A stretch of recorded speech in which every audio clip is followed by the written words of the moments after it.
tadi Bunda Rahma cerita masalah pemurtadan PKW itu di daerah mana Bunda? Di luar Di negeri. luar negeri. Iya ini kebetulan saya kan di luar Bentar, negeri stop gitu. dulu. Jadi Abang masih merah tadi, ini sudah bagus signalnya Abang Zuma ini. Iya, timbul tenggelam, Dek. Gimana Abang di Biasalah. gunung ya? Abang di gunung. Masih, jangan bilang saya di gunung, soalnya saya sering disantromi di sini, diintip, Ya Allah. didekati sama kru kabur. Udah berapa hari, Dek? Astaga. Ada yang ngintip, ada yang merekam. Begitu didekati, ternyata mereka udah siapkan kendaraannya di luar. Oh, Nakut. astagfirullahaladzim. Duh, hati-hati ya Bang. Assalamualaikum. Tapi coba-coba aja macam-macam di sini di gunung, nggak balik dia lagi ke bawah. Iyalah. Nggak ada jalan lain Gurunda kalau macam-macam. Nggak ada jalan lain, warga sudah kompak semua. Kita sudah bagi ini, kalau misalnya masih ada lagi yang intip-intip seperti itu, ya tanggung resiko. Artinya ada apa datang ke tempat kita ngintip, rekam dari luar, ditanya di dekat, diculik aja samperin kabur. ya, culik samperin Gimana? udah selesai. Diculik aja Bang Juma, diculik aja dianya, jangan tuang itu diculik. Kita mau ajak mereka duduk, ada apa masalahnya gitu. Tapi saya sudah instruksikan kru di sini maupun warga yang ada di sini, termasuk keamanan dari pihak Bimas dan ini Babinsa. Kalau ada yang kayak gitu mencurigakan, langsung tangkap aja, giring dengan tuduhan mau mencuri atau merampok. Iyalah, ngapain kalau nggak sembunyi-sembunyi, kalau nggak merampok, kalau nggak ini. Iya, jadi pintarnya mereka, dia matikan kendaraan motor tuh, matikan, habis itu motornya didorong. Jadi kita nggak mendengarkan ada suara kendaraan mendekat, gitu ya. Satu masuk ke dalam atau ngintip lewat pagar, macam pada saat ada acara di sini dia masuk, didekatin. Ada apa Pak? Rekam-rekam malam-malam. Ada apa? Begitu didekatin langsung kabur. Sempat didengar cepat katanya cepat. Ternyata motornya itu sudah dinyalakan dan memang dia nggak lampu jauhnya itu nggak dinyalakan motornya, cuma pakai weser. Saking takutnya. Dan itu Mereka yang sudah nguntit ya. 2 kali kedapatan. Iya. Ya Allah Bang. Kalau Wallahu didapat alam apa itu, tujuannya dan siapa mereka, kita tidak tahu apa Kalau tujuannya. kalau didapat itu sama masyarakat di masa itu, Dang. Di masa. Oh pasti. Ya. Di sini lagi di tempatku. Oh, jangan bilang sapi aja dimasa di sini. Kalau ada sapi masuk di kebunnya orang dimasa beneran, dimasa, dagingnya dihabisin, hanya bagian kepala yang dagingnya nggak diambil. Jadi sapinya masih tetap hidup, pulang ke rumahnya tuannya dalam keadaan tinggal tulang dengan isi perut menggelantung. Apalagi kalau manusia yang kurang ajar masuk di sini, oh selesai. Tapi Itu Bang, ya, beneran loh, sedikit itu beneran berbagi loh, pengalaman sapinya kita. digituin. Kalau udah Beneran sepakat warga di sini, udah sepakat kalau sapi Anda masing-masing masuk di lahan kita, maka kita sepakat sapinya itu dagingnya diambilin. Nah, itu resiko, makanya di sini sangat disiplin. Jadi kalau ada teman-teman dengan cara-cara yang tidak etis, tidak biasanya ya, bagus kalau anak buah saya tidak dor. Yang saya takutkan kalau anak-anak saya hilap, dor mampus. Itu dia. Habis sudah. Ya itulah. Tapi apa ya Bang, kalau dipikir-pikir memang kalau kita ini ya kayak saya, Abang gitu kan, ya tidak menutup kemungkinan kayak Bunda Rahma. Karena hujah kita itu memang menyakiti mereka gitu. Karena kebenaran itu memang selalu menyakiti orang-orang yang tidak benar. Itu hujah itu tak bisa ditangkal, tak bisa dihentikan, maka jalan satu-satunya apa? Jatuhkan karakternya atau bunuh sekalian atau ganggu orangnya. Nah, cara-cara yang dilakukan seperti itu sudah lebih dahulu dilakukan oleh orang-orang Yahudi zaman Yesus. Di mana Yesus dikatakan ODGJ lah, Beelzebul lah, ya kan, difitnah menyamakan diri dengan Tuhan. Nah bahkan itu pun terjadi kan sama Nabi Muhammad SAW yang beliau bergelar Al-Amin saja kemudian dikatakan sebagai penyihir dan segala macam. Abang masih mending punya anak buah. Coba abang pikirkan adik abang yang ada di sini nih, diancam, dikarungi kemarin itu, tapi aku pikirnya gini, tidak akan ada yang bisa sentuh seujung rambutku kalau Allah tidak izinkan gitu loh. Nggak akan bisa. Kalau aku sembunyi di dalam batu sekalipun, kalau Allah berkehendak aku mati dalam keadaan yang memang sudah ditetapkan, ya apa yang bisa aku buat?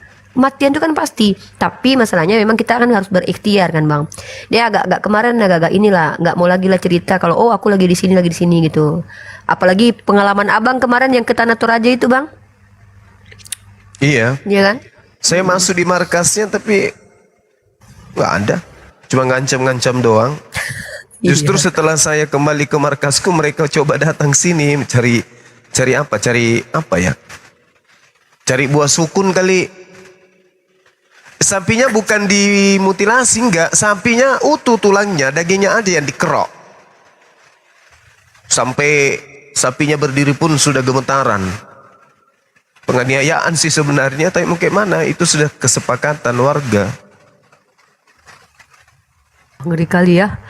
Kebayang nggak kalau orang kayak gitu bang? Dikulit. Orang kulitin. Aduh. Urut tengkoraknya mudah-mudahan pulang. dijaga Allah lah kita semua ya. Iya. Aku cuma bisa berdoa mudah-mudahan Bang Zuma, kita Julius juga, Bunda Rahma, kita semua dijaga sama Allah ya. Itu aja sih, kita bergantung kepada Allah. Jadi Tuhan kita adalah Tuhan tempat bergantung makhluk, bukan Tuhan yang digantung makhluk ya. Itu enaknya kita. Silakan aku mute dulu. Ya, Izin kita dulu. akan kembali kepada pembahasan. Ini siapa yang noise? Oh, Bunda Rama. Ya, jadi pembahasan kita hari ini Bang Zuma yaitu tentang kristenisasi yang sedang dilakukan oleh teman-teman kita yang makin marak karena mereka menargetkan 2025 ini Kristen tuh harus nomor 1 ya. Dari 10 tahun yang lalu mereka menargetkan Kristen nomor 1, tetapi ini udah 2024, sisa setahun lagi, tetapi Islam malah naik 1% tahun lalu. Dan kita bisa lihat bahwa upaya-upaya itu begitu masif. Ya, ini dulu Bang Zuma. Ada noise Bang Zuma kayaknya. Ya, Bang Zuma lagi noise ya. Jadi ada beberapa hal yang dilakukan oleh teman-teman Kristen ya. Tadi udah dibilang sama Bunda Rama, salah satunya adalah fokus dengan rumah sakit ya, dimana kita tahu orang-orang yang sakit itu kan lebih rentan untuk diinjili ya, untuk berganti agama. Apalagi kayak contoh misalnya kamu lagi sakit butuh biaya operasi, rupanya nggak ada yang bantu, nggak ada duit, nggak ada keluarga kamu yang mau nolongin, tiba-tiba ada organisasi Kristen yang mau nolongin, tetapi dengan syarat misalnya pindah agama. Itu kemungkinan orang untuk ganti besar gitu. Dan kita tahu banyak ya rumah sakit itu yang memang yayasan sebelah gitu. Ya, ini contoh-contoh yang kita lihat di lapangan ya. Bahkan sangat sering nih kita dapati saudara-saudara muslim kita itu kok mau gitu didoakan secara Kristen seperti ini nih, contoh nih. Ya saya kadang-kadang bingung gitu. Ini kok mau ya ibu ini didoakan, apa karena amplop yang diberikan sama Risuli Lubis sehingga mereka mau? Dan ini bukan hanya 1-2 orang gitu ya, ada beberapa, kalian bisa lihat. Nih. Didoakan loh. Nah. Bayangkan ini muslimah didoakan seperti ini. Kasih amplop kali ya bang. Iya dia kasih amplop memang. Cuman aku belum tahu isi amplopnya berapa. Itulah rencanaku Jumat ini mau ke tempat yang sering dia datangi. Kita udah dapat lokasi gereja tanpa temboknya Risuli Lubis. Rencana kita mau ngecek ke sana sekaligus interview orang-orang yang pernah dikasih amplop. Ya kira-kira berapa dikasih sama dia, terus apa yang dijanjiin sama dia. Ya jadi memang rumah sakit itu sangat rentan. Dan banyak gereja-gereja itu kan memang rumah sakit itu punya gereja biasanya. Banyak yang rumah sakit itu punya gereja dan mereka punya dana yang memang mereka berikan secara cuma-cuma ya, CSR-nya. Nah, ini salah satu yang dilakukan oleh Paul Jang. Ya ini Damaris, yayasannya Paul Jang, Hagios Internasional. Mereka juga kasih 1000 kursi roda gratis dengan catatan database-nya diminta dan biasanya di follow up. Ya biasanya di follow up untuk jadi Kristen. Ya mungkin tanggapan dari Bang Zuma melihat yang terjadi di lapangan. Halo Bang. Tes. Ya, baik dek. So, di sini hujan deras. Tidak apa-apa noise-nya kan? Noise-nya nggak Aman. kencang kali kan? Masih bisa. Oke, baik. Jadi kalau misalnya ada yang kasus seperti ini, itu justru membenarkan Al-Quranul Karim. Dengan adanya kasus-kasus seperti ini, Al-Quran semakin nyata kebenarannya ketika Allah Subhanahu wa Ta'ala menerangkan nama katsiran minal jinni wal ins, dan sungguh akan aku isi neraka jahanam banyak dari kalangan jin dan manusia. Jadi memang orang-orang yang lemah akal, lemah imannya akan lebih mudah digiring kemudian oleh wa ikhwanuhum yamuddunahum fil gayyi, orang-orang manusia yang bersahabat dengan setan. Jadi sahabat-sahabat setan itu akan datang ke lorong-lorong untuk mengajak sesamanya masuk ke dalam api neraka.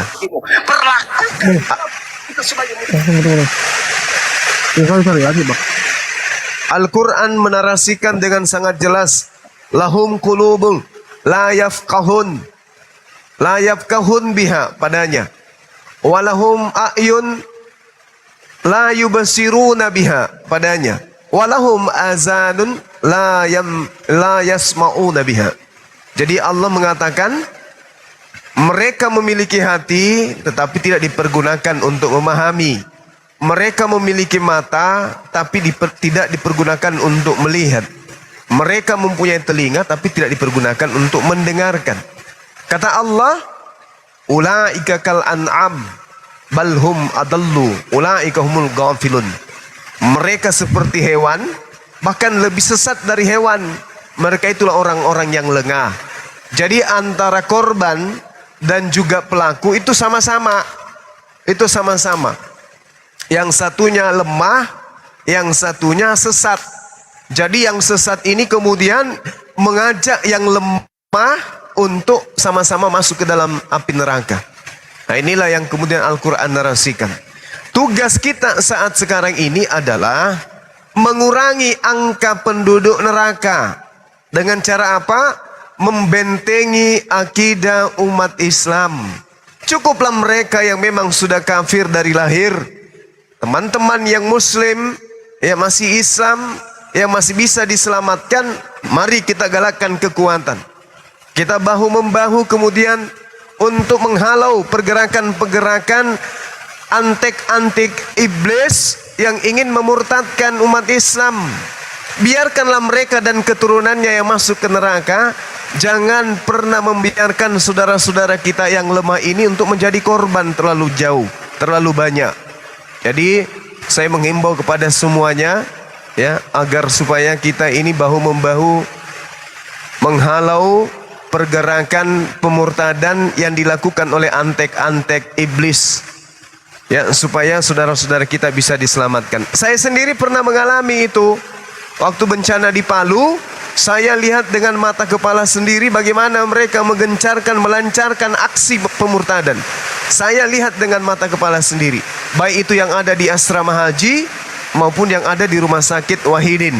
Saya lihat dan saya santromi waktu itu, sempat saya videokan. Saya mau ajak mereka berdiskusi, tetapi mereka buru-buru pergi. Jadi memang itu sudah program, ya, sudah program. Bagian daripada misi mereka adalah di mana ada bencana, di situ mereka panen. Saya curiga mereka selalu berdoa agar ada bencana. Selalu siang hari berdoa supaya ada bencana, kelihatannya. Karena dengan bencana mereka bisa panen jiwa-jiwa yang lemah untuk diajak ke neraka bersama-sama.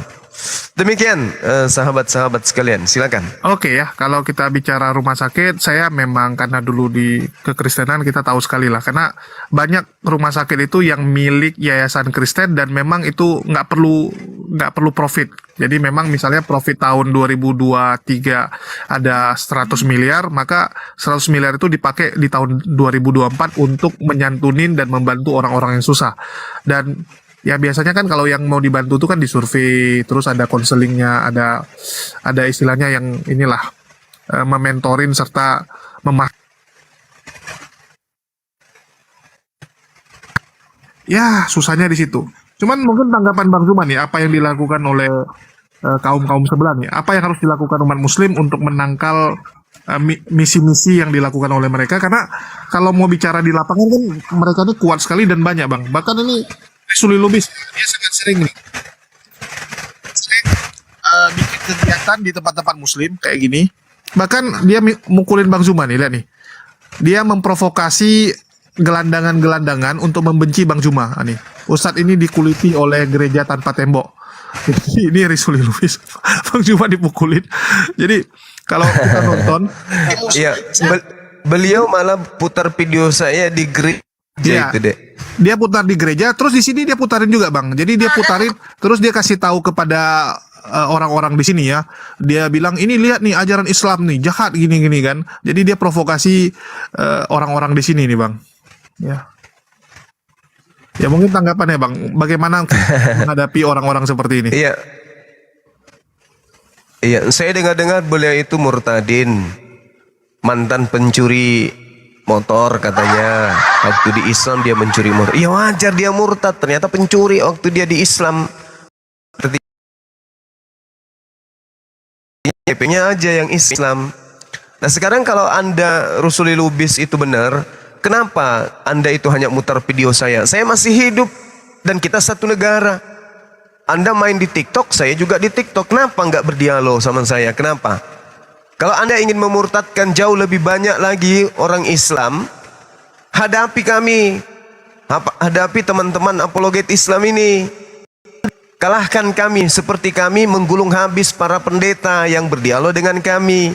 Kayak sebentar malam, saya ditantang lagi sama pendeta Rusuli Lubis. Siapa? Budi Azali. Temanya konsep keselamatan. Tengok aja sebentar malam. Ku permalukan lagi pasti. Kemarin sudah membahas tentang Trinitas. Ya, ku gulung juga. Sebentar malam konsep keselamatan. Ku kuliti lagi. Tengok aja sebentar. Jadi Rusuli Lubis, kalau kamu benar-benar membawa ajaran kebenaran, ya, ajaran menyelamatkan, silakan.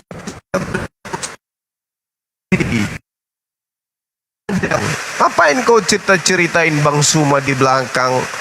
Ya kau bikin thumbnail seperti itu.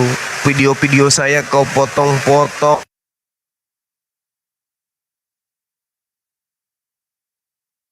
Jamatmu itu pengecut namanya. Hadapi kita gitu loh langsung. Jemaat-jemaat sebentar malam saya menantang Bang Suma dan Bang Suma mengiyakan. Tolong sebentar malam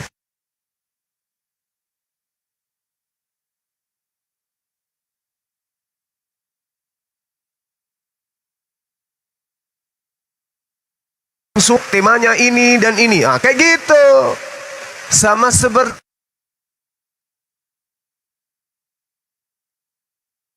pendeta Budi Azali.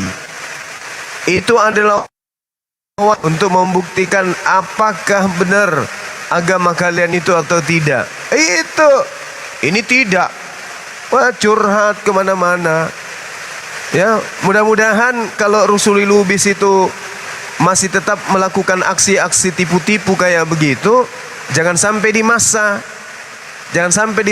memurtadkan orang-orang yang sudah punya agama. Jangan sampai Rusuli Lubis ini nanti kedapatan murtadkan orang yang sudah punya agama dan unsur pemaksaannya ada. Semoga aja Anda tidak di masa ya. Seperti itu deh. Iya, Silakan. kita akan datangi tempat yang sering dia kunjungi ya. Di mana kita lihat kan ada beberapa tuh Muslim ya, ada beberapa tuh kan Muslim. Jadi kita punya harapan kita bisa ketemu lah orang-orang yang pernah dia doakan, pernah dia injili ya. Jadi kita mau tanya gitu, apa sih yang dia lakukan gitu. Jadi kita akan dokumentasikan hari Jumat nanti ya. Memang kita mau ke sana. Terus mungkin dari teman-teman ada mau ditambahin mengenai teman-teman Kristen kita yang lagi depresi karena kristenisasi yang terus mereka lakukan ini gagal. Karena tahun lalu jumlah umat Muslim malah naik nih. ya, dari 86% naik ke 87%, naik 1%. Sedangkan kekristenan turun. Kekristenan turun sekitar 3% kemarin. Oke, mungkin tanggapan teman-teman, silakan. Oke, makasih. Nambahin Rojo, Bang Juman, mohon maaf izin. Sepakat Iya. ya kata Bang Adi dan Bang Zul. Ternyata memang Bang Juma, ternyata Orten ini punya namanya misi gitu kan. Namanya dari C1 sampai C6 Bang Zuma dan teman-teman. Jadi C1 namanya namanya kontekstualisasi. Di mana C1 itu adalah bagaimana mengacu proses tidak ada adaptasi sama sekali. Jadi ketika misionaris itu masuk ke lingkungan budaya baru, mereka akan mereproduksi semua yang mereka lakukan dalam budaya asal mereka. Nah, jadi misalnya beribadah dalam bahasa mereka sendiri. Ini contoh di mana kita bisa menunjuk gereja-gereja internasional berbahasa Inggris di banyak negara. Jadi para gereja akan menggunakan bahasa-bahasa daerah setempat gitu. Kemudian kalau C2 itu hampir mirip dengan C1. Di mana kalau C1 dia menggunakan budaya lokal. Sedangkan pada level C2 ini misionaris itu misalnya mereka menerjemahkan himne ke dalam bahasa lain, atau bisa juga para misionaris itu mengatur program paduan suara bertingkat gitu kan. Ada lagi namanya C3 Bang, namanya keinginan untuk mengubah aspek bentuk dan penampilan. Jadi itu misionaris.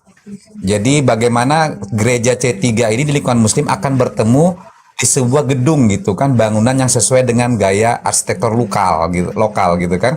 Jadi artinya dia akan memasuki lingkungan-lingkungan masjid. Kemudian kalau C4 itu melangkah lebih jauh, berupaya mereka akan mencoba memasuki praktek keagamaan lokal di dalam ekspresi keotenannya gitu kan. Artinya ada praktek non Kristen terus diadaptasi namanya. Kemudian kalau C5 itu mereka mengungkapkan iman Kristen sepenuhnya dalam komunitas. Jadi, agamanya itu sudah mulai dikeluarkan.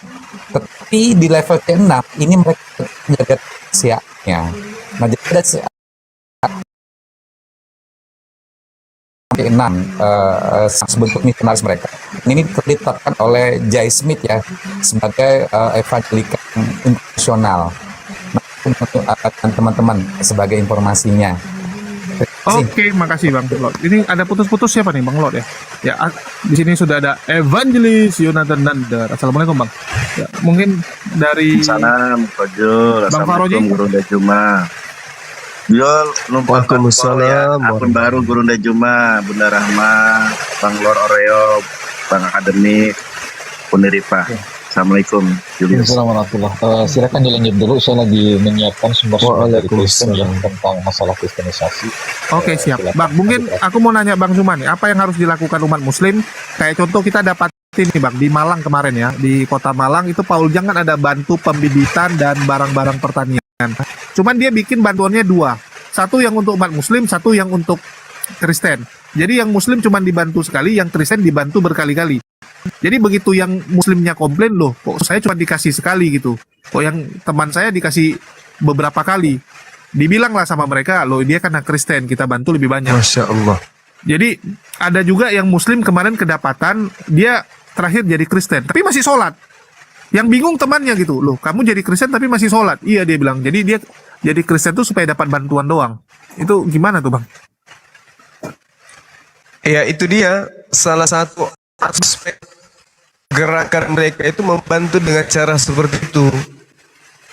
Jadi triknya mereka mencoba untuk memberikan bantuan kepada yang lain sebagai pemikat agar yang tadinya kemudian membutuhkan bantuan juga diberi bantuan.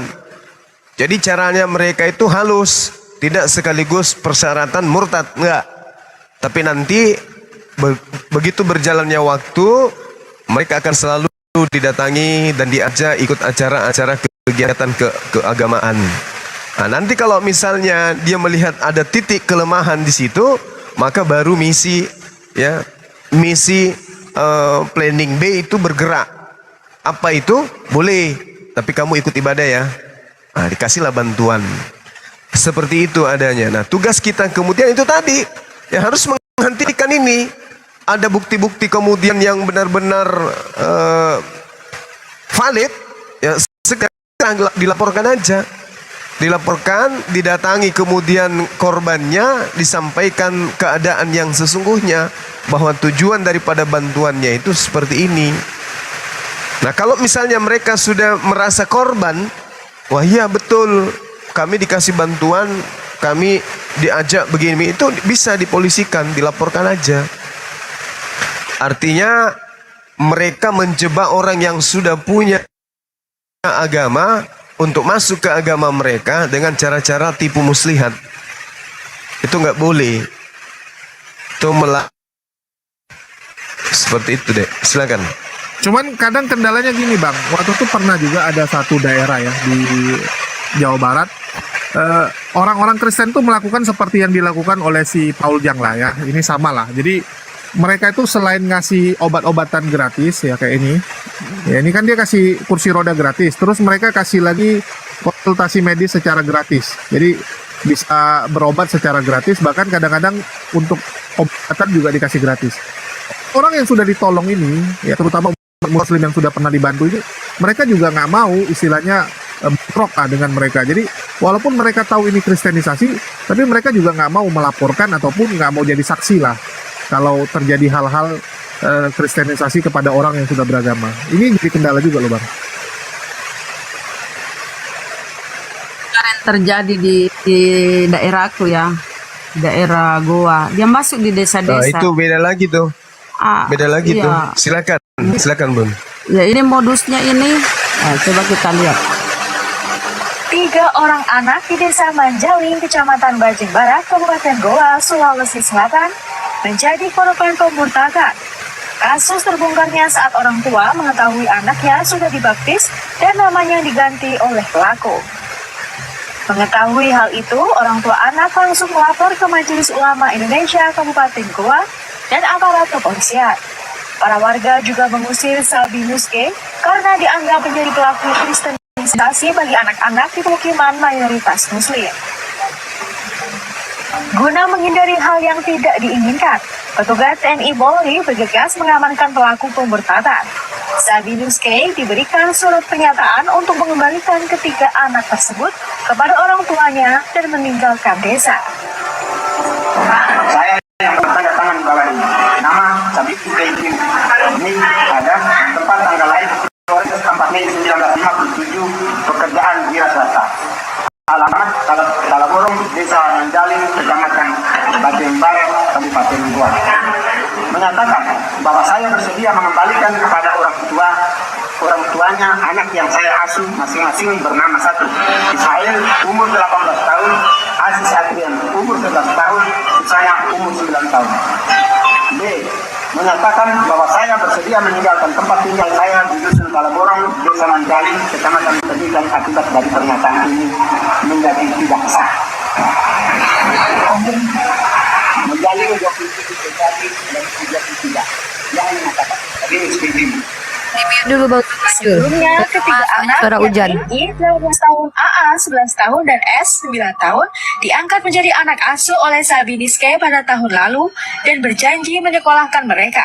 Kini ketiga anak telah dijemput dari sekolah non-muslim untuk dikembalikan kepada orang tuanya dan menjalani pendidikan Islam yang sesungguhnya. Ya itu ya. 3 orang anak di desa Jadi Banjar, itulah kelicikan mereka. Jadi hati-hati ya, dia itu masuk ke desa-desa loh, masuk ke desa-desa, dia lihat daerah-daerah yang apa ya, yang orang-orang tidak mampu secara ekonomi, dia masuk ke situ, dia apa ya, ajaran licik ya mereka ya, astagfirullahaladzim. Jadi hati-hati kita ya teman-teman. Ini sudah melanggar undang-undang kan ini? Iya, Menawarkan melanggar. agama kepada orang yang sudah beragama itu melanggar undang-undang, apalagi dengan kepada anak-anak gitu kan, kepada orang-orang yang memang dalam keadaan butuh ke uang gitu. Ini kan melanggar sebenarnya ini. Bisa penculikan itu Dibesari Gurunda host. Iya, cuman kadang-kadang susahnya gini ya. Kita sering dapati misionaris itu ujung-ujungnya ya ini teken di atas materai, tidak akan mengulangi perbuatannya, selesai gitu. Jadi hari ini selesai, besok muncul lagi yang lain. Iya, jadi apa ya, mungkin karena gini, ajaran dari Paulus yang mengatakan kalau karena dustaku kemuliaan Tuhan semakin melimpah gitu kan. Ya, dan lagi pula pendeta itu kan memang apa, butuh jemaat juga kan buat perpuluhan, Jul. Kalau nggak ada perpuluhan kan susah juga mereka. Kau bayanglah sekolah tinggi-tinggi. Kau tengok deh yang pendeta yang di video kemarin itu kan, give ya, berikan, take and give ya, kan butuh kali duit gitu, Jul. Nah, kalau jemaatnya nggak ada, apalagi denom banyak, satu pendeta satu denom, taruhlah 15 orang pengikutnya, per bulannya cuman kasih 10%, ada yang kasih ada yang enggak, ya manalah cukup buat hidupnya, Jul. Banyak lu, susah lo jadi pendeta, harus beli mobil, iyalah, masa pendeta jalan kaki, mana lah. Jadi wajar sih, Jul, harus mencari jemaat gitu ya. Kalau ustadz ini kan nggak ada kewajiban buat cari jemaat, Jul, ya kan, setahu aku lo, Jul ya. Jadi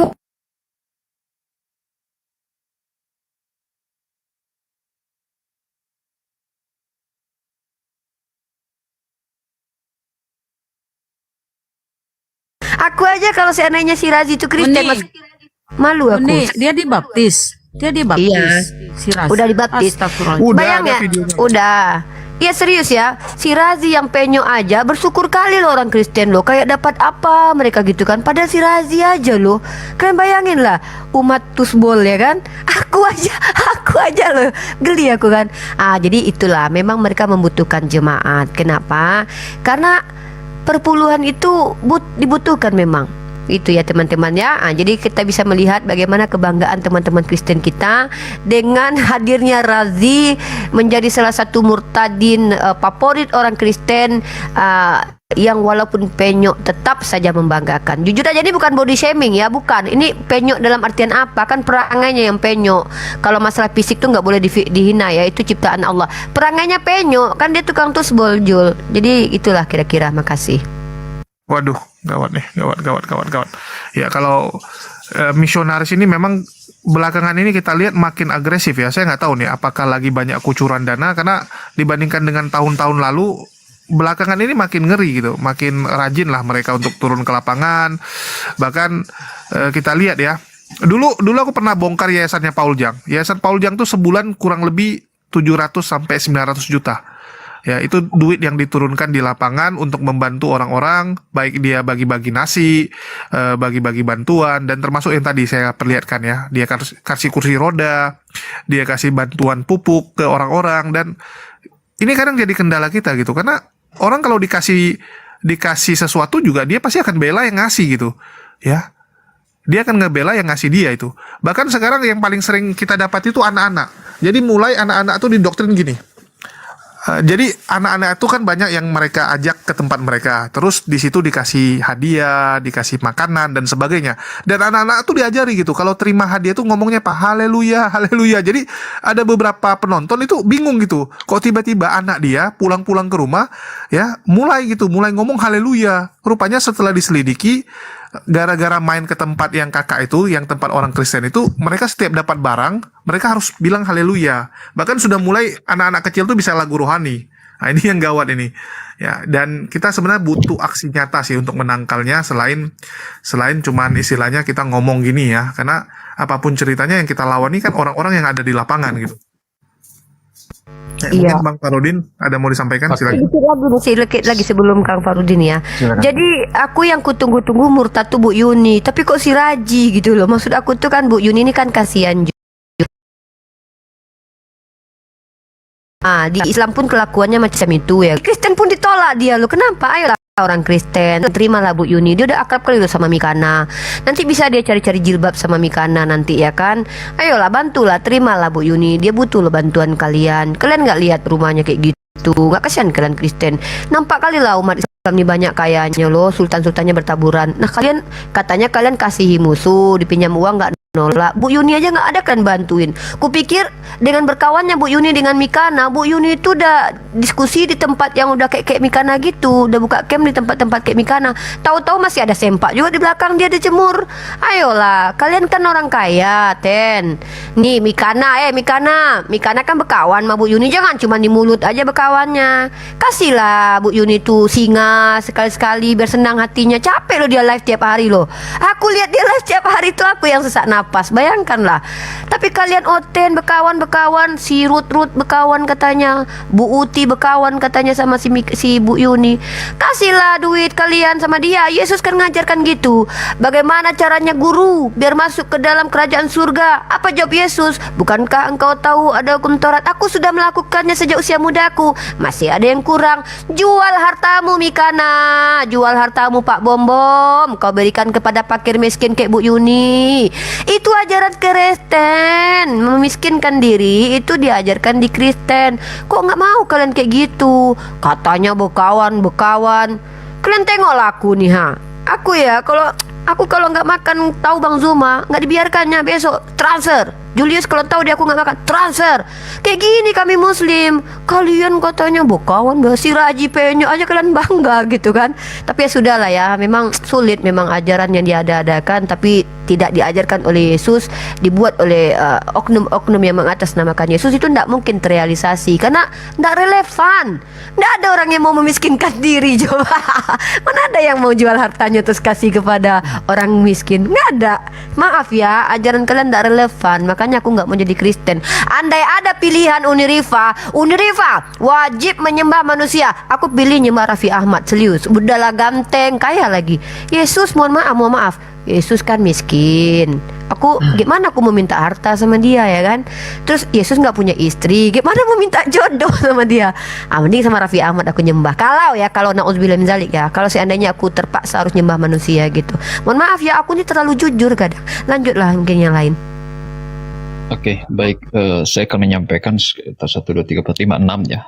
6 dari sumber Kristen langsung. Nanti bisa cross-check teman-teman, dan saran saya, lebih baik kita fokus kepada apa yang mereka lakukan misi daripada ke personal, kecuali kalau personal tersebut memang melakukan misi. Sebenarnya masalah misi kristenisasi bukan hal yang baru. Kenapa demikian? Jauh sebelumnya VOC itu telah melakukan hal demikian ya. Itu yang terjadi. Contohnya Real, Celeber, Clean Card, Let's Decker, mereka menggunakan kata Allah. Di mana mereka sendiri tidak lain dan tidak bukan orientasinya kepada Muslim. Hingga pada akhirnya Kristen yang saat ini pun ikut-ikutan menggunakan kata Allah, Rasul dan lain sebagainya. Itu di bawah naungan VOC Belanda, yang notabene-nya adalah Kristen yang denominasinya Calvinis. Yang kedua, ternyata mereka pun melakukan pendekatan secara secara persuasif dengan adanya secara pribadi. Dan di sini saya coba bongkar ya. Karena ini bukan dari pihak kami ya. Saya mendapatkan dari pertemuan seminari Alkitab se-Asia Tenggara ya. Jadi bukan skala Indonesia tapi skala Asia Tenggara. Oke. Nah ini. Kang Farudin Jul. Ini. Seminari Alkitab Asia Tenggara. Jelas ya. Oke. Ini dari pihak mereka. Pribadi. Jadi memang ada penginjilan secara pribadi ya.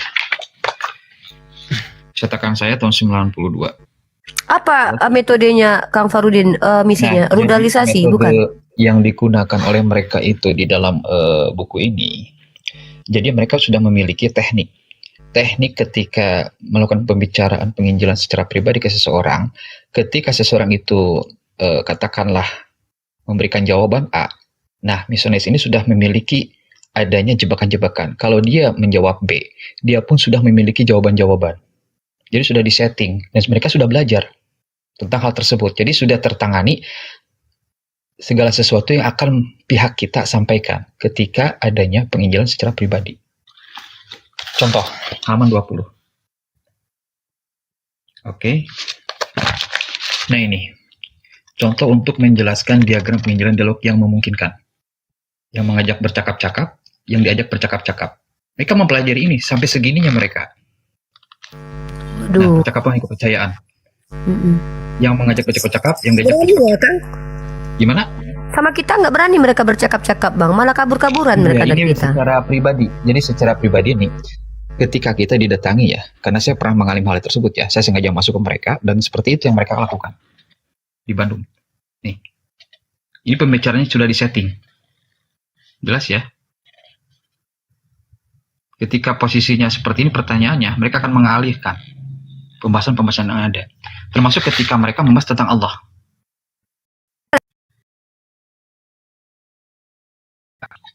Dan bagi penginjilan secara pribadi pun itu sudah banyak dicetak oleh pihak mereka, dan termasuk orang-orang atau pihak yang melakukan misi penginjilan itu memang mereka sendiri memiliki dana yang kuat. Dan itu dalam satu denomi ya. Saya kasih contoh lagi.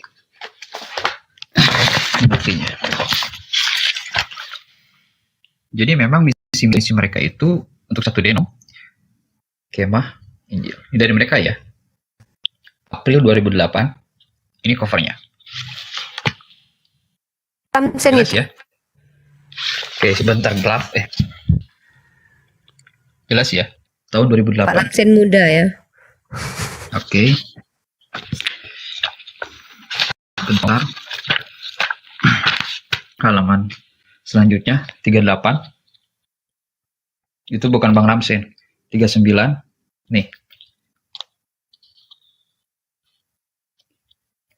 Ini tahun 2007 ya. Untuk misi 79.600.000. Waduh, honor itu. Jelas ya. Ini real ya, ini real. Waduh, Nanti saya keren. bongkar lagi. Wah, Ini tahun 2008. berapa itu? Kang, 70 juta ya tanya. 2007 Waduh. misi 79 juta. Ini tahun 2007. Waduh. Dan bahkan mereka telah membagi-bagi wilayah-wilayah yang ada. Wilayah, jelas ya? Wih, Oke, per provinsi ini dananya. Misi PI. 16 Jelas ya? juta, 26 juta. Yang besar itu di mana itu, Ini Bang? tahun Papua 2. 2007. Ini tahun 2007. Ada Papua 1 2 3, Sulut, ya, Kaltim, Kalteng, Jawa Sumatera. Jawa Sumatera saja 30 juta lebih. Jelas ya datanya ya? Kecil kali lah itu Oke. masih. Dananya kecil kali. Ini 2007 nih. Kompetisi laporan. Waduh. Saldo Waduh, awal waduh, 13 waduh. juta. Itu. Bahkan di sini jelas ya? Tahun Iya, berapa? jelas banget. Nih. Kita punya data loh, Kang Farudin. 2015. 2015. Berapa juta? Oke, halaman 33. Apakah ini punya Oten? Cek saja. Punya Oten. Jelas ya? Nih. Halaman 33. Berapa puluh juta? Oke. Penginjilan, Jelas tulisannya? pengutusan. Oke. Aduh, buram euy. Nah, Mundurin. nomor 3. Honor keluarga, satu keluarga ini ya. Honor satu keluarga tahun 2015 berapa? 75 jeti. Ini tahun 2015. Wow. Ini satu keluarga loh. 75 juta. Jelas ya teman-teman? Nah, itu untuk satu denominasi. Belum lagi denominasi lainnya. Makanya kita sebenarnya lagi dikungkung oleh berbagai denom. Terlepas Kristen itu adalah sesat atau tidak. Belum lagi dari SSY ya, Saksi Yehova.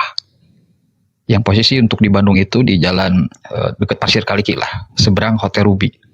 Dan bahkan beberapa hari kemarin, saya dapat info dari teman-teman, katanya ada posisinya yang seorang muslimah, dia dilarang oleh suaminya untuk tidak beribadah. Dan ternyata dia pura-pura menjadi muslim. Itu yang terjadi. Dan di rumahnya itu ada Bible. Nah, yang bersangkutan minta untuk melakukan pembebasan. Itu di Bandung, real. Itu di Bandung. Belum lagi posisinya tahun 2017 ada lagi pula adanya penyekapan dari pihak Oten yang posisi rumah, posisi makan semua dibiayai oleh misionaris tersebut. Dan sempat kita gerbek, ternyata 100 meter jaraknya antara posisi Oten dengan adanya yang disekap tersebut. Dan ini bukti dari adanya Bible sejak awal pun memang dari adanya misionaris, Bible pun berpengaruh pula. Ketika adanya korban, otomatis Bible pun melonjak permintaannya. Buktinya mana? Oke, saya coba cek. Ini datanya dari LAI langsung ya. LAI. Bisa? Oke. Nih, jadi ketika posisi adanya misionaris telah menjerat muslim, ini 221 tahun 98 pencetakan Bible 478, tahun 99 474, tahun 2000, 435. Selama 3 tahun, 98, 99, 2000, 1 juta lebih. Ini penyebabnya apa? Oke, kita cek.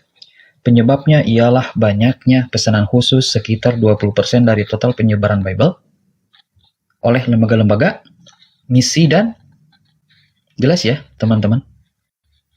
Jelas ya. Makanya penggunaan nama Allah pun yang diawali oleh pihak VOC, yang diteruskan oleh pihak LAI, itu tidak lain dan tidak bukan untuk melakukan misi penginjilan.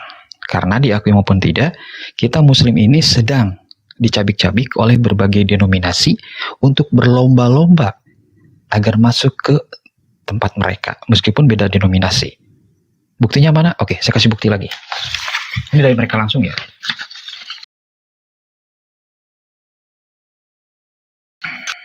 Oke, jelas ya? Bisa diperbesar Jul, biar teman-teman bisa ngecek ya. Jul. Tulisannya. Jul. Ini tahun 2009. Ini tahun 2009. Oke, jelas ya. Nih, sobat gembala. Ini pimpinan redaksinya. Jelas? Jelas? Nomor halaman berapa? Halaman 13. Temanya ini.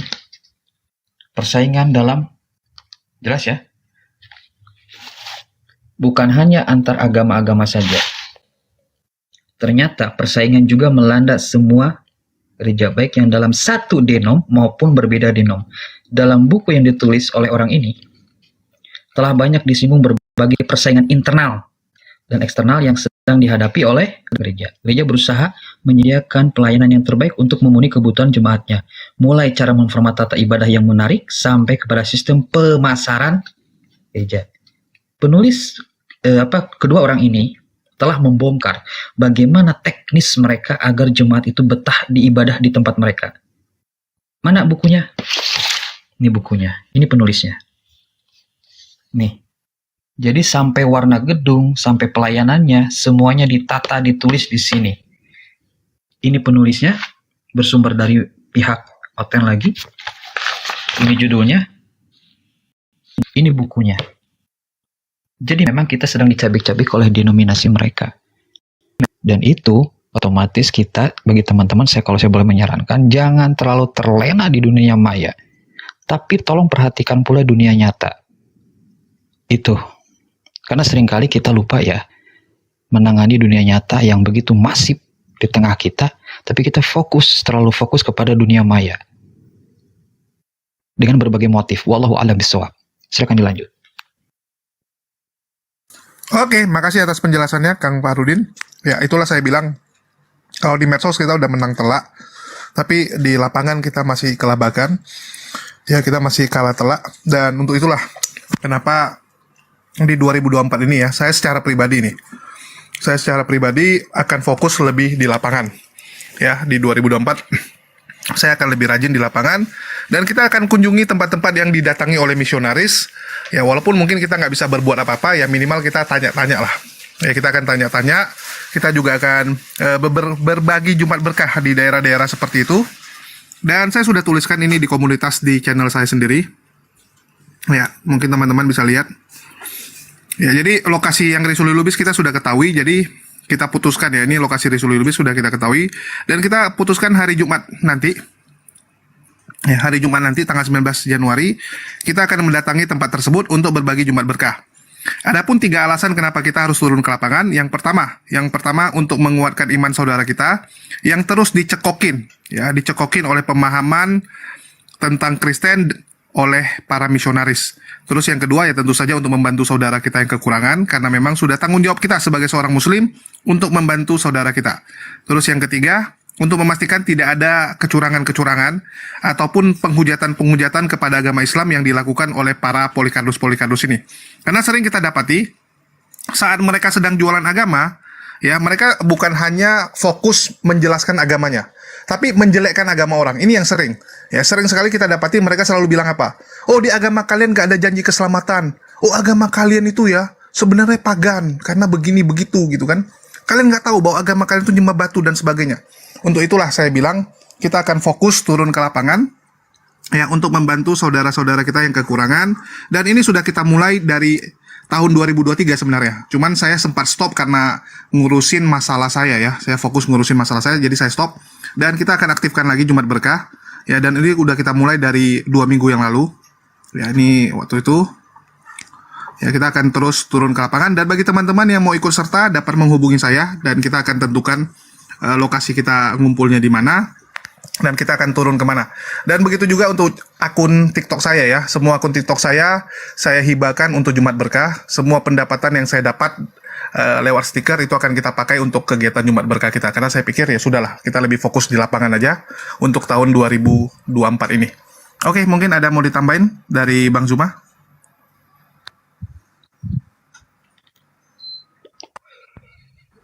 Sementara monitor aja dulu dek, masih hujan sini deras. Oke, mungkin Uni Rifah ada yang mau disampaikan karena Uni Rifah ini Agak sedikit Bang ya. Zuma Ahi. gak kedengeran kok, walaupun hujan tetap gak ada suaranya Bang Zuma. Oke, lanjut Guronda. Iya, nggak kedengeran. Itulah salah satu ini ya, tujuan pembentukan API. Bukti nyata API itu kemarin di mana ya? Di Jawa Tengah tuh ya. Wah, Masya Allah. Semalam aja tuh ada yang ini, tadinya udah mau murtad loh. Karena dia pacaran dengan orang Kristen. Gurunda yang kasih wejangan, akhirnya dia tersadar semalam ya. Di Jawa Tengah tuh sama Bang Samudra. Orang Maaf Bu, maaf Bu, saya cut. Jangan dulu ngomong Bu itunya Bu. Saya tahu masalah itu. Jangan dibilang orangnya Bu. Tolong jaga orang-orang lapangan Bu. Maaf. Lanjut yang lain. Tolong jangan dibongkar dunia sosmed. Loh itu tadi malam live.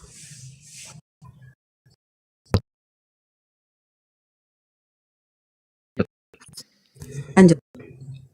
Tadi malam beliau live dan menyampaikan di depan kita semua kan, bahwa ini si siapa namanya itu si Bagus hampir saja murtad karena pacarnya orang Kristen. Dia ini ya diajak masuk Kristen. Akhirnya apa, semalam tuh dia menangis.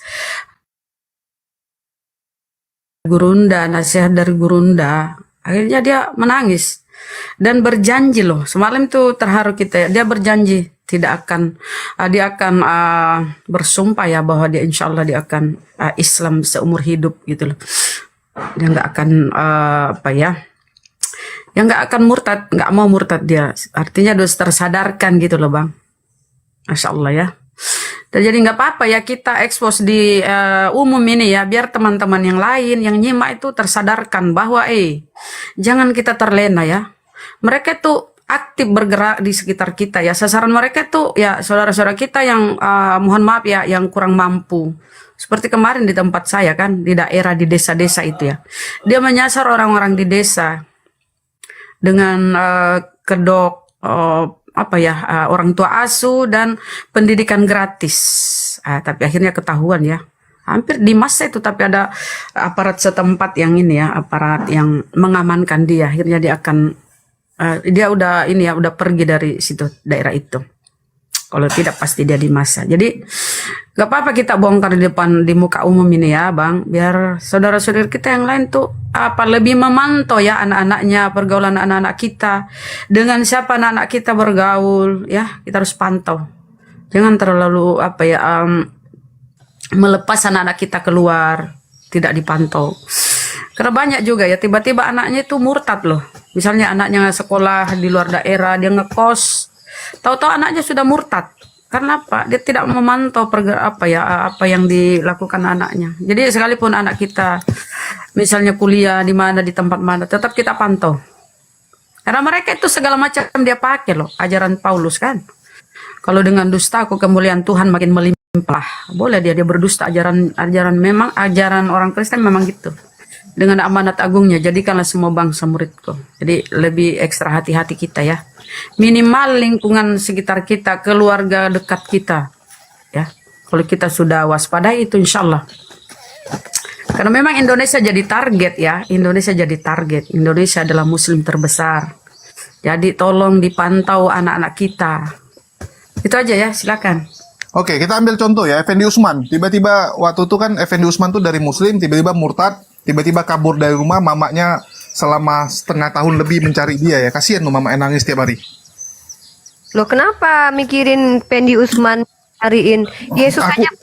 aku mikirin mamanya, bukan mikirin dia. Loh aku lebih mikirin ibundanya Yesus. 12 tahun dia nggak ketemu, 3 hari 3 malam dicari, ketemu di bait Tuhan. Pas ditanya sama bundanya, kenapa kau lakukan ini kepada kami, aku dan ibumu, ayahmu? Kenapa kau cari aku? Bukankah aku harus ada di rumah bapakku, katanya. Apa nggak sedih menurutmu itu? Belum lagi ternyata pulang juga dia ikut bundanya kan. Kau pikirlah kalau sekarang Effendi Usman ada handphone, WA, bisa telepon-teleponan mamanya. Lah, Yesus kau pikir dari dulu handphone nggak ada, keledai pun belum tentu punya, kan mereka miskin. Bapaknya cuma tukang kayu.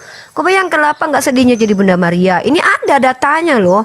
Aku kenapa ayat itu sangat-sangat sangat aku pegang ayat itu. Aku seorang wanita, seorang ibu Jul. Kalau anak aku kayak gitu 3 hari 3 malam kami pergi lebaran pulang kampung, tiba-tiba pas aku balik ke rumahku dia nggak ikut sama aku pikir ada, toto hilang. Terus tiba-tiba aku cari dia 3 hari 3 malam, aku jalan kaki nyari kan, kujumpailah dia di masjid. Ngapain Arumi di sini? Kenapa ibu cari Arum? Arum kan harus ada di masjid, di rumah bapaknya Arum. Ku tampar mukanya, ya aku balikkan ke dalam rahimku. Minimal minta maaf kayak sama bundamu ini udah capek cari-cari. Iya, dikira Kenapa kau orang mikirin selingkuh sama marbot mamanya masjid Effendi pula nanti. Usman? Iya, Apa yang mikirin mama Effendi Usman coba? Enggak, rupanya Uni Rifa selingkuh sama marbot masjid nanti dikira orangnya itu. Iya, Dikira rumah bapakmu itu. Iya. Nggak kaget lah kan, kan apa yang terjadi sama bunda mereka kan kaget kan. Dia pergi sama Santo Joseph, pergilah ke bait Tuhan itu. Apa yang kau lakukan kenapa kau lakukan ini kepada aku dan bapakmu? Aku dan bapakmu, kata Bunda Maria, ada pede kali lah kan bilang, ini loh Santo Joseph ini bapakmu loh. Yesus malah jawab, kenapa kau cari aku? Bukankah aku harus berada di rumah bapakku? Loh, bapakmu yang mana lagi kan? Jadi orang-orang yang dengar kan apa nggak bingung ya mereka ya Jul ya? Maksudnya kayak apakah mereka tidak berpikir, wah sedih kali ngaku-ngaku bapaknya ternyata nggak diakui Yesus gitu kan. Nah andailah itu terjadi sama aku, jujur sedih aku Jul. Ya masalahnya gini ya, Yesus itu kan sebelum dia jadi manusia versinya masih roh ya. Karena kan ini iman Kristen bilang. Menurut orang Kristen kan Yesus itu kan praeksistensinya kan masih roh. Dia itu mengajarkan untuk berbuat baiklah kepada kedua orang tuamu, ya kan? Lah ketika dia umur 12 tahun, dia udah jadi Tuhan waktu itu, kenapa dia malah membuat ibunya sedih gitu loh Jul. Nah terus abis dia hilang kan, dia ikut pula lagi sama ibunya pulang ya kan. Nah nggak ada aku baca ayat dia minta maaf. Entah di usianya 13, 15 sampai 30 tahun pun nggak ada minta maaf. Yang sedihnya lagi pas umur udah 30 tahun, datang lagi mamanya sama keluarganya sama adik kakaknya kan jumpa Yesus. Apa kata Yesus? Siapa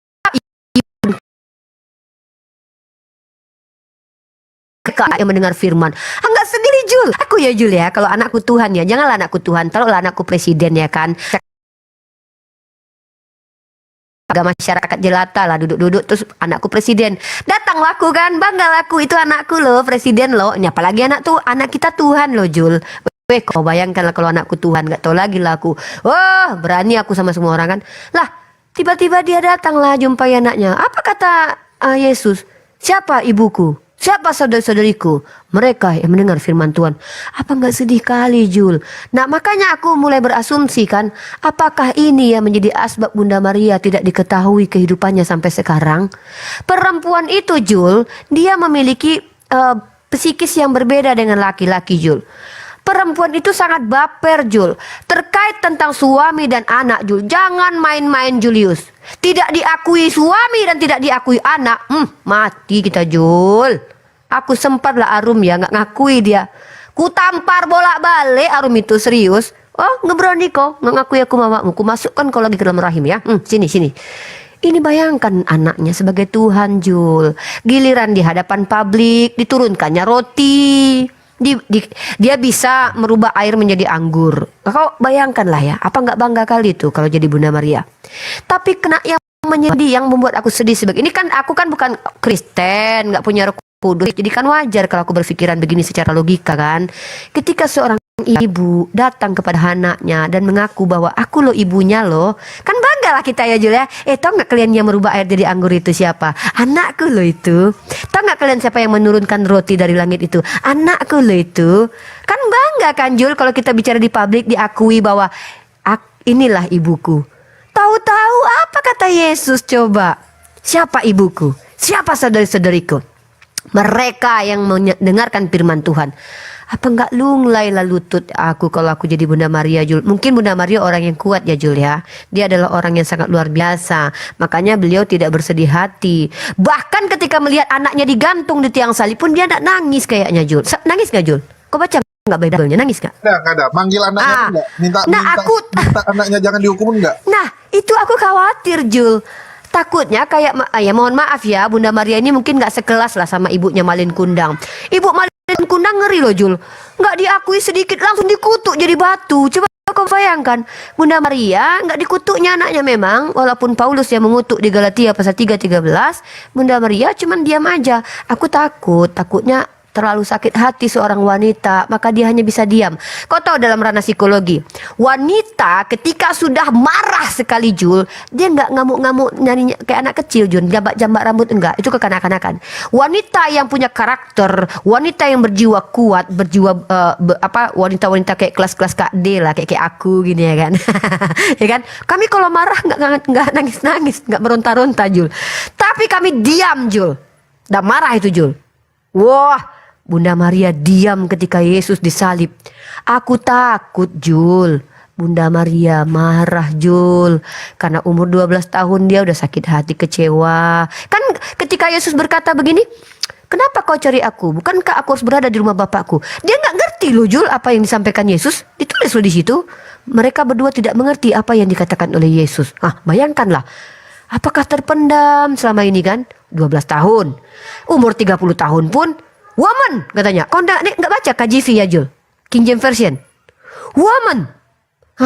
Aku kalau dibilang sama si Arum ya, hai perempuan, kata si Arum. Wah, aku jambak, aku campak dia ke sungai, Jul. Hai perempuan, kata si Arum. Tapi ya itulah ya, luar biasa Bunda Maria ini memang wanita yang berjiwa besar, luar biasa. Maksudnya alhamdulillah ya, Bunda Maria dalam Al-Quran itu, bahkan nama Sayyidah Maryam itu menjadi salah satu surah dalam Al-Quran. Manusia pertama kali yang memuliakan Bunda Maria sejak dia dihina, dinista, dituduh berzina adalah satu manusia yang bernama Muhammad ibnu Abdullah. Itu dia, diikuti oleh umatnya saat ini.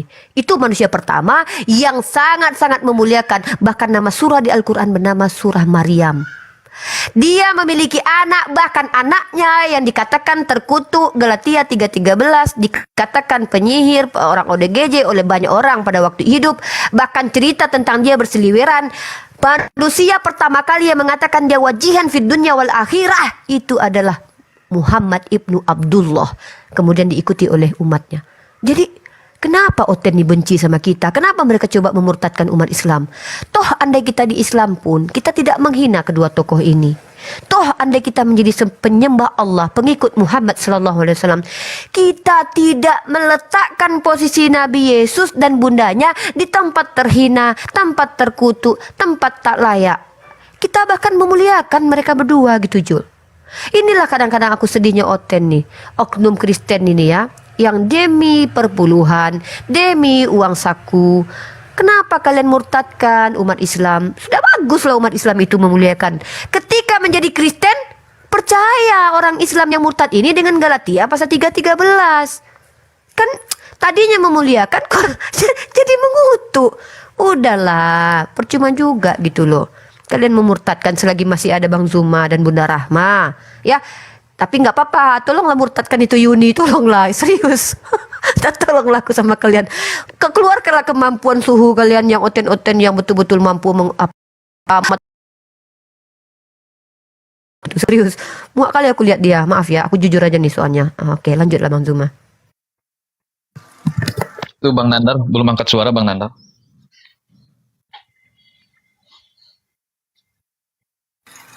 Ya, mungkin Nandar ada yang mau disampaikan? Oke, jauh dari perangkat. Ya, ini jadinya kita Jadi membahas beliau kan sebagai pengacara ya, Bang Nandar ini. Ya, kita membahas akhlak aja ya. Ini gimana nih akhlaknya Yesus nih? Padahal di Islam itu meninggikan suara kepada ibu aja itu udah dosa loh. Gimana nih Bang Zuma nih? Apa benar Yesus itu kelakuannya seperti itu? Bang Zuma kayaknya sedih kali dengar cerita Yesus, makanya Bang Zuma lagi nangis. Cep, Uni Cep. Iya, jadi Bang Zuma kan lagi nangis, lagi bersedih hati karena kan beliau orang yang sangat family man ya. Beliau kalau masalah orang tua, anak, itu beliau tuh sangat hatinya tersentuh. Jadi beliau nggak bisa berkata-kata sekarang ya teman-teman ya.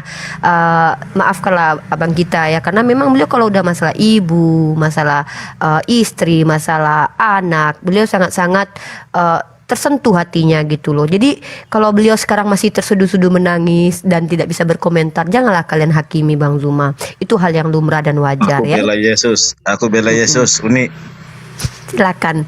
Aku juga membela Yesus. Yang di ayat Alkitab, di ayat Bible yang bilang, wahai wanita, itu bukan untuk ibu Yesus, itu untuk istrinya. Karena dalam bahasa Yunaninya gunai. Loh, enggak serius. Justru karena salah penerjemahan ini yang seakan-akan Yesus kasar kepada ibundanya. Wahai wanita, padahal itu untuk istrinya loh. Gunai itu istri. Iya, penerjemahan Alkitab lah yang kemudian seolah-olah Yesus berkata kasar kepada ibundanya. Padahal itu terjemahan yang kurang tepat. Harusnya istriku. Itu kepada istrinya. Terima kasih. Iya, jadi gini ya. Kalau kita bicara tentang Yesus memiliki istri, kenapa menjadi tidak wajar pertanyaannya? Sementara dia mati wajar, disunat wajar, makan ikan goreng wajar. Kenapa kayak seolah kalau Yesus punya istri itu menjadi aib yang luar biasa kalau dia adalah 100% manusia yang normal ya kan? Iya kan? Nah, mungkin inilah ya, dalam Islam itu justru dengan menikahi perempuan itu meninggikan derajat perempuan ketimbang dia mencium-cium kaki Yesus tapi tak dinikahi. Bayangkanlah. Nah, Islam itu meninggikan wanita, makanya dinikahi gitu kan. Nah, jadi memang lah ya, kalau kami ini perempuan-perempuan Islam nih kayak aku, kayak Kak D itu ya, memang di Islam ini memang tinggi posisi kami, jujur-jujur aja kayak aku bilang. Tapi kalau kayak Mikana memang agak rendah lah, karena Paulus mengatakan, aku tidak mengizinkan perempuan untuk mengajar katanya. Nah, ini ya, aku punya pengalaman pribadi waktu jumpa lah sama Kak D kemarin tuh. Kak D itu bukan apologet ya, kita nggak nampak dia bukan apologet. Bayangkan loh, orang seperti Kak D aja yang bukan apologet, itu menginjili tukang salon. Ini serius Jul. Jadi kan tukang salon yang ada di tempat kami itu kan oten Jul. Nah ditanya sama Kak D kan, siapa Tuhanmu katanya. Pertama lembut Kak D. Inilah perempuan ini berilmu tuh boleh dalam Islam. Kalau Mikana enggak boleh ngajar. Apa kata Kak D? Siapa nama Tuhanmu? Yesus katanya. Dibilang sama Kak D, pertanyaanku, siapa Yesus menurut Yesus? Kata Kak D, kan kaget lah orang satu salon itu kan, udah ketar-ketir lah yang muslimnya kan, yang pemilik salonnya muslim kan, ketar-ketir lah dia kan, mau nangis lah si Oten yang laki ini, dia laki tapi kayak cewek gayanya karena tukang salon kan. Siapa Yesus menurut Yesus? Kata Kak D. Kata aku, wah parah kali mama ini, ku bilang kan, dihantamnya abang-abang salon ini, gue bilang kan, iya kan sama Tuhan kita, dia kan manggilnya ini kan, kalau sama Kak D itu ada panggilan khusus lah kan, kan sama Tuhan kita. Siapa bilang Tuhan kita sama? Kata Kak D. Jadi ku pikir inilah Islam, perempuan diberi hak berbicara, diberi hak untuk menginjili, diberi hak untuk menjadi guru. Tapi di dalam Kristen perempuan tidak boleh mengajar. Ngeri, kata Edis bilang tuh, ngeri kata Edis. Nggak boleh. Dan anehnya dilanggar sama Mikana, Sopi Katul. Heran aku sama orang Kristen yang patuh lah kalian sama ajaran Paulus itu loh. Paulus itu loh udah dijumpai Yesus, udah didatangi Yesus, walaupun kesaksiannya berbeda ya kan, beda-beda 2 ayat. Jadi tolonglah kalian ikutilah kata Paulus, tidak boleh perempuan pakai emas. Mikana kasih emasmu dulu sama Bu Yuni. Ya, perempuan tidak boleh pakai emas, mutiara, rambut dikepang. Mikana jangan dikepang. Nggak boleh pakai latas Louis Vuitton, mahal. Mikana dilarang dalam Kristen memakai barang-barang mewah. Mana dalilnya? Ada. Unirifa nggak sembarangan. Unirifa ini nggak pernah asumsi ya. Unirifa kalau berdiskusi selalu pakai data. Nggak boleh memfitnah karena Islam tidak bolehkan memfitnah. Ini kata Kak D, kita itu perempuan Islam cantik. Kalau kita sadar kita cantik, maka cantiklah kita. Maka kita tidak boleh memfitnah. Seperti yang dilakukan Bu Yuni, ya nggak boleh. Ya, jadi kalau dalam Islam itu perempuan itu boleh mengajar dan martabatnya tinggi, ya. Nah, kita lihat dalam Kristen ini. 1 Timotius pasal 2 ayat 11. Karena Adam yang pertama perempuan itulah yang tergoda dan jatuh ke dalam dosa. Apalah maksud si Paulus ini? Janganlah kami. Ibunda Yesus itu perempuan. Gara-gara dialah bisa Yesus bicara, bundanya yang menyapi, membesarkan, walaupun besarnya, kemudian roti diturunkannya dari langit, dikasihnya ke orang lain. Ya kan? Diberubahnya air menjadi anggur. Nggak mungkinlah Bunda Maria minum anggur. Apalah salahnya dirubahnya ranting-ranting jadi emas, menyenangkan hati mamanya, kan senang hati Bunda Maria itu sebenarnya ya kalau secara logika. Tapi kan Yesus kan nggak seperti itu, dia kan mengosongkan diri ya. Jadi begitu memang kalau logikanya aku pakai ya. Nah jadi ketika kita berbicara tentang perempuan dalam iman Kristen, sama seperti dalam semua jemaat orang-orang kudus. Nih ayatnya ada. Perempuan-perempuan harus berdiam diri dalam pertemuan-pertemuan jemaat. Sebab mereka tidak diperbolehkan untuk berbicara. Mereka harus menundukkan diri seperti yang dikatakan juga oleh hukum Taurat. Ini ngeri kali, ngeri kawan. Ngeri. Perempuan harus, bahkan kalau ada perempuan yang adalah seorang budak atau hamba, harus patuh akan segala sesuatu kepada tuannya. Disuruh jungkir balik lah tuh. Disuruh kayang, terpaksa kayang lah. Apalagi disuruh manjat pohon mangga. Ya mau gimana? Nggak bisa menolak, karena nggak boleh menolak, kata Paulus. Di mana ayatnya? Ada. Titus pasal 2 ayat 9. Hamba-hamba hendaklah taat kepada tuannya dalam segala hal dan berkenan kepada mereka. Jangan membantah. Aduh ya Allah ya Rahman ya Karim. Nabi Muhammad hadir, perbudakan dihapuskan. Paulus hadir, budak nggak boleh bantah. Aduh ngeri. Ngeri kata Adis. Makanya aku nggak mau jadi oten. Gitu loh. Kadang-kadang Bang Zuma pas sudah selesai nangisnya ya. Soalnya kita kalau bahas tentang perempuan, Bang Zuma tuh sangat tersentuh. Bahas tentang ibu, mungkin sedih Bang Zuma pas baca Bible Lukas itu ya, tentang Yesus hilang terus bikin sedih mamahnya itu kali ya.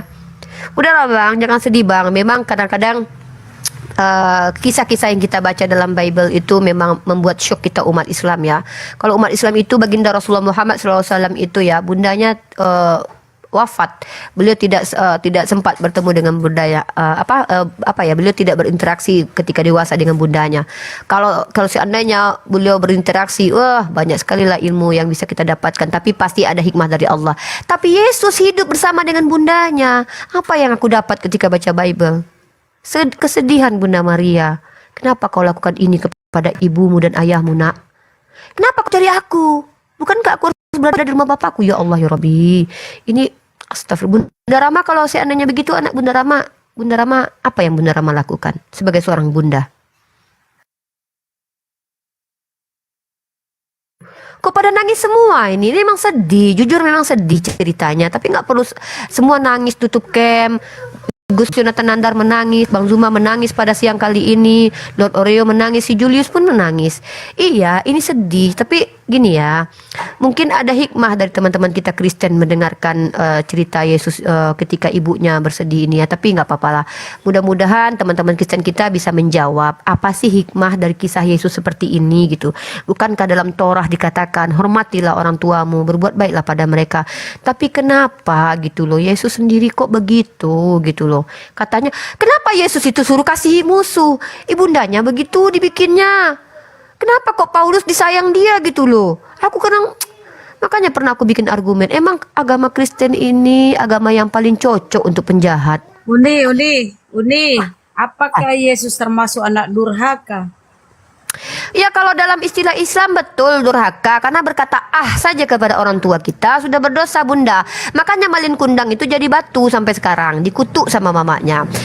Gara-gara dia itu tidak mengakui mamanya di depan umum. Nah waktu Yesus didatangi keluarganya, ibundanya sama saudari dia, kan dia bilang, ibumu telah datang. Gimana itu ayatnya ya, kita cari dulu ya, biar kita nggak dibilang fitnah ya. Karena umat Islam dalam perempuan Islam ini nggak boleh memfitnah ya.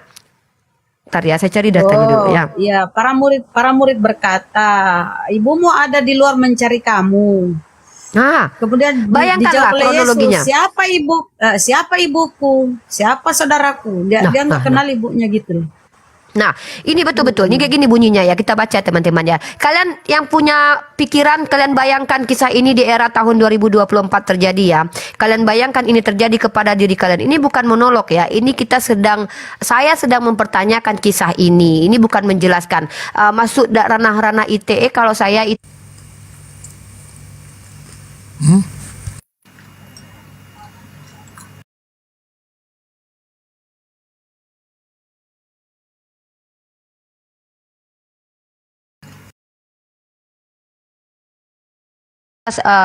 delapan aja lah, kita lihat, buka aja lah satu perikop kalau kata teman-teman kita Kristen itu, biar kita mengerti katanya Bible itu ya. Kalau perlu baca satu kitab baru kita bicara ya, begitu caranya dalam Kristen setahu aku ya. Katanya baca satu perikop, giliran pendetanya cuma ayat nggak apa-apa kata dia kan, giliran awak yang baca suruh satu perikop katanya nih. Jadi Lukas pasal 8 ayat nomor ke-21 kalau kita baca ini nggak ada, kita baca perikopnya di mana ini? Ini perumpamaan tentang pelita ya. Di ayat ke-16-nya itu tertulisnya begini. Tidak ada orang yang menyalakan pelita lalu menutupinya di tempat tidur, tetapi ia menempat supaya semua orang masuk. Oh panjang ya, ini perumpamaan ya, aku nggak ngerti, maaf ya, karena ini perumpamaan ini ayat-ayat mutasyabihat ya. Kemudian ada sebab tidak ada sesuatu yang tersembunyi, tetapi siapa yang tidak ini kok ada ayat mutasabihat di Bible, gimana sih? Ini ada Petra, kan ada ayat Petra. mutasabihatnya di Bible, ayat Ada perumpamaan. Petra. Selamat siang Petra. Ya, Siki Petra, ini mau cerita dulu Petra, diam dulu Petra ya. Petra jangan ikut nangis, memang sedih memang cerita ini. Dari Yesus dan anak saudaranya, ini judulnya begitu ya, perikopnya Yesus dan anak saudaranya. Di ayat ke-19-nya begini, ibu dan saudara-saudara Yesus datang kepadanya, tetapi mereka tidak dapat mencapai dia karena orang banyak. Kalian bayangkanlah, anak kalian lagi dikerubunin orang, kalian pengen membanggakan dia, pengen meluk dia, pengen membuktikan bahwa ini loh orang yang telah merubah air jadi anggur, menurunkan roti, ini anakku loh. Bayangkanlah, jangankan dia menurunkan roti dari langit, ketika dia jadi presiden aja pasti kalian bangga ada dia. Itu terjadi ya. Lalu orang memberitahukan padanya. Jadi adalah orang-orang yang mungkin lihat, nggak tahu orangnya siapa. Jangan kalian tanya ya, entah Cahyono, entah Bambang, nggak tahu kita nih, karena nggak ada tertulis ya. Jadi karena orang tahu bahwa itu mama sama saudaranya, adalah orang bilang sama dia. Bayangkan, kalian bayangkan ya, apa katanya? Ibu dan saudara-saudara Yesus datang padanya, tetapi mereka tidak dapat mencapai dia karena orang banyak. Orang memberitahukan padanya, ibumu dan saudara-saudaramu ada di luar ingin bertemu dengan engkau. Apa jawab Yesus? Tetapi ia menjawab, ibuku dan saudara-saudaraku ialah mereka yang mendengarkan firman Allah dan melakukannya. Astagfirullahaladzim. Kalian bayangkan kalau ini terjadi pada ibu kalian lagi berpidato di atas podium, lalu ibu kalian berteriak-teriak, anakku yang ganteng, calon presiden, coblos nomor 04, anakku loh itu. Tahu-tahu ada pas pampres datang. Pak, bapak jangan ngomong aja, bapak ini aja kampanye dari tadi, ibu bapak di bawah itu. Mana ibuku, mana anakku, mana keluargaku, dia yang mencoblosku, maka dialah anak. Apa nggak sedih kawan? Kalau aku sempat terjadi sama aku, ini bicara tentang diriku ya. Betul ya, kalau aku ya, iya oke lah. Datang aku ke dukun, ku santet anakku ya. Tapi kan aku nggak percaya santet gitu kan. Sayangnya aku kan muslim. Sama anaknya. Sedih loh bunda gitu kan. Jadi emang sedih banget ini kisah ini. Tapi ya nggak tahu lah, kita tanya Petra lah. Petra, kalau kau lagi misalkannya kau juara karate, janganlah juara makan kerupuk, lalu banyak yang mengidolakan kau Petra, kau lagi ngomong lah di hadapan orang kan, mamamu teriak-teriak Petra, lalu kau datanglah orang samamu, Petra, mama kau datang itu. Kau jawablah kan Petra, siapa mamaku, siapa adik-adikku, dialah yang berteriak-teriak kepadaku saat ini. Menurut kau itu baik apa enggak Petra? Gini Uni. Jadi kamu Uni salah satu juga ibunya Yesus juga. Ketika kau mendengarkan firman Yesus, engkau adalah saudaranya. Artinya, maksudnya gimana ini Petra? Aku mamanya Yesus? iya. Jadi aku nih, jadi Yesus panggil mama sama aku, panggil bunda. Sebutan. itu setara dengan hamba. Oh, jadi Maria aku nih mamanya Yesus istilahnya kalau aku jadi Kristen. Tante Uti itu mamanya Yesus. kan dikatakan di situ kan. Oh, si Mikana mamanya Yesus juga berarti. Iya, semua perempuan punya. Ya, Waduh. artinya itu sebutan kepada perempuan. Berarti boleh lah Mikana menyusui Yesus ya? Aku nolak, aku nggak mau. Nggak apa-apa lah jadi mama Tuhan Bunda. Apa? Iya kan? Nggak mau nggak apa-apa. Mau aja lah, Harusnya Bunda. gini loh, Petra, dikit Uni, harusnya gini. Harusnya Yesus tuh nggak gitu ya. Dia ke bumi itu lewat mamanya loh. Iya. Harusnya dia jangan durhaka. Dia ke bumi kan lewat mamanya itu, lewat mulut rahim mamanya dia keluarkan ke bumi. Harusnya dia hormat. Kalau tidak ada mamanya, nggak turunlah Tuhanmu ke bumi kan? Lanjut. Aku aja belum kenal Bunda Rama. Aku panggil Bunda, Ibu. Bunda Rama, Ibu Rama. Tapi kan bukan nama yang betulan, Petra. Panggilan aja. Kalau ini kan Yesus bukan masalah dia mengaku itu, Petra, yang menjadi masalah. Yang menjadi masalah buat aku tuh nggak diakui terang-terang. Gini loh, Petra, dengar Uni ya. Anaknya kan terkenal, sudah bisa merubah air menjadi anggur, menurunkan roti dari langit. Coba lah kau dengarkan dulu ya. Nah, kan terkenal itu, banyak orang mengelu-elukan itu. Yesus, pastilah banyak orang yang sedang mengelu-elukan. Tiba-tiba mamanya kan pengen lah ada di situ biar bangga ya kan. Hah, nggak diakui Petra. Apa nggak remuk redam lah hati mamanya? Sedih tuh loh. Nah maksud aku, menurut kau bagus nggak itu akhlak kayak gitu? Padahal dia kan memerintahkan di dalam Torah waktu dia belum jadi manusia ya Petra. Waktu itu kan dia masih jadi roh katanya. Nah dia mengajarkan katanya loh ya, ini kata kalian Kristen loh. Dia mengajarkan untuk berbuat baik kepada kedua orang tua. Lah tapi dia nggak ngakuin mama bapaknya. Dia bikin Petra berisik. Oke. Ketika ada orang mengatakan, Guru, ibumu dan saudaramu ada di luar. Arti Yesus mengatakan seperti itu. Setiap orang yang mendengarkan firman-Nya itu adalah saudaranya. Artinya suatu kedekatan antara Allah dan manusia itu.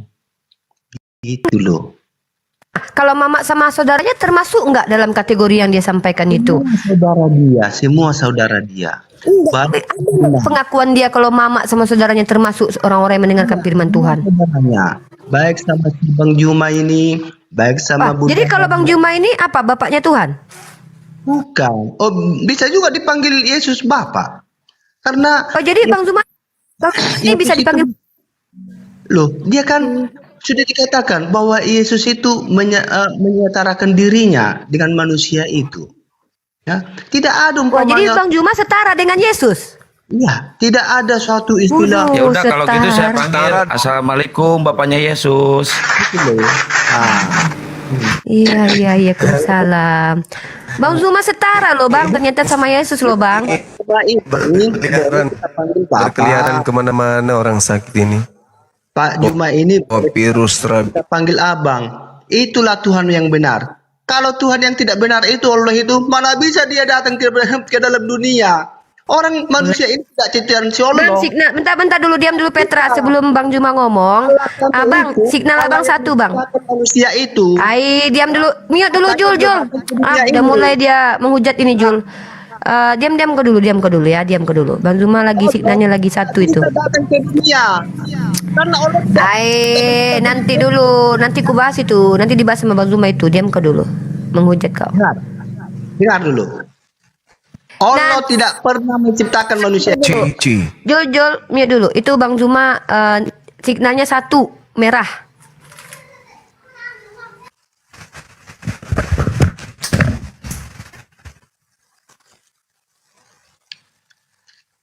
Halo. Bentar dulu Petra. Ini signal Bang Zuma ini masih satu ini, bentar. Habis. Nah, iya. Mungkin aku dulu lah Bang Zuma ya. Mungkin aku dulu. Jadi gini Petra ya. Jadi kau bilang Tuhan kami tidak terlihat. Sekarang mau kutanya samamu. Kayak mana bentuknya bapaknya Yesus? Petra. Kayak mana bentuknya bapaknya Yesus? Berbulu juga ya kayak Yesus ya? Bapak itu Yesus sendiri. Wah, Bunda, jadi Bapak itu Yesus sendiri yang mati di tiang salib berarti Bapak. Iya. Oh, mati Tuhan mau 3 hari. Itu Yesus itu kan Yesus dipanggil itu kan panggilan. Nah, inilah teman-teman ya, bisa kita lihat di sini ya, bahwa Petra Tuhannya berbulu, disunat hari ke-8, baik dari surga sudah berbulu, turun ke dunia sudah berbulu berarti ya. Memang sudah berkulit ya. Yesus itu kan Bapa, Ripai. Iya, Yesus kan Bapa. Karena dia Bapa, maka sejak zaman dahulu memang dia sudah berkulit, berpori, berbulu. Sudah memang begitu keadaannya. Ketika dia lahir, iya, aku tanya, jawab dulu. Aku cuma pastikan aja. Berarti Tuhannya Petra ini memang sudah berkulit, berbulu, berkelamin sejak semula ya? ya itulah Kristus. Oh gitu. Nah, jadi ketika dia waktu di surga itu berkulit berbulu itu, dia butuh makan nggak di surga? Kayak ada air ludahnya juga, air ludah, keringat gitu. Tidak ada makan-makan di surga dan kawin mengawin. Seperti surga si Allah itu. Tidak ada. Ada kawin yang kita buat. Yang jadi pengantinnya kan kalian nanti. Yesus kan semua perempuan laki-laki kan akan menjadi mempelai Yesus nanti. Kok nggak ada pula kawin? Jangan bohong. Jangan bohong. Jangan dusta depanku. Jangan dusta. Petra, sembuh kau dek ya. Di dalam kitabmu justru secara eksplisit tertulis kata kawin. Di mana di situ aku nggak mau debat kusir ya. Di dalam kitabmu ketika kalian menolak bahwa tidak ada kawin di surganya kami, dan di dalam kitabmu sendiri secara eksplisit bukan implisit. Nih sorry aku sambil ngecas, nanti lanjut benar Mas. Tertulis bahwa Yesus itu kawin. Nah, sementara dalam Al-Quranul Karim kau tidak dapat menemukan fitnahanmu terhadap agama Islam. Nah jadi beginilah cara diskusinya kau Petra. Makanya aku bilang, ya ini aku bilang samamu ya, jangan kebanyakan makan ketombe Petra. Saya nggak sehat. Oh iya, kami nggak jadi pesundal karena di surganya umat Islam tidak ada pesundal. Bahwa dikatakan pesundal lebih dulu masuk ke dalam kerajaan surga. Kenapa? Karena memang ternyata pesundal itu tidak berdosa. Kenapa? Karena Yesus mampu mengampuni tanpa harus mati. Contoh, Maria Magdalena seorang pesundul. Dia diampuni karena berbuat kasih. Berbuat kasih itu tidak ada batasannya dalam Kristen. Tidur dengan laki-laki orang itu bisa dikatakan kasih. Tidur mengasihi suami orang, mengasihi laki orang itu nggak ada batasan kan, kecuali ada batasan di agama kalian. Oh, yang mengasihi itu begini. Nah, jadi kalau ada pesundal mengasihi suami orang, maka sejatinya mereka tidak bisa dikatakan berdosa Petra. Ya, karena pesundal itu dulu masuk surga dan Maria Magdalena mantan pesundal bahkan mencium kaki Yesus. Nah jadi ketika di agama kami tidak tertulis tuduhanmu, tapi di agamamu, di kitabmu tertulis secara eksplisit bukan implisit. Yesus kawin, ada dalilnya kitab Wahyu. Pesundal masuk surga, ada dalilnya kitab Matius. Tapi tuduhanmu semua terhadap Islam tidak tertulis dalam Al-Quran kami. Gitu Petra ya. Silakan dilanjut, aku mau ngecas HP dulu. Jul, suruh Bunda Rama dulu. Oke, saya jawab ya, Rama ya. Memang benar perempuan itu mencium kaki Yesus. Itu adalah bukti kasih. Ketika perempuan yang berdosa itu sadar akan dosanya, dia mencium kaki Yesus dan meminyaki. Maksudnya di sana adalah dengan cara itulah perempuan itu mengasihi Tuhan Allahnya. Ketika dia menyadar bahwa dia di dalam satu kejahatannya. Nah, bukan dia kawin-kawin di situ. Maksud daripada dia mencium kakinya itu adalah penyesalan dosa. Bukan suatu perjinahan, bukan seperti Muhammad menghampiri perempuan bocil. Gitu loh. Turunkan Jul, ini sudah pelecehan dan tidak tertulis ya. Kalau kau bilang bahwa Maria Magdalena tidak berzina dengan Yesus, dari mana kau tahu bahwa dia mencium tidak sampai ke burung Yesus? Emang kau lihat? Dari mana kau bisa membuktikan kepadaku kalau Maria Magdalena mencium kaki Yesus tidak sampai ke burungnya? Dari mana kau bisa memastikan itu? Bisa kau tunjukkan sama aku dalilnya? Maria mencium hanya sampai lutut. Dari mana kau bisa membuktikan sama kami kalau Maria Magdalena terhenti mencium kaki Yesus sampai lutut, tidak sampai ke burungnya? Ayo jawab. Ya, jadi ketika kau berasumsi di hadapanku, aku pun bisa melakukan hal yang sama. Ya, tapi tidak ada gunanya bagi umat. Aku bisa kok. Bahkan narasi yang kubangun itu bukan asumsi. Contoh, kejadian Yesus membuat ibunya sedih, itu ada dalilnya. Ketika Yesus tidak mengakui ibunya di hadapan orang, itu ada dalilnya. Ketika kaki Yesus dicium perempuan, ada dalilnya. Dan ketika kau bilang dia tidak berzina, dari mana kau tahu bahwa mereka tidak dikatakan berzina? Memang kau lihat ketika si Maria Magdalena mencium itu tidak sampai ke pusarnya? Melihat kau? Kan tidak. Ketika memang tidak ada tertulis. Tapi jangan kau asumsikan pula, oh mereka tidak berzina, karena tidak ada tertulis pula bahwa Maria Magdalena hanya mencium sebatas kaki. Dan tradisi Yahudi, apa boleh laki-laki mencium perempuan mencium kaki laki-laki? Boleh. Jadi jangan menuduh Nabi Muhammad, kau tuduh, kau fitnah. Aku tidak pernah menuduh bahwa Yesus berzina dengan Maria Magdalena, nggak pernah aku tuduh.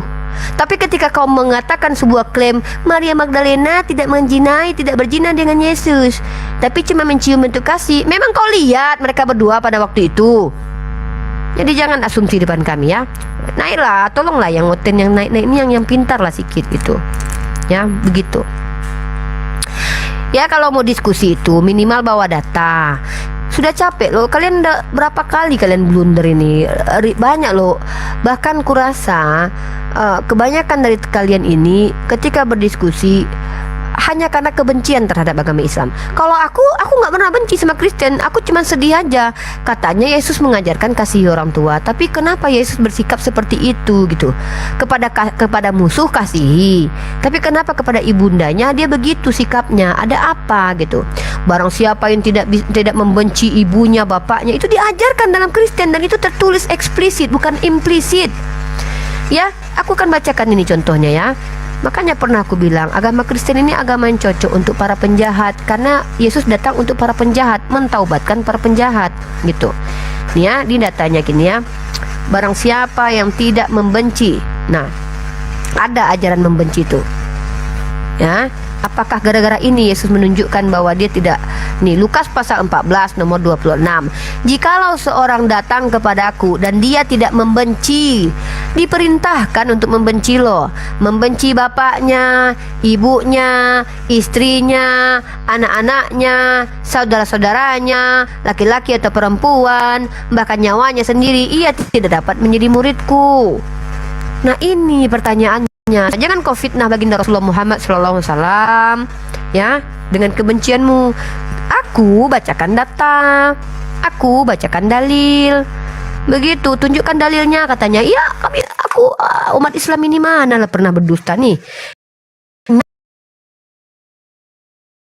Heran aku ya Allah. Kami juga yang ngajarin kalian Bible-nya.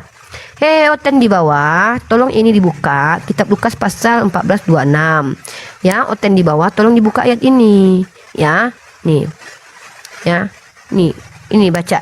Jikalau seorang datang kepadaku dan ia tidak membenci bapaknya, ibunya, saudaranya, anak-anaknya, saudaranya laki-laki dan perempuan, bahkan nyawanya sendiri, ia tidak dapat menjadi pengikutku. Nah, begitu. Kok pada turun semua orang ini? Hah, Jul? Sedih kali ya ceritaku ya. Takut sama lu. Kenapa ini? Kenapa aku dibilang menghujat sama Oten? Padahal aku membacakan kitab mereka loh, Jul. Ya, jadi naik ke sini. Mari kita buktikan Uni Rifan ini penghujat atau tidak. Aduh, tinggal satu bateriku, Jul. Tunggu dulu, Jul. Lanjut Bunda Rahma. Aku mau ngecas HP dulu. Oke, ada Sipoga. Kepental. Ada Togar, silakan Togar, ada yang mau disampaikan sebelumnya? Shalom. Shalom. Ya, gimana Togar? Salam Apa benar? pas. Iya, saya mau nanya, Pak. Awal mulanya manusia itu mengenal Tuhan Sang Pencipta itu bahasanya apa dan di negara mana ya Pak pertama-tama manusia itu mengenal Tuhan Yang Maha Esanya? Kita mengenal Tuhan itu dari kitab suci kita, Togar. Di ayat mana ya Bu? Ya di dalam Al-Quran surat Toha ya. Innani anallah. Bismillahirrahmanirrahim. Innani anallah la ilaha illa ana fa'buduni wa qimis sholata li zikri. Itu Togar.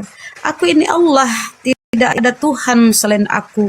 Sembahlah aku, laksanakan sholat untuk mengingatku. Itu Togar. Di negara mana ya Bu pertama? Penting daerah Arab, nggak ada di Eropa, Togar. Jangan berharap kau di Eropa, nggak ada yang pakai dasi, nabi-nabi semua pakai gamis.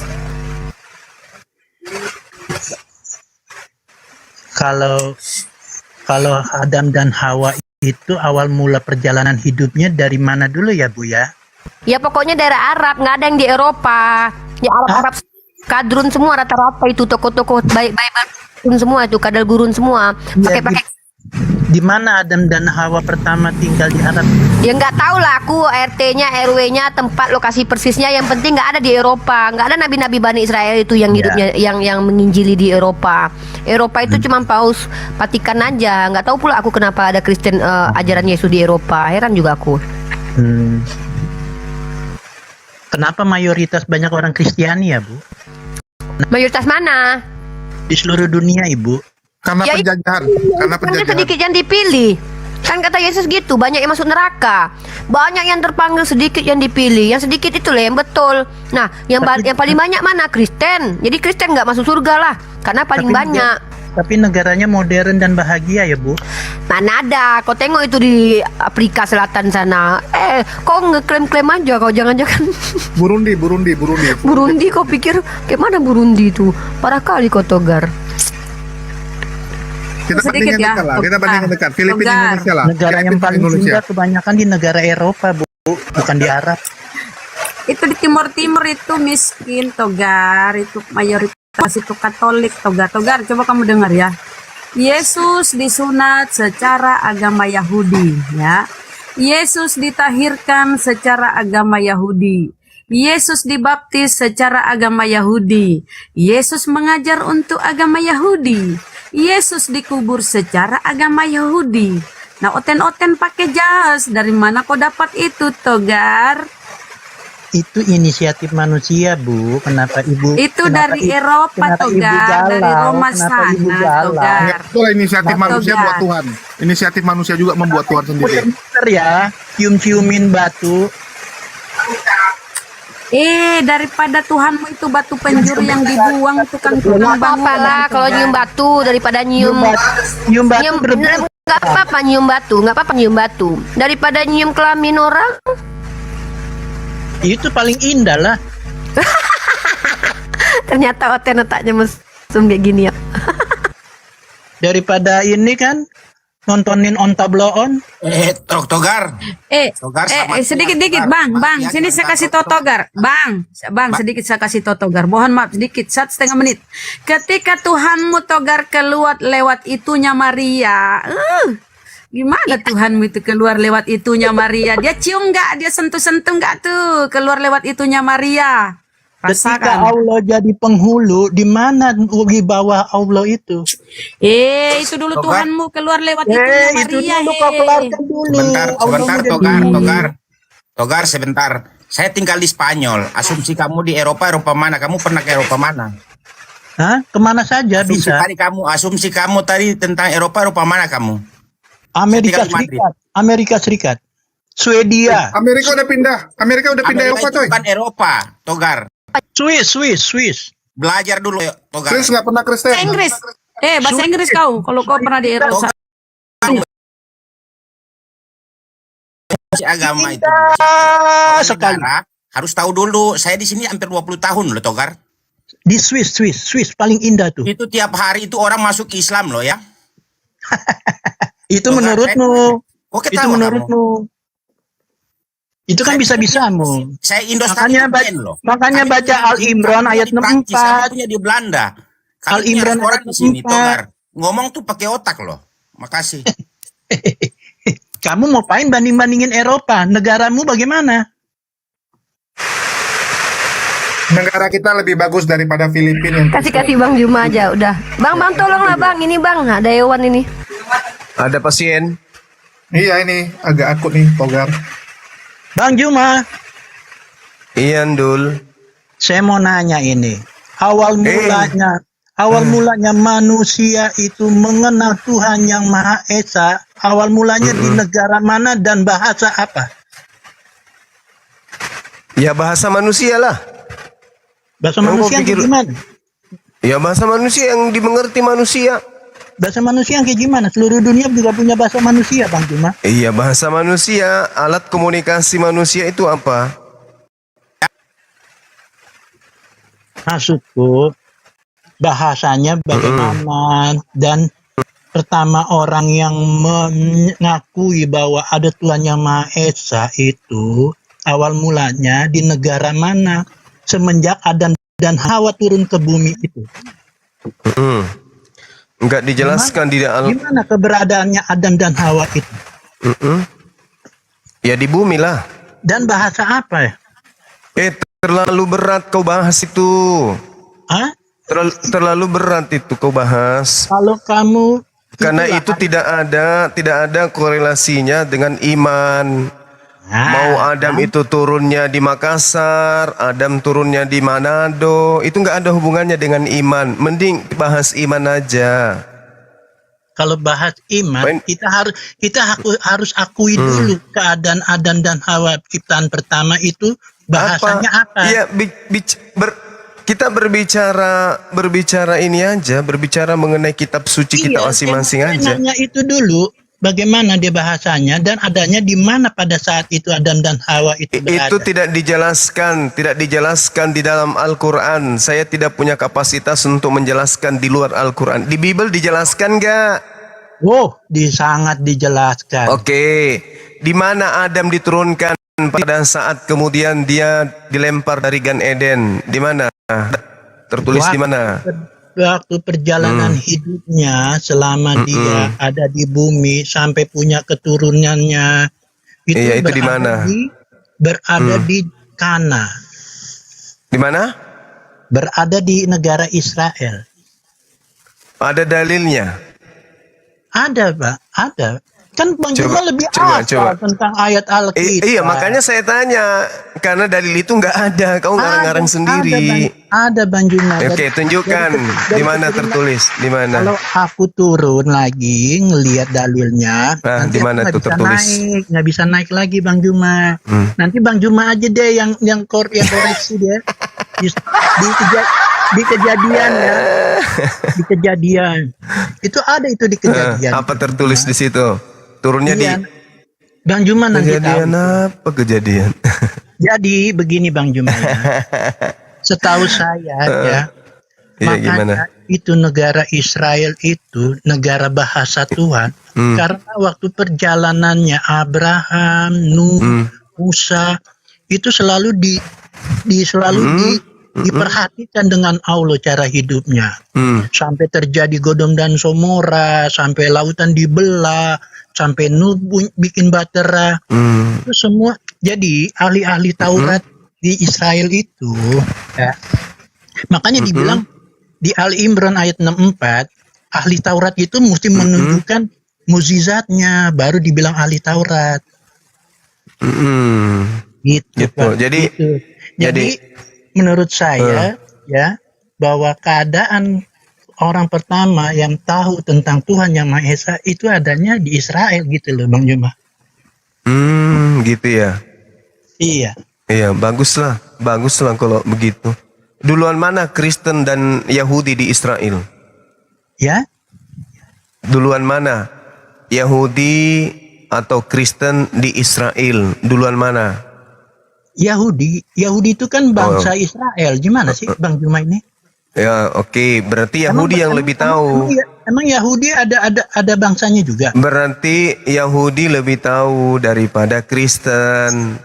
Nah, sekarang menurut Yahudi, menurut ini kita harus mengacu ke Yahudi nih, ya. Kita harus mengacu ke Yahudi. Karena Yahudi yang lebih dulu kata Anda. Nah, sekarang permasalahannya adalah menurut orang Yahudi, ya, itu Yesus itu siapa menurut Yahudi? Bagus Bang Juma nanya begitu. Yesus itu adalah suatu ciptaan roh. Berwujud Yesus ciptaan Tuhan, ya kan? Berwujud manusia. Dan di situ berarti Yesus itu ciptaan Tuhan, betul? Jangan, ya itu persepsinya Bang Juma, ya kan? Boleh ini menurut orang Yahudi. Saya ulang, jangan menurut saya. Saya tanya sekali lagi. Menurut Yahudi, Yesus itu siapa? Yesus itu adalah firman. Di mana Yahudi mengatakan Yesus itu firman? Di ayat Yohanes 3 ayat 34. Ya, itu kitabnya orang Roma. Kita tidak, saya tidak tanyakan kitabnya orang Romawi. Yang saya tanya kitabnya Yahudi yang mengatakan Yesus itu firman, itu di mana tertulis? Di dalam kehidupan. Kalau sekarang Bang Juma bicara Yahudi tentang Taurat, apa sudahnya kedatangan Tuhan Yesus ke Tuhan Yesus nggak bisa datang, dia kena sakit perut. Nggak bisa datang. Yesusmu itu lagi sakit perut, dia diare Bang Juma nanya habis makan buah pohon ara. Saya tanya, yang lebih tahu tentang Yesus adalah Yahudi kan pertama kali. Nah, siapa Yesus menurut orang Yahudi? Bukan menurut Yohanes, bukan. Saya tidak tanya kitabnya Kristen, yang saya tanya kitabnya Yahudi. Baik. Kan tuan rumah lebih tahu daripada Kristen. Kristen ini kan pendatang, penumpang gelap kan Kristen ini. Nah, makanya yang saya tanya tuan rumah Yahudi, Bang. Yahudi yang saya tanya. Iya. Yahudi itu ya agamanya hukum Taurat. Jadi dia tidak mengenal namanya Yesus. Paham? Bagus, tepuk tangan. Berarti Yesus ini tokoh buatan siapa? Yesus itu adalah pembentukan tokoh buatan Allah melalui rohnya. Itu ilmu dari mana? Hah? Ilmu dari mana itu? Kitab. Ya dari kitab. Kitabnya orang Romawi. Sesuai dengan dalil. Iya, kitabnya orang Romawi. Iya, jelas lah sesuai dalil. Oh, bagus, tepuk tangan. Kalau saya melenceng dari dalil, itu namanya ngarang-ngarang. Nah. Berarti kitabnya orang Roma mengajarkan Tuhan pencipta langit dan bumi berubah, membentuk diri menjadi manusia, begitu? Oh, tidak. Bang Juma salah mengartikan. Bang Juma salah mengartikan. Saya bertanya. Tidak ada ditulis Alkitab itu Roma, tidak ada. Jangan ngarang-ngarang Bang Juma. Ini asumsi ini asumsi Juma lo yang punya bukan asumsi. Jangan melogikalis Injil itu punya Roma, itu salah Bang Juma. Nggak ada. Bang Juma, kalau ada buktinya lalu yang pertama kali punya Bible Perjanjian Baru itu siapa?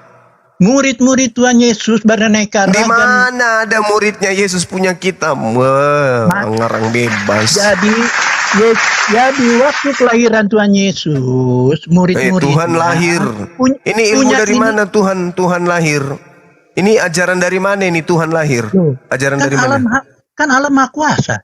Iya, tahu Allah Maha Kuasa. Ini yang saya tanya, nabi siapa yang mengajarkan Anda Tuhan itu lahir? Siapa nabinya yang mengajarkan begitu? Tidak ada. Yang saya tanya sama Juma ya. Nggak ada ya. Begitulah, jujur-jujuran aja. Bukan begini Bang Juma ya, saya kasih tahu ya. Iya. Kalau saya kasih tahu terangkan tentang kitab saya, Bang Juma juga tidak memahami.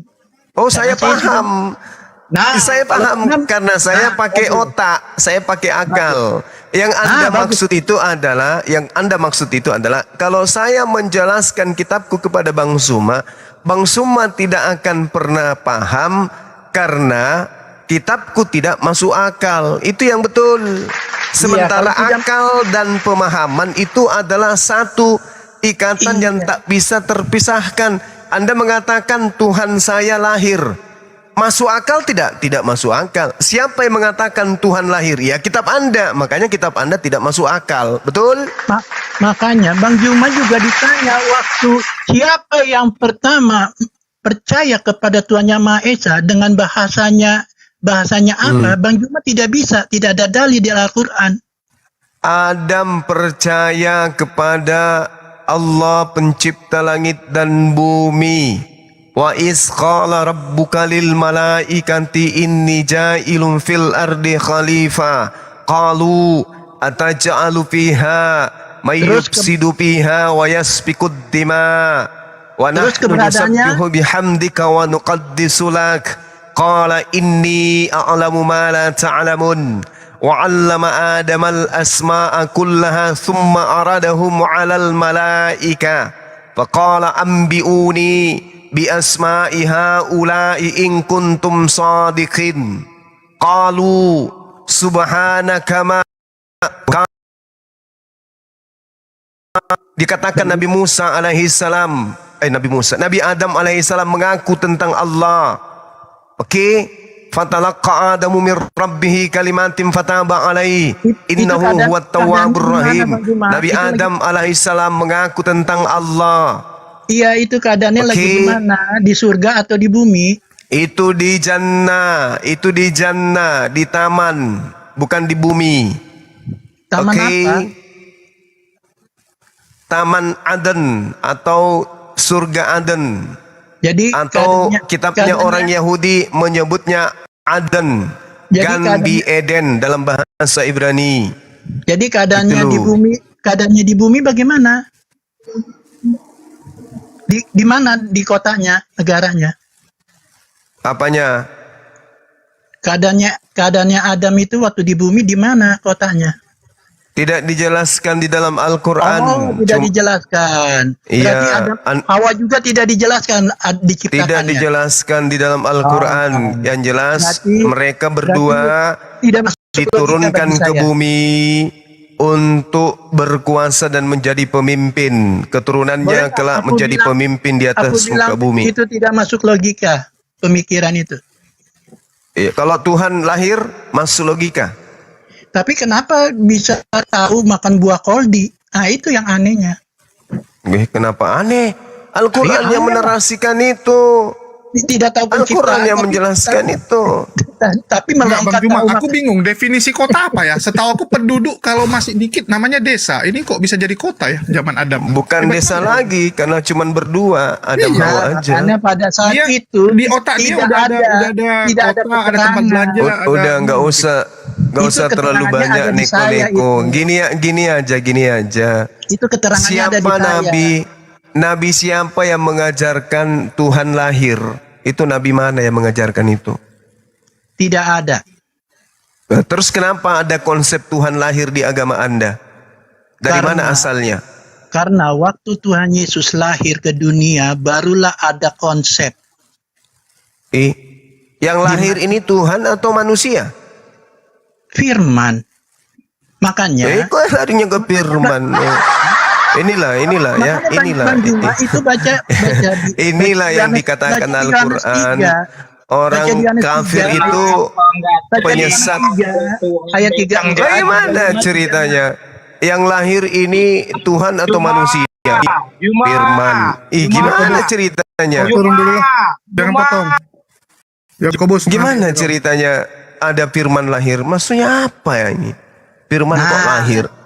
Yang lahir itu manusia, bukan firman. Nah, itulah. Begini saya ceritain ya, panjang lebarnya. Pada hiduplah seorang. Ya. Waktu Tuhan menciptakan bumi, menciptakan segala isinya pada mulanya waktu firman itu ditulis, ya kan?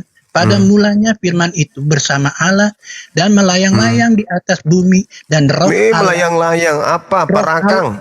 Roh Allah melayang-layang di atas permukaan air. Ya. Apalagi ini? Apa jurus apalagi ini? Tunggu dulu. Makanya aku mau barulah diciptakan terang. Nah, begitu juga tentang Yesus lahir. Yesus lahir ada tanda bintang di langit. Apa ya. ini? Karena di Israel kalau Julius ini kasihan dari mana ini? Makanya orang Israel itu sirik sama Yesus karena Yesus itu mukjizatnya melebihi daripada nabi-nabi lain. Nah, makanya dia diterima makanya dia diterima di sana. Artinya mujizatnya seperti itu, tapi mati dibunuh sama orang. Apa artinya? Mujizat banyak, tapi dibunuh. Berarti yang bermujizat dan yang dibunuh itu berbeda orang. Makanya Yesus jago, Yesus sakti, tiba-tiba dibunuh. Seperti ajaran saya tidak mengerti. Jadi betul, karena ajaran Anda tidak masuk akal. Nah, itu yang bilang. Tidak masuk akal. Tidak ada yang tak mungkin bagi Tuhan. Ajaran Anda itu tidak rasional, hanya cocok untuk manusia-manusia gepeng. Tidak mungkin bagi Tuhan segala-galanya. Berarti Tuhan bisa jadi bagimu? Ya? Bisa Tuhanmu jadi Ada keterangan? Kamu barusan bilang Mana? tidak ada yang kamu mengatakan tidak ada yang tidak bisa bagi Tuhan. Berarti Tuhanmu bisa jadi Tidak mungkin lah. Tidak mungkin. Kalau Tuhan jadi mayat? Oh, bisa. Bisa. Dasar tuyul. Kalau di dalam mayat itu ada nya? Bisa. Berarti Tuhanmu bisa jadi Tapi dalilnya Bang Juma, logikanya Bang Juma tidak ada di dalilnya. Jadi sekarang mana dalilnya? Mana? Oke, kalau begitu mana dalilnya Tuhan? Mana dalilnya Tuhan pencipta langit dan bumi jadi manusia? Mana dalilnya? Bang Juma, kita bicara secara sehat, ya kan? Ya sehat pula kau bilang. Bagaimana? Sebab Allah tidak bisa dilihat. Jadi aku bisa ngomong apa saja, bisa. Pak, mau nggak kamu digituin? Iya, gimana? Masuk akal tidak pencipta langit dan bumi jadi manusia? Dilihat, aku bilang tegang terus, marah nggak kamu? Percaya nggak kamu? Udah turunin ini deh, orang sakit ini ya. Gak ada manfaatnya diskusi sama monyet kayak gitu. Nggak jelas ini dari tadi ngomongin entah apa-apa aja. Otaknya rusak. Iya, definisi kota aja nggak tahu dia. Aku pun bingung gitu ya. Ya, nggak jelas dari Cemana tadi. lah. Dibilang agamanya dari Roma, ya memang Sulit ya. Perjanjian baru. Cari oten yang betul-betul bisa menjelaskan imannya pakai dalil gitu, bahkan ngerti bahasa Indonesia ini sulit kali ya Bang ya. Berapa tahun lo nggak ada satupun gitu loh. Assalamualaikum semua Bang. Waalaikumsalam. Waalaikumsalam. Izin mendengarkan Bang Zuma ini. Saya salah satu fannya dari Madura. Fan beratnya Bang Zuma ini. Keren Bang Zuma. Terima kasih Bang. Tapi kalau yang hadir kayak tadi semua gepeng-gepeng palanya kayak mana mau beri edukasi? Bisa ya, yang penyok-penyok itu susah. Kita kayak bicara dengan tabung gas yang diberikan roh. Iya. Hanya ada suara. Istilah baru bahasa lagi. Indonesia aja. Ya iyalah dek. Ikan Al-Quran mengatakan begini. Wa mathalul ladzina kafaru kamathalil ladzi. Ini Allah menegaskan. Yan'iku bima la yasma'u illa du'a wa nida. Dan perumpama bagi penyeru para apologet Islam menyeru kepada orang yang kafir adalah seperti gembala yang meneriaki hewan yang mana mereka tidak mendengarkan selain hanya suara dan teriakan saja. Tapi cakupan dari teriakan dan suara ini mereka tidak paham. hanya mendengarkan saja. Coba lihat kucing. Kalau kita usir kucing, kucingnya mendengar, tapi mereka tidak mengerti apa yang sedang kita katakan kepada si kucing. Inilah yang Al-Quran gambarkan. Ditanya, Tuhan melahirkan itu seperti apa? Gak bisa, hanya mutar-mutar aja. Seperti itu. Jadi Al-Quran ini menjadi acuan saya setiap berdialog dengan Kristen. Dan Al-Quran tidak pernah meleset. Tetap aja, selalu aja benar. Kayak tadi. Itu kan kayak kambing ditemani bicara. Gak nyambung. Iya betul. Tapi memang ya mereka nih mau gimana ya? Yang tersisa yang gini-gini, yang udah gepeng-gepeng, udah istilahnya produk-produk gagal nih. Yang produk-produk bagusnya entah udah Yang penyok-penyok. Iya. Habis semua deh. Cobalah apa namanya? Tadi saya sudah WA itu Bang Juma, si dosen STT itu Pak Juliantus kan. Mau sekarang diskusi di komalnya Julius ya Pak, aku bilang. Apa katanya? Saya nggak mau sama Bang Zuma katanya. Yang STT-nya nggak mau sama Bang Juma, yang penyok-penyoknya datang ke Bang Zuma ya kan. Kan harusnya orang Kristen malu loh diwakili sama penyok-penyok ini, tabung gas penyok ini semua yang mewakili gitu loh. Turunkanlah pendeta kalian buat menghadapi Bang Zuma ini. Kalau memang dia salah mentafsir kitab kalian, luruskan. Nggak gitu loh Bang, artinya kayak gini loh, artinya anak Allah itu adalah begini-begini, kan enak. Tapi kalau memang Bang Zuma ini apa namanya nggak mampu kalian bantah, ya berarti bukan Bang Zuma yang salah gitu loh. Gitu loh. Assalamualaikum. Ayo lah. Waalaikumsalam warahmatullahi. Pendeta Mario aja unik kapok katanya debat sama Gunda Juma. Itu orang LAI padahal itu. Dulu yang di Komal saya itu. Kapok dia. Pak Mario Mereka itu. beraninya belakang layar aja di apa ditanggap-tanggapinya Bang Zuma di belakang sama Albert Lumampa juga gitu. Kemarin aku lihat videonya dia menanggapi Bang Zuma kan. Dibilangnya Bang Zuma gini-gini. Lah kataku loh, kenapa kok nggak berani berhadapan Tapi sama Gunda Juma hebat tuh nih. Kemarin masuk ke TV-nya apa gereja, ada di gereja itu Bang Juma. Gara-gara Rusuli Robis itu. Si Kubis. Jadi ada juga manfaatnya si Lubas iblis itu ya Bang. Risul iblis manfaat juga. Iya, pasti yang mendengarkan kemarin itu di gereja. Loh, diputar, tapi kok nggak dijawab Pak Pendeta? Cuman curhat.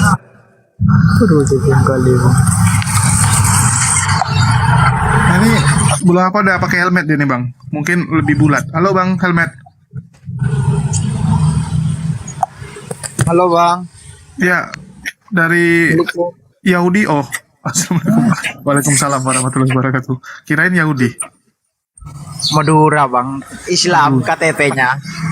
KTP-nya Islam, tapi imannya? Alhamdulillah naik turun. Kalau KTP alhamdulillah naik turun Islam agamanya. Oh, naik turun Bang. Jadi bentar Islam, bentar Kristen. Enggak. Kadang sesat.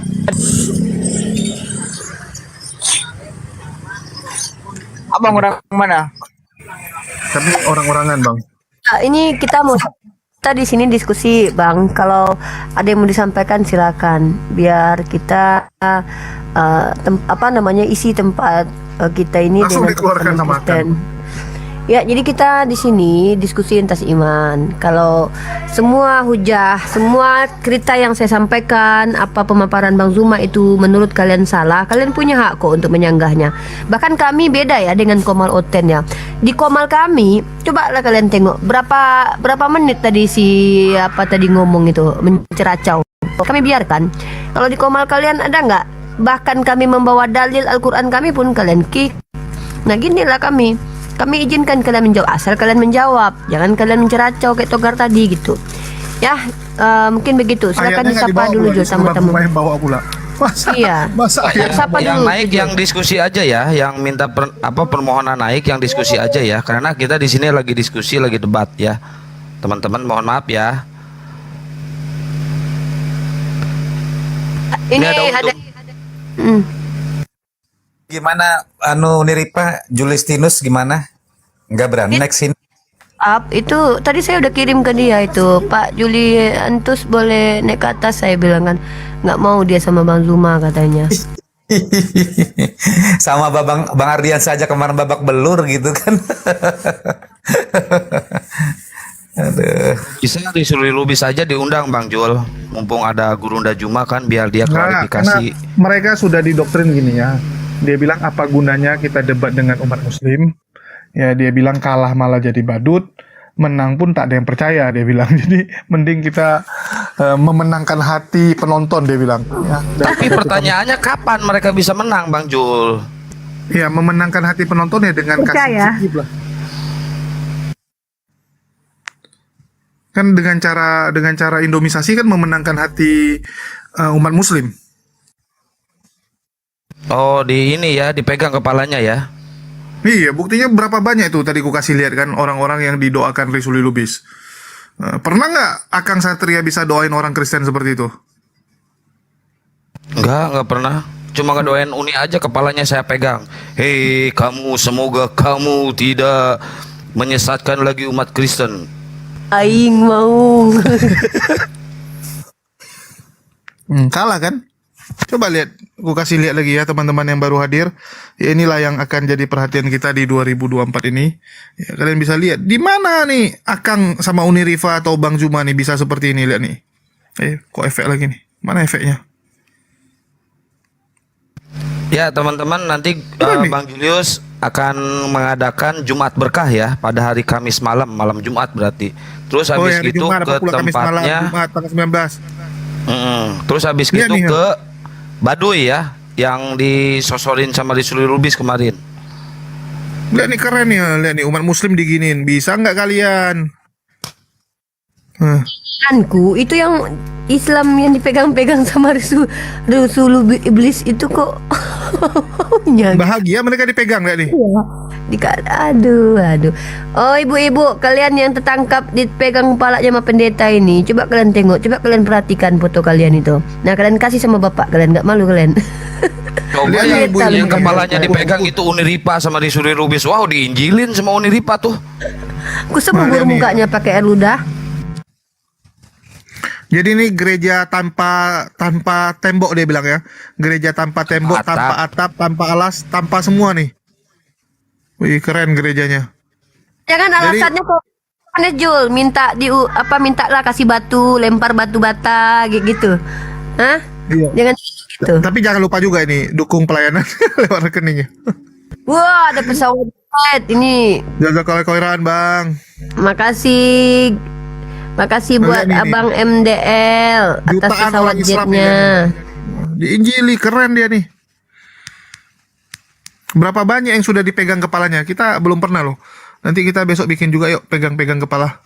Biar aku lah yang tukang megang-megang pala Oten. Gurunda belum pernah ketemu debat sama Kubis ya? Mana berani dia? Dulu waktu di StreamYard pernah mau masuk nggak Bang? Tapi nggak diterima, kayak gitu bukan?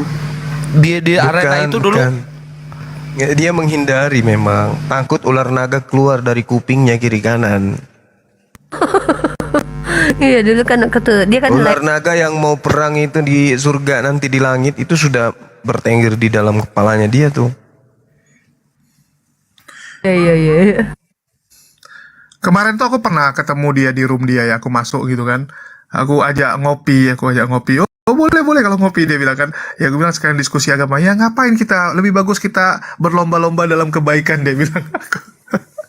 Dia bilang serah dia lah.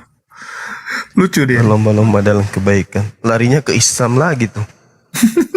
Oh iya juga ya. Dia gunakan statement Islam tuh banyak kali loh sebenarnya. Gak percaya diri mereka sama ajaran mereka. Cuma kemarin saya pernah dengar yang coba Bang Jun tengok lagi videonya. Ya nggak apa-apa lah. Nggak tahu ya isinya berapa karena kalau 5.000 enggak lah Kang, 50.000 percaya aku. 5.000 dia ngomong Uni. 5.000 nggak mungkin orang tuh nunggu dia setiap hari. Ya kalau di sana nggak mungkin ya, tapi kalau yang di Baduy kemarin dia ngomong, yang itu video yang di Baduy, yang di suku Baduy. Tapi keren dia bisa masuk ke Baduy dalam. Nggak ada, itu Baduy luar Bang Jul, belum ke Baduy dalam itu, perbatasan itu. Saya lihat tempatnya kok, saya tahu, saya pernah tinggal di sana lama. Awas nih ya, kalau bawa Akang di sana nggak dikasih masuk ya, aku lempar lo Kang. Masuk, kalau sama saya masuk. Oke, kita akan mencari jejak-jejak Risuli Lubis dan doakan ya, kalau bisa ketemu dia. Malah kita berdoa bisa ketemu dia. Nanti kalau ketemu dia, aku langsung video call sama Bang Zuma. Nanti kita ajak makan dulu Risuli Lubis ya.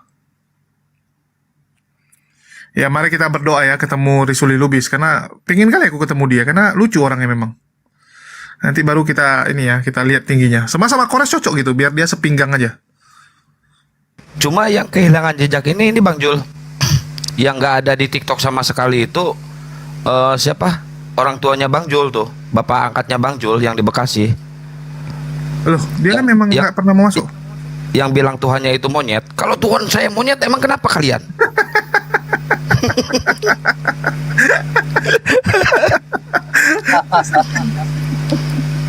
Kemarin si Mikana mengakui Tuhannya mantan mayat. Ya, mungkin tanggapan Bang Zuma nih. Ada pengakuan dari Mikana. Ya, kenapa Tuhan saya memang mati 3 hari bilang.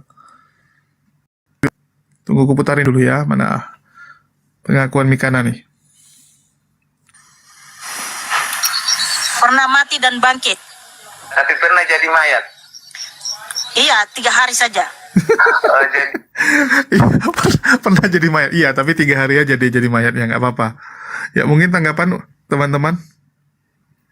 Sebelum itu Uniripa aku ketemu nih literatur ya. Literatur bahwasanya Yesus itu punya istri. Bagus banget nih literaturnya. Nanti tak kirim ke WA kamu ya, Uniripa. Ini bagus loh. Menurut penelitian bahwasanya Yesus itu memiliki istri gitu kan. Berarti aku memiliki istri namanya Maria Magdalena. Mudah-mudahan pas dia turun aku pas lagi cantik ya.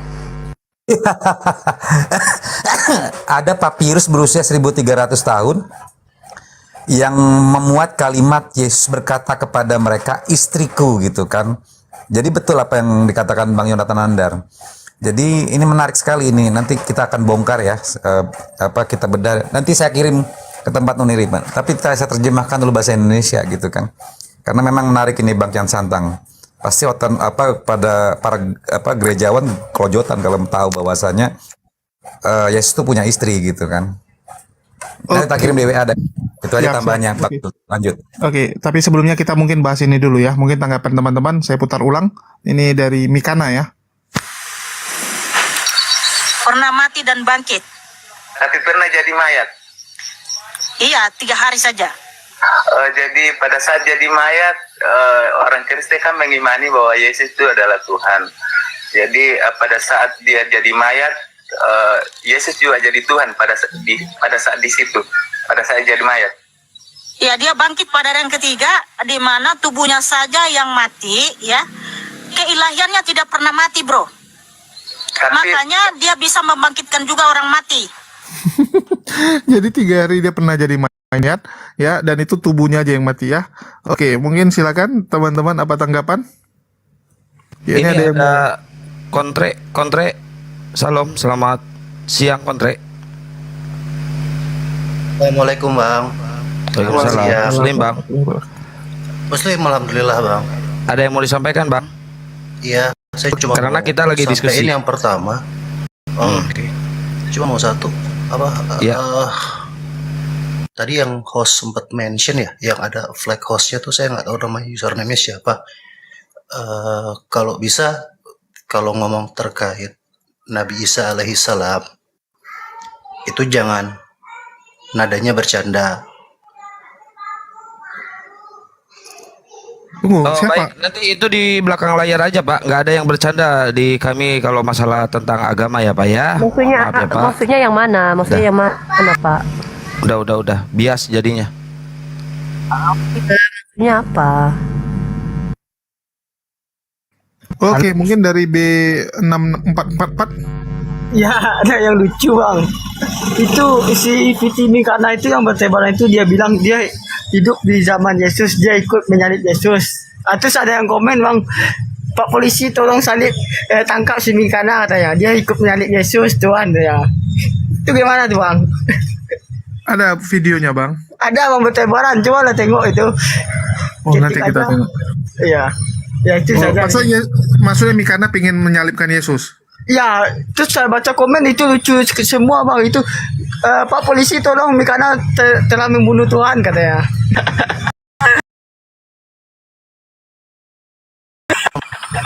Nah, itu aja bang. Oke siap, makasih bang. Ya ini ada yang Ricardo, ada yang mau disampaikan? Ya, salam bang. Shalom bang. Ya gimana bang? Selamat pagi semuanya. Selamatkan pagi kita dari kebodohan. Sore bang, di sini bang. Udah sore bang. Ya, selamat sore. Saya lupa jam. Ya silakan bang, ada yang mau ditanyakan? Saya tadi Atau mau buka tema? Atau mau buka tema aja bang? Dia di Bangladesh nih. Ya. Jadi gini, saya mau menanggapi yang video Mikana itu yang diputar oleh host tadi. Iya, kenapa bang? Anda setuju atau Anda tidak setuju Tuhannya mati? Iya, tadi kan yang mati itu kemanusiaannya yang dipakai untuk menebus dosa manusia. Kemanusiaannya yang dipakai. Nah, Terus kenapa komplainnya ke kami bang? Komplainnya ke Mikana lah. enggak, cuma menjelaskan aja, menjelaskan supaya jangan salah paham kayak gitu. Contohnya gini, Sebelum masuk, ketika kita meninggal, dikit. Bang, sedikit. Sebelum jadi masuk gini, yang lain. perlu diketahui, setiap Kalau manusia yang manusianya meninggal, yang mati, Bang, kalau manusianya yang mati, berarti yang kau tuhankan itu manusia. Karena yang salib itu yang melekat pada salib itu yang Katolik ya. Kalau Protestan kan nggak ada gambar Yesus, nggak ada patung Yesusnya lah. Pokoknya salib lah kalau Katolik Protestan. Nah, yang disalib itu kan manusianya. Lambang yang kau taruh di gerejamu itu kan salib dengan patung Yesus itu. Berarti yang kalian sembah itu manusianya. Karena itu yang kalian puja-puja kan.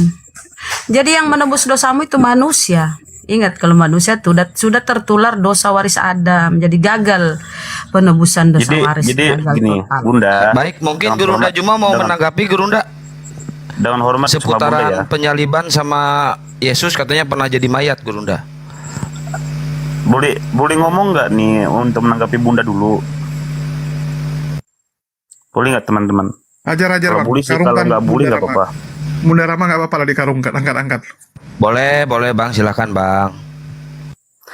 Ya jadi Bunda harus mengerti bahwa setiap manusia itu meninggal itu pada hakikatnya manusianya itu nggak mati.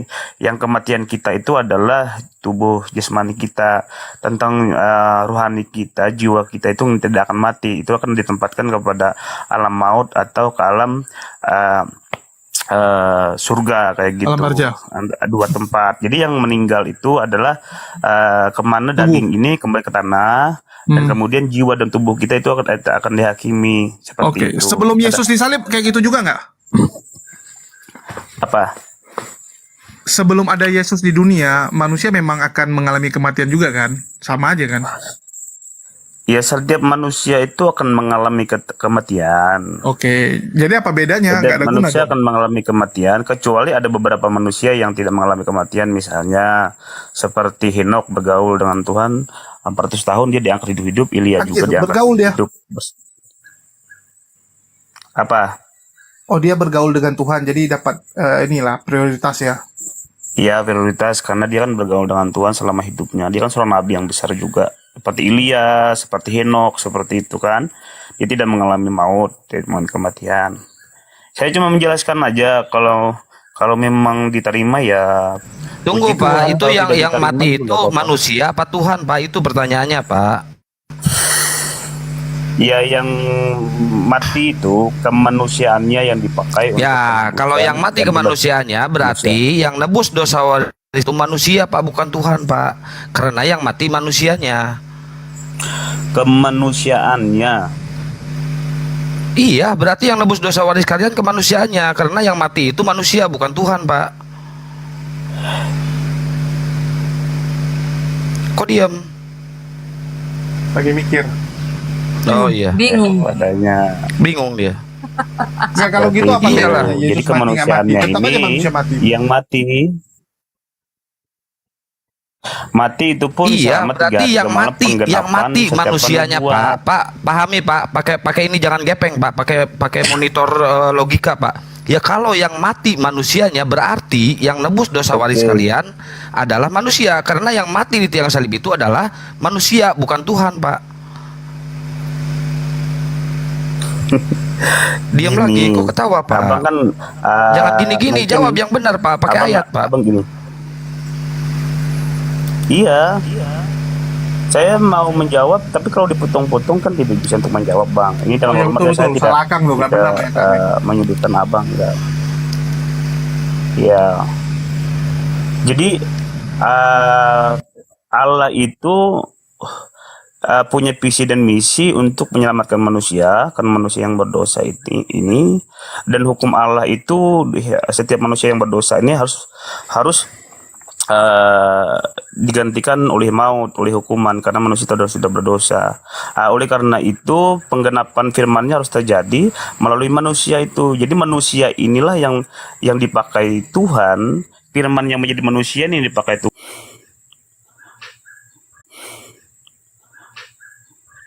Nanti kayak gini, Bunda juga nanti kalau meninggal, jadi Bunda gini, juga tidak meninggal. Bang, oke ya, gini, saya tanggapi dulu dikit. Nah, kamu sudah mengiyakan yang mati dibunuh itu oleh tentara Romawi adalah kemanusiaannya.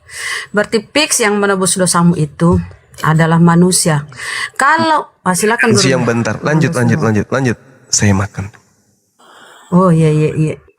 Kalau manusia yang menebus dosanya lah, manusia itu menurut si Paulus ya di Roma 14:9, 14 bukan. Bentar aku lupa ya, di Roma ya kata Paulus, semua manusia tuh sudah terjalar dosa waris, semua manusia.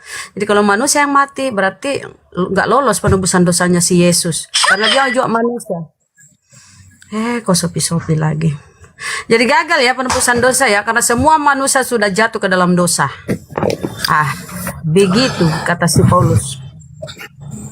Jadi gagal penebusan dosamu karena yang menebusmu itu manusia. Oke, Ricky.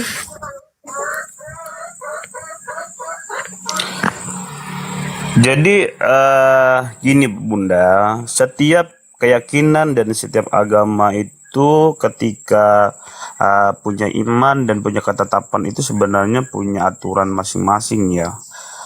Kalau iman kami bahwa manusia yang beginilah Kristen ya. Kalau udah terbentur nggak bisa jawab, lari ke iman. Kalau kau cuma naik bawa iman, Bang, sebentar. Kalau kau naik cuma bawa iman, bungkus imanmu itu dengan 3 karet gelang warna-warni merah, kuning, hijau. Kau tidurlah. Naik di sini terus siap diskusi dengan data, bawa literasi. Kau naik komal itu berarti kau siap. Jangan kau lari ke iman-iman. Kalau iman ya jangan naik komal, kau tidur, bungkus imanmu itu.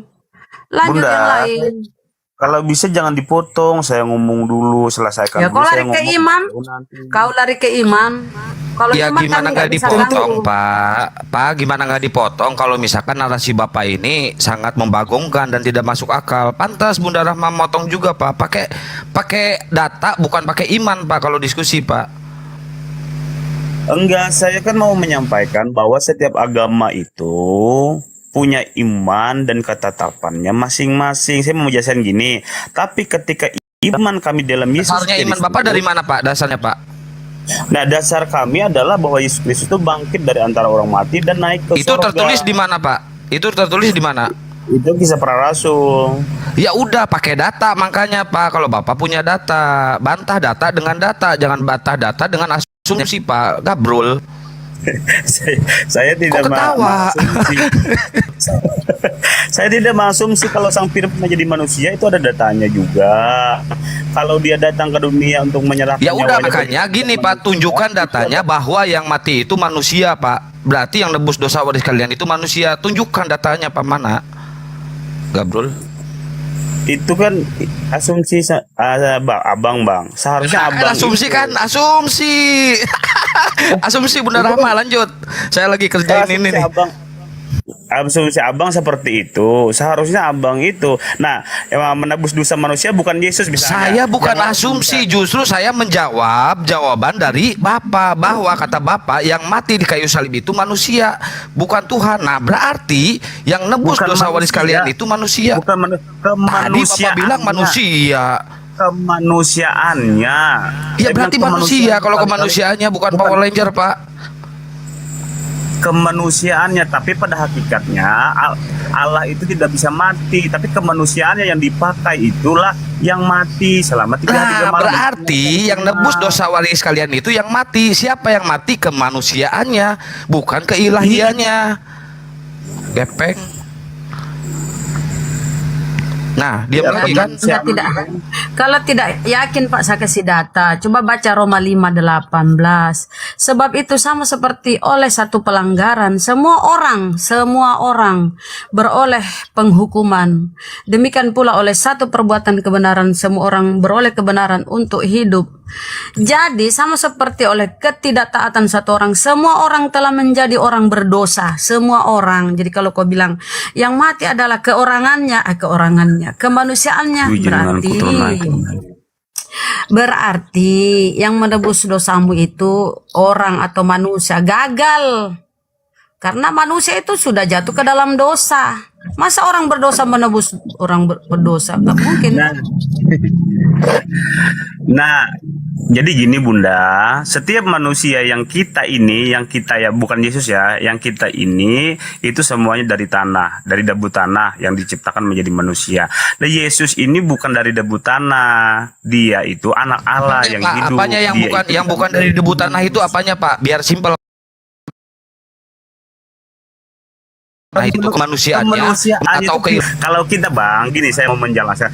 Kalau kita ini debu tanah yang dijadikan Tuhan manusia, iya, sehingga kemanusiaan yang dipakai oleh keilahian Yesus itu apanya, Pak? Debu tanah atau apa itu? Firman itu. Jangan melebar dulu ke firman, Pak.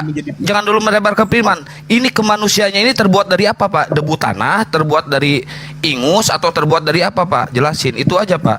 Dari firman. Bukan dari debu tanah kemanusiaannya. Dari debu tanah itu kita. Itu kemanusiaan yang dipakai Yesus, bukan kita. Nggak bawa-bawa kita. Lu aja kali. Aduh, menolak kodrat Tuhan. Kita ini diciptakan dari debu tanah. Enggak, Pak. Kita pakai logika di sini. Kita pakai logika, Pak, di sini ya. Kita pakai logika. Yang kemanusiaan yang dipakai oleh keilahian Yesus itu terbuat dari debu tanah, dari apa, Pak? Itu dari firman. Tunjukkan ayatnya bahwa kemanusiaan yang dipakai oleh Yesus itu adalah dari firman. Tunjukkan, Pak. Itu di Yohanes 1 ayat 1. Nggak ada tertulis kemanusiaan itu terbuat dari firman. Nggak ada tertulis, Pak. Gepeng, nggak ada tertulis. Jangan ngebohong lo di sini. Penipu lo. Coba lihat itu di Yohanes 1 ayat 14. Bukan dilihat, baca, Pak. Baca dan pahami, Pak. Baca aja, Bapak. Baca. Firman itu telah menjadi manusia. Jadi kemanusiaannya itu berasal dari sang firman itu. Jadi bukan debu tanah. Kalau debu tanah itu Pak, di situ kalimatnya firman itu.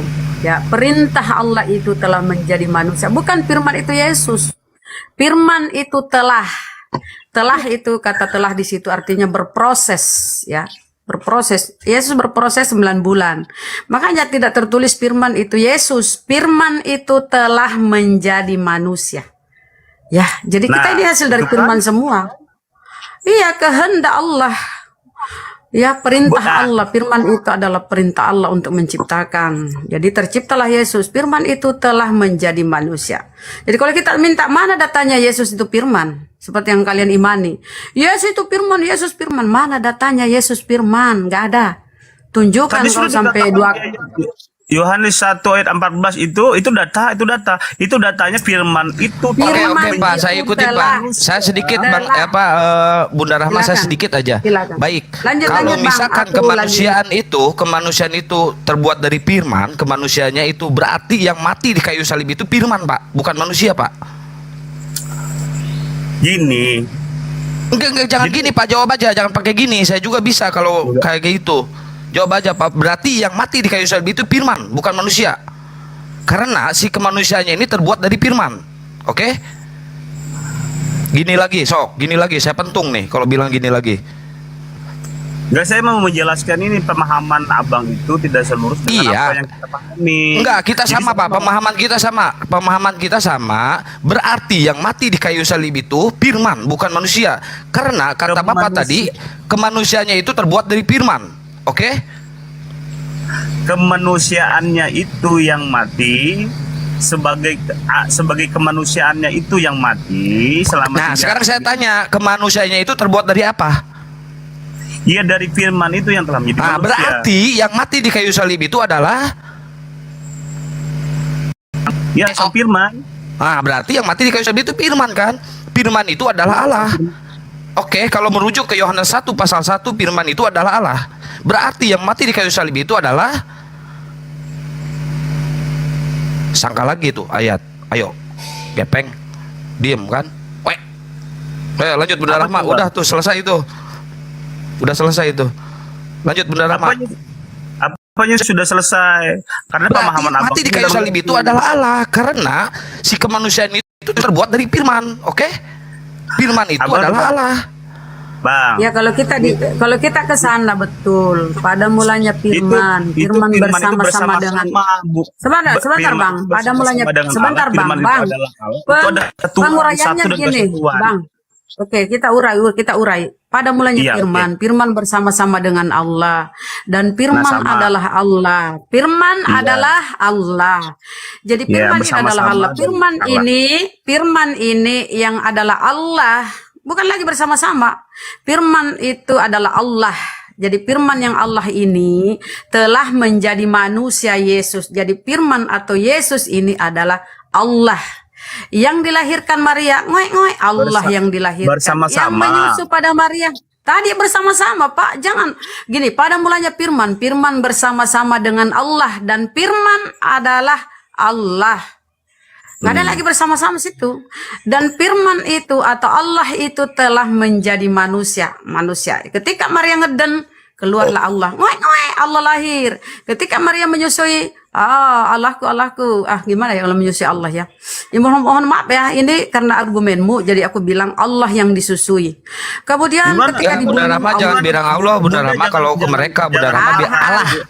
Bunda jangan Allah disusui. Gimana disusui? Ayatnya di mana? Tunjukkan. Di mana? Tapi kau dulu akui. Sekarang kau kejar ayat. Tadi kita kejar ayat, kau lari kemana-mana. Gimana sih? Kau dulu harus akui, ini dong. Kalau diskusi jangan enaknya sendiri loh. Ya, ada datanya. Ada Maria menyusui Allah. Katanya Maria menyusui Allah. Saya bilang di mana ayatnya Maria? Ada, makanya diam dulu. Maria menyusui Allah. Di mana ayatnya? Asumsi kan? Ya Allah ya Rabbi. Kau kan mengakui firman itu adalah Allah. Tuh, kau mengakui firman adalah Allah. Ketika firman itu adalah Allah dan firman itu adalah Yesus, berarti Yesus adalah Allah. Ketika Yesus menyusui yang Allah ini, berkatalah seseorang kepada Yesus atau Allah, Yesus atau Allah, berbahagialah rahim yang mengandung engkau dan tetek yang kau isap. Begitu di Bibelmu. Kalau kau bilang firman itu adalah Allah. Saya mau kejar ini, Bunda, di mana Maria itu menyusui Allah? Di mana? Iya, ketika Yesus. Iya, ketika Yesus. Ketika Yesus atau Allah. Kan belok-belok. Nah, di mana ayatnya? Gini, biar simpel gini, Bang. Biar simpel Bang Ricardo. Yesus itu Allah bukan? Bang Ricardo, Yesus itu Allah bukan? Ada kesatuan dengan Allah karena firman roh Allah ini bersatu berarti Yesus itu Allah kan? Berarti Yesus itu Allah kan? Jadi keilahiannya itu Allah. Iya, berarti Yesus itu Allah kan? Nah, sekarang gini, ilahi itu pernah nete enggak? Yohanes 1 nomor 1. Tidak ada roh yang meniti kepada manusia. Firman.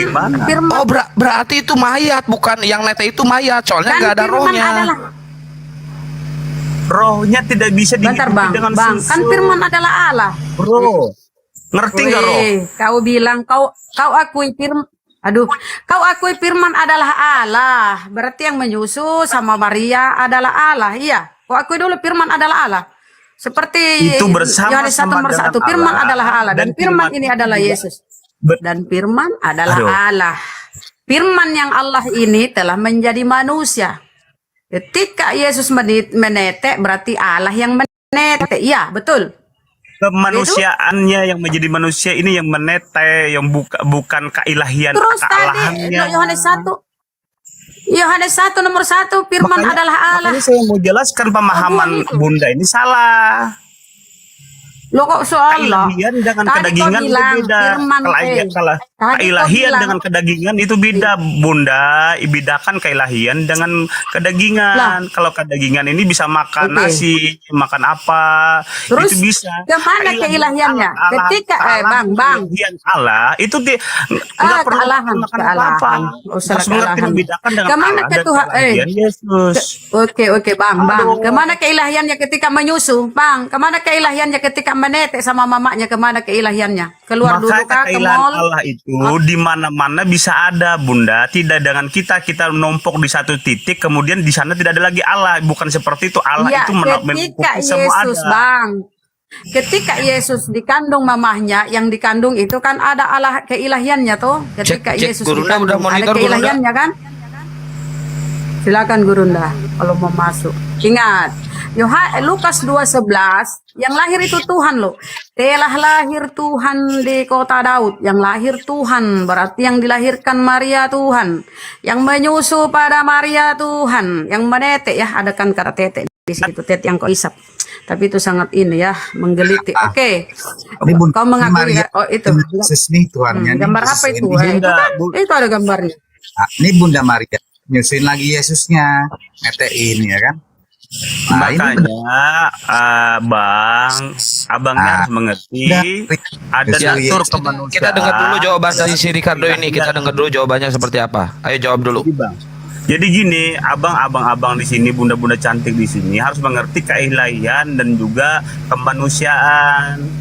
Ya, kalau kemanusiaannya benar itu bisa menitik, bisa makan apa seperti itu. Tapi keilahian itu tidak bisa dihidupi dengan susu, bukan seperti itu. Yang dipandang itu kemanusiaannya. Oh, berarti pada saat Yesus menetek ke Maria itu berarti nggak ada roh di situ, nggak ada ilahi. Keilahiannya ada di makanya gini. Keilahiannya lagi ada di mana itu? Bang, lagi mejeng atau lagi ngopi atau lagi apa? Selesaikan saya dulu ngomong, baru nanti kalau mau ngomong aja dulu. Udah abang jelasin pada saat Yesus itu netek, ilahinya ada di mana? Dia mau data tadi ya. Ini saya kasih data ya. Jangan kau nanti penasaran. Nah, bisa baca. Bentar Bunda Rahma, saya mau pakai ilmu mantik dulu nih sama si Ricardo sebentar aja. Ini Izin. baru aku mau pergi Bang. Aku izin lanjut. Jangan pergi dulu, Bun. Jangan pergi dulu, selesaikan dulu.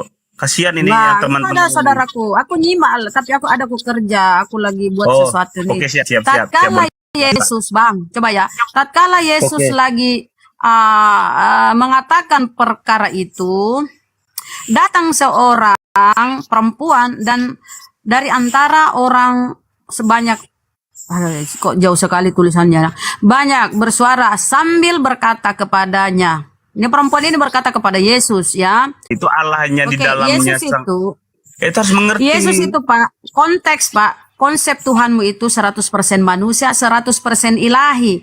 Ketika kau bilang kedagingannya yang menyusu, keilahiannya mana? Ngumpet. Kemana keilahiannya? Ingat, konsep Tuhanmu itu Oke, Bunda 100% manusia sempurna, 100% ilahi yang sempurna, 100% ya. Jadi dia utuh ilahi, dia utuh manusia. Jadi kalau dia menetek, ya tentu keilahiannya juga ikut netek, Pak. Emang dia mau keluar apa gimana? Aduh.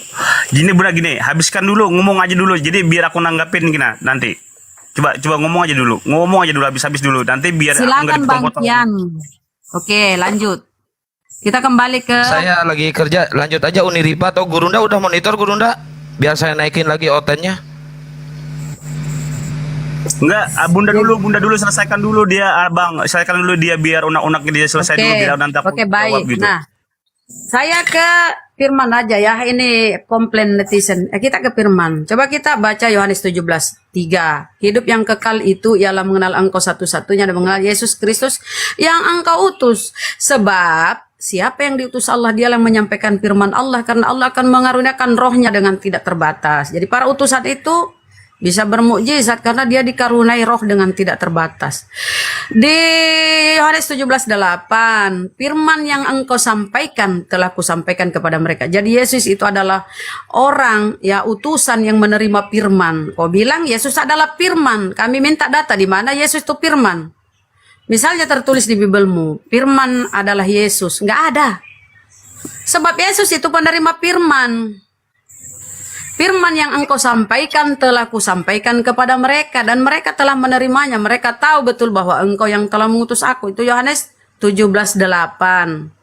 Sebab siapa yang diutus Allah, dia yang menyampaikan firman Allah. Jadi siapapun utusan, ya, siapapun dia, Nabi Musa, Abraham, Nabi Rasulullah Muhammad SAW, Nabi Isa itu bermukjizat atas izin Allah. Begitu saudara, ya. Jangan kau paksa-paksa manusia jadi Tuhan. Kau mencret nanti kalau ditanya. Lanjut saudaraku yang lain. Siapa? Lord of Bang Oreo, Bunda, silakan. udah habis unak-unaknya lagi. Kalau ada lagi silakan. Kalau ada lagi silakan dulu. Nanti aku Kalau jawab kau jawab, semua. Bang, mohon dengan sangat. Kalau kau jawab pakai data, ya. Jangan kau Oke. cuma asumsi, capek kita dengernya, pakai data. Jadi memang Bunda Maria, Bunda Bang, Maria satu dulu, itu Bang. di Bang, netein ini, Bang. Mbak Bunda Rama. Bang. Satu Bunda dulu. Bunda kan mau pergi dia. Jadi Bunda dulu. Nanti kita sama Abang. Bunda dulu. Silakan dulu dia ngomong apa dulu. Biar nanti aku jawab. Jadi menurut kami, Menyusui. Yesus itu Nah, Bunda menyusui ini nih, benar-benar apa kata Bunda Rahma? Karena apa?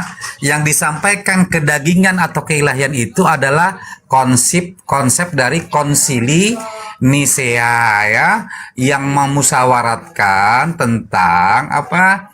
Tentang bagaimana menuhankan Yesus, ya. Jadi kita beda gitu ya. Apalagi doktrin, ya, doktrin. Saya minta ini Bunda dulu, habiskan di Bunda dulu, nanti aku jawab. Kalau dari Bunda nyambungnya ke Abang, tidak ada waktu aku untuk menjawab kayak Ini gitu. kan cuma meluruskan, melanjutkan. Oke. Jadi Makasih ya. yang sudah dijabarkan oleh Bunda Rahmat tadi itu adalah kata dan fakta. Kalau Anda katakan itu keilahian, itu adalah doktrin dari Konsili Nisea 325 yang kemudian dilanjutkan Konsili Kalsedon untuk menaikkan status Yesus itu 100% manusia dan 100% Tuhan. Itu faktanya, Bang. Ya kan? Gurunda lagi makan, ya, netizen. Gurunda lagi makan. Biarkan Gurunda menikmati makanannya. Jadi Bunda udah selesai apa belum nih? Ya, saya minta kau data, buktikan itu data di Bibelmu, di mana tertulis Yesus itu firman atau Yesus itu firman hidup. Yesus itu firman, ya, bukan Yesus itu telah. Kalau firman itu telah menjadi manusia, berarti berproses telah. Kalau firman itu Yesus, tunjukkan, karena itu klaim kalian, firman itu adalah Yesus. Coba tunjukkan. Mana datanya firman ada Yesus? Oke, siap. Bukan makanya, saya minta data. Dari tadi kok makanya. Belum, Dari kita tadi belum ngomong ini. Enggak, Bunda habis belum? Kasih data. Habis apa Misalnya Matius 1:27. Ini lo datanya firman adalah Yesus. Kau udah kemana-mana lo. Kau mau ke pasar, muter-muter ke mall, kemana-mana kau. Langsunglah kau ke tujuanmu. Misalnya kita minta, di mana datanya Yesus tuh firman? Si Raja Debat kok kabur? Mana dia? Saya kan mau menjawab, tapi kalau Bunda belum selesai. Tapi tolong please kasih data, jangan muter-muter, pusing kepalaku. Kasih data langsung. Kayak saya kan kasih data kau. Misalnya kau bertanya, di mana itu di dalam Kalau yang kayak gini nggak usah dikasih data, kayak kasih kopi rasa masako aja. Kopi rasa masako enak gitu. Oke, gitu. Hadap yang lain aja ya kalau gitu ya. Aku mau aku siap tasku nih, aku mau jalan. Jalan. Biar dengar, Iya, aku nyimak. Biar dengar aku ngomong, nanti Bundanya. Kau siapa? Kau siapa ngatur-ngatur aku? Kau siapa memang? Enggak gini. Itu ada saudaraku yang nanti jawab. Biar saya ngomong Aku itu nyimak. bundanya mendengar gitu. Nanti kalau nggak mendengar, Iya, karena takutnya aku nanti dengar, salah aku- paham kayak gitu. Aku dengar, aku Oke. dengar. Cuma Ya. jangan asumsi yang Jadi, muter-muter ya. jelas Tolong bahwa- data. Oke, segini. Jadi saya mau buka Alkitab dulu. Bunda bisa bukakan di dalam kitab Matius pasal yang ke-1 ayat yang ke-21. Karena saya Kenapa tidak tuh? buka ini kan tidak bawa Alkitab. Saya tidak bawa Alkitab. Ini Oten kerjaannya. Kalau naik nyuruh-nyuruh kau kenapa? Kau yang bawa Ya, argumen, oke, kalau- kau yang buka datanya gitu loh. Kok suka nyuruh-nyuruh? Kau emang kau ini kau siapa nyuruh-nyuruh kami? Silakan kau buka data sendiri lah. Kalau nggak ada modalmu jangan naik dulu lah ke Komal diskusi. Beli HP 2 Saya atau kan mau minta perangkat. tolong, kalau tidak bisa nggak apa-apa. Saya kan cuma minta tolong, kalau tidak bisa tidak apa-apa. Tinggal kau baca, tinggal kau baca, Bang. Baca biar kita nyimak. Baca. Saya kan tidak mau membawa Alkitab, saya kan HP cuma satu. Jadi saya minta tolong. Tapi kalau nggak bisa, tinggal nggak bisa Pak. Nanti misalnya cari sendiri seperti itu kan sudah selesai. Ya, jadi gini Gimana bahwa tuh? malaikat mengatakan kepada Maria, hari ini telah lahir bagimu juru selamat di Kutaraud. Ya, jadi yang lahir itu juru selamat yang pertama. Nah, kemudian yang kedua di dalam kitab Markus dikatakan bahwa hai Maria, engkau telah mengandung dari Ruh Kudus. Nah, jadi yang lahir itu dari Ruh Kudus itu sendiri. Dan kemudian di Yohanes katakan bahwa firman itu telah menjadi manusia. Jadi yang lahir itu juru selamat, kemudian yang lahir itu adalah Ruh Kudus, yang lahir itu adalah firman. Jadi keilahian itu ada semua di situ. Nah, ada komplitnya. Nah, kemudian gini. Udah. Oh, masih ya? Masih ya? Makanya Lanjut. aku bilang tadi Oh, jangan karena kau tidak dipotong-potong. jawab. Bunda kalau Lanjut, memang mau lanjut. ngomong aja dulu. Nanti kalau udah habis baru saya ngomong. Sudah saya bilang dari tadi. Saya hanya minta kau jawab pakai data. Firman, di mana Yesus itu firman? Kenapa kau telah lahir Tuhan? Saya bukan minta Tuhan, saya minta firman. Di mana itu firman? Firman itu Yesus. Kok kenapa kau ke Tuhan? Telah lahir Tuhan. Saya nggak minta telah lahir Tuhan. Yang dibahas ini kan tentang Yesus. Jadi supaya menjelaskan tentang Yesus. Yesus itu sang firman jadi manusia itu udah jelas datanya di dalam Yohanes tadi di pasal 1 ayat yang ke-14. Firman itu telah menjadi manusia itu. Telah menjadi manusia. Bukan setengah manusia, Oke, bukan menjadi itu nggak- manusia. Itu nggak menjawab ya. Saya minta firman. Nah, ini kau begitu bangganya mengatakan Yesus adalah juru selamat. Juru selamat bagi siapa? Kita baca. Allah telah membangkitkan juru selamat bagi orang Israel. Teong, yaitu Yesus. Bagi orang Israel, elu siapa, Bang? Makanya dia makanya Bunda. Udah yang lain aja, yang lain. Kalau Udah, ada udah, lagi, stop. silakan dulu ngomong aja dulu. Biar semua selesai. Jadi berapa Oke, poin? baik. Diam. Kau tidak bisa menunjukkan data di mana Yesus itu firman. Kau kemana-mana ke Lukas segala macam ya. Telah lahir Kristus Tuhan. Saya minta Yesus itu firman di mana datanya seperti imanmu. Nah, Makanya kau bilang tadi Yesus itu juru selamat. Juru selamat, iya. Tapi juru selamat bagi orang Israel. Lu siapa, coy? Lu siapa? Yaitu Yesus. Juru Dia selamat bagi orang Israel Israel. Jadi rohani, gini, dia saya Israel mengucapkan terima kasih. rohani dia. Lanjut Abang Kiang Santan. Lanjut. Jadi Saya sambil jadi gini, terima kasih kepada Bunda yang sudah mengakui bahwa Yesus Kristus adalah juru selamat sekalipun pemahamannya cuma juru selamat bagi Israel. Tidak apa-apa. Tapi kata Tuhan Yesus di Matius pasal yang 28 ayat itu data. Kok saya sih gimana kok menurut Pergilah, saya? jadikanlah Itu data semua petunjukan. bangsa muridku, baptislah mereka dalam nama Bapa dan Roh Kudus, dan ajarlah mereka. Saya ini membaca firman harus Tuhan. dihajar oleh Gurunda ini. Potong-potong Biar kau lagi. dihajar Gurunda. Ini andai aku tidak mau pergi, saya yang kasih mencret kau. Mumpung Bunda mau pergi ini. Ya mumpung. Yang Jadi lain gini, Bunda, jadi saya Tidak bersyukur sih konsentrasi. Bunda sudah mengakui bahwa Yesus Kristus adalah juru selamat. Oh, sekalipun Bagi hanya orang bangsa Israel, pemahaman kuclu. Bagi orang Israel tertulis. Iya, Kau buta, tapi kan? tapi tidak setidaknya sudah mengakui toh, sudah mengakui kok, Iya, sudah tapi- mengakui bahwa tapi Yesus Kristus juru bukan- selamat toh. Kalau kau itu juru selamatmu si Paulus, botak. Itu juru selamat. Kita tidak mengakui bahwa juru selamat itu Rasul Paulus, kita mengakui juga Yesus juru selamat. Jadi saya terima kasih kepada Bunda ya, Bunda yang sudah Tunjukkan mengakui data bahwa di Yesus Bibelmu, adalah juru selamat. tunjukkan data di Bibelmu. Yesus juru selamat bagi orang Indonesia lah. Coba tunjukkan. Itu Kisah Para Rasul pasal yang keempat ayat yang ke-12, di bawah kolong langit itu ada nama lain yang olehnya dapat selamat, hanya di dalam Yesus Kristus adalah keselamatan itu. Jadi semua di Aduh, bawah tuh kan langit. kau ini ngigo ya. Kau habis minum tua kah? Lain ditanya, lain kau jawab. Aduh, ya Allah ya Rabbi. Jadi di bawah kolong langit. Gini aja Bang Ricardo, itu juru selamatnya itu bagi agama apa? Kristen, Yahudi, Islam, atau Buddha, Hindu? Juru selamatnya bagi agama apa? Oke, dalam kitab Rubah, barang siapa yang mengaku dengan mulut dan percaya dengan hati, maka dia akan diselamatkan. Jadi yang beriman, Percaya yang apa? kepada Percaya Yesus sama agama apa itu? Percaya sama agama apa? Ya, jadi gini ya, surga kalau itu nggak tidak ada tertulis itu percaya sama agama Kristen, jangan mengklaim bahwa itu untuk Kristen, Pak. Bos.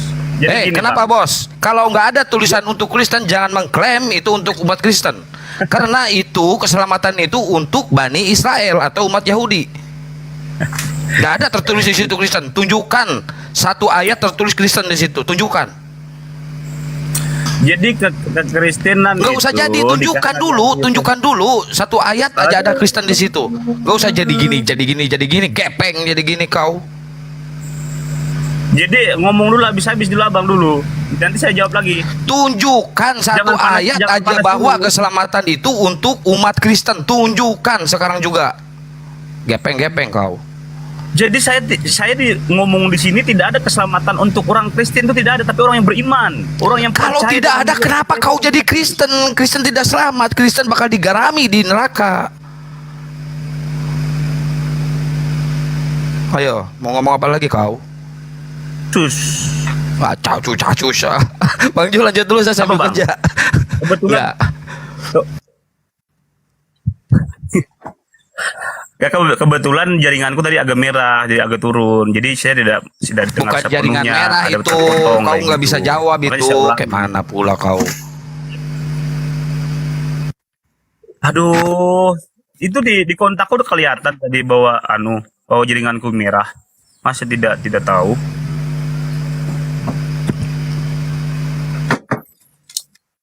Jadi keselamatan itu bukan untuk orang Kristen ya. Keselamatan itu untuk orang yang beriman kepada Yesus Kristus, karena Kalau Yesus itulah keselamatan bukan Makanya kata untuk Bunda Kristen, tadi, kenapa memang kau jadi Kristen sekarang?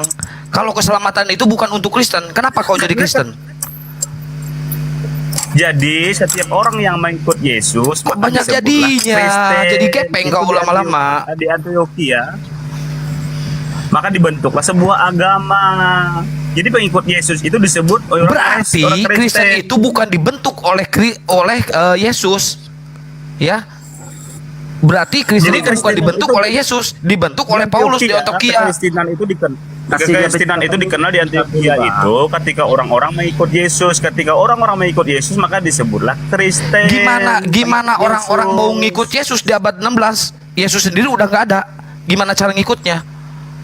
Gimana? Mengikutnya itu beriman kepada Dia, bukan Gimana berarti cara Tuhan Yesus. ngikutnya? Wong orangnya juga udah nggak ada, udah diangkat ke langit, udah diangkat ke surga, udah duduk di sebelah kanan Bapak. Gimana mau ngikutnya? Apa mereka kenal? Yang di abad 16 itu, apa mereka kenal? Nggak kenal. Mereka ini, Timotius, mereka ya Rasul Paulus, macam banyak murid-murid Yesus itu mengabarkan tentang Yesus. Nah, ketika mereka bertobat dan percaya kepada Yesus, mereka mengikut ajaran-ajarannya, maka disebutlah Kristen seperti itu, Bang. Kayak anak kecil ini, kayak pengajar TK aja aku. Bukan kayak pengajar TK. Kan kau bilang itu keselamatan itu bukan untuk Kristen. Nah, saya tanya, kenapa kau jadi Kristen sekarang? Kalau di Kristen sendiri tidak selamat. Makanya keselamatan itu bukan untuk Kristen, karena banyak orang Kristen ya, kalau keselamatan bukan untuk Kristen, kenapa kau jadi Kristen? Itu pertanyaan gua. Kenapa kau jadi Kristen kalau Kristen sendiri tidak selamat? Kenapa kau nggak jadi Hindu, ateis atau apa? Tapi ateis yang percaya dengan Yesus itu bakal selamat. berarti ya. Gini bang, abang harus mengerti ketika Buddha. Gimana saya mau otomatis- ngerti kalau penjelasan Anda sendiri jelimet, gepeng. Penjelasan Anda sendiri muter-muter. Gimana saya mau ngerti? Abang ini tidak mengerti. Saya bukan abang-abang, Mas. Yesus- Saya mas-mas. Saya bukan abang-abang. Mas ya, oke, mas, ya mas. Aduh. Jadi gini, abang harus mengerti. Mas harus mengerti. Ketika saya Buddha, tidak mungkin saya pengikut Yesus. Ketika saya Muslim, tidak mungkin saya pengikut Yesus. Ketika saya pengikut Yesus, maka disebutlah saya Kristen. Di dalam Bang Jul, noise, Bang Jul, di-mute dulu Bang Jul, sebentar, Bang Dikado. Bang Jul, noise. Dilawakan teman-teman. Bang Jul, noise, Bang Jul. Bocor. Seru nih teman-teman ya. Jadi Dia kita lagi tahu banyak pembukaan sekali di YouTube dia. Polikardus di luar sana. Bang Jul, bocor. Di-mute dulu host, di-mute dulu host. Yang mengatakan Hostnya dia sendiri. pendebat Muslim yang mengeluarkan statement bahwa teman-teman Kristen Bentar, coba itu menyembah Yesus yang pernah menjadi mantan mayat. Bang Jul, bocor Bang Jul. Mengatakan bahwa teman-teman Kristen menyembah Aduh. mantan mayat. Ya, ada pernyataan seperti itu dan teman-teman sebelah, Bentar ya. Atau Uniri Pak, Uniri Pak. Bang Oreo, Itu monitor. betul, Bang. Kita ngomong juga tidak bagus juga karena butuh dari host. Ini Ya, bentar ya. di tempat Dia saya masih pembukaan dia. sehingga akan dilaporkan ke polisi dengan harapan untuk ditangkap. Salam Bang Juma, lama nggak ketemu Bang Juma ini di rumah. Aku lama nggak lihat juga. Para Hampir polikardus itu menuduh umat Muslim. Oh iya, Bang Dikado udah lama ya nggak naik ke komal-komal ya. Ternyata Gurunda udah monitor Gurunda. ternyata malah dari kalangan hampir 6 bulan aku salah satu nggak jagoan live. utama polikardus terbaik Kita dengan Bang Juma juga 2022 karena saya Ya, tahu saya juga.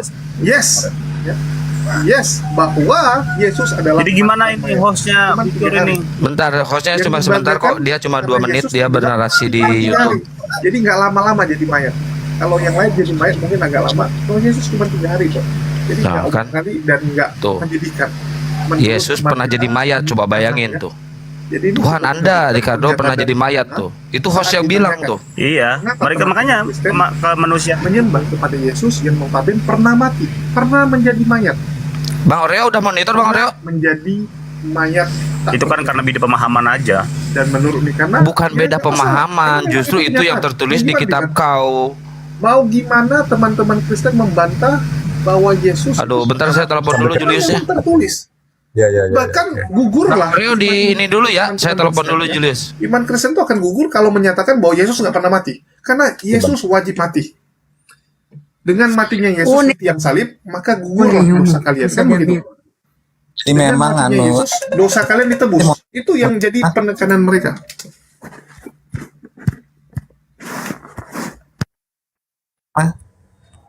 Halo Bang Jul, itu bocor Bang Jul. Kedengaran ke sini Bang Jul. ya dikit.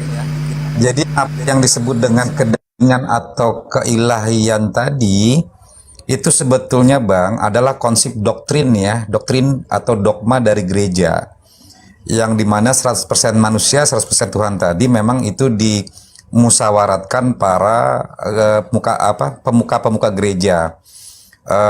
Ini dari Konsili Kalsedon Bang. Jadi untuk mempertahankan konsep konsili dari Nisia 1 325. Sedangkan Konsili Kalsedon ini di 451 ini memang sebagai doktrin imani gitu Bang. Jadi wajar. Mereka menggunakan bahwasannya Yesus sebagai Tuhan, Yesus juga sebagai manusia.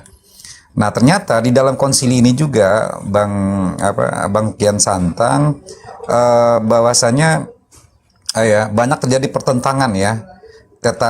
Pertentangan di antara para pendeta atau para gereja-gereja, terutama gereja timur gitu kan, gereja-gereja timur. Contoh misalnya gereja Syria ya, gereja Syria ini menentang kekaisaran Romawi. Jadi makanya konsep Konsili Kalsedon ini lebih diwariskan kepada gereja yang mengikut Tritung tadi Bang Kian Santang. Nah, jadi itu yang jelas gitu kan. Kalau kita bicara sejarahnya, bagaimana politik Roma pada saat itu untuk memperkosa gitu kan, sebagai pemenang ini, pemenang dogma.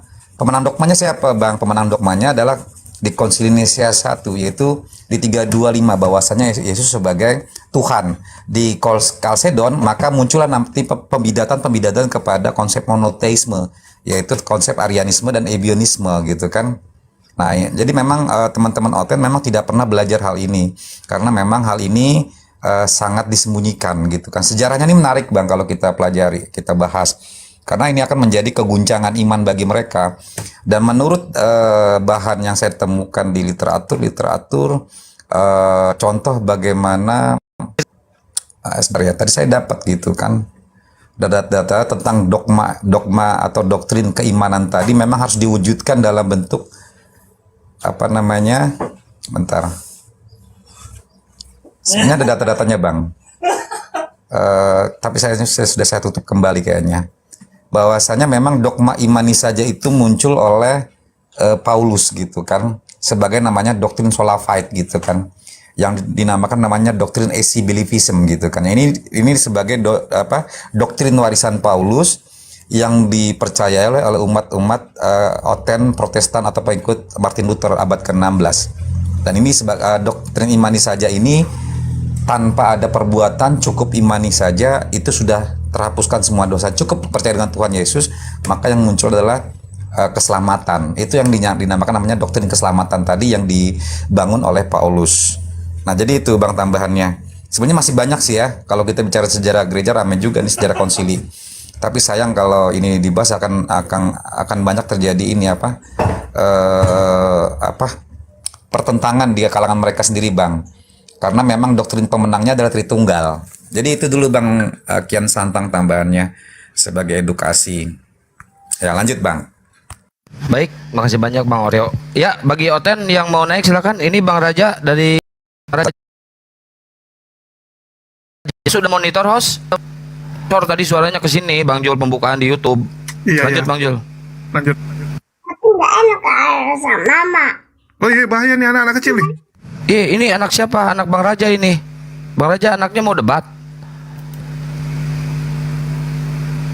Ya, Oten silakan naik yang Oten. Ya, makin ke sini kita akan mendapati Oten yang makin langka teman-teman ya. Jadi tolong jangan galak-galak karena udah spesiesnya tinggal sedikit teman-teman. Kalau kalian galak-galakin lagi habis semua nih.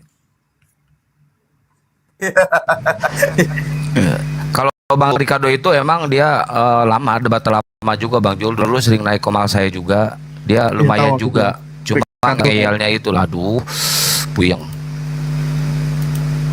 Iya, kalau nggak ngeyel nggak makan.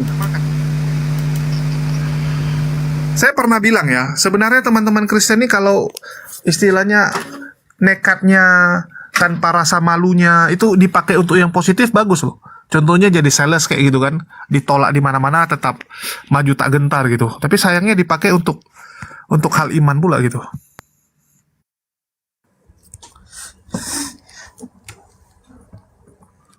Iya, kita cari Oten dulu. Oten.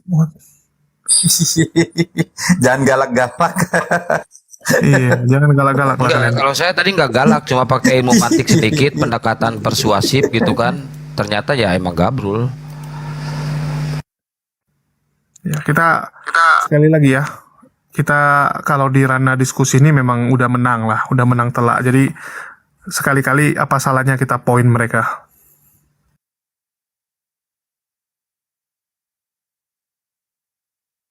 Oke, kita kedatangan Oten kelas berat nih. Mukanya aja udah iblis.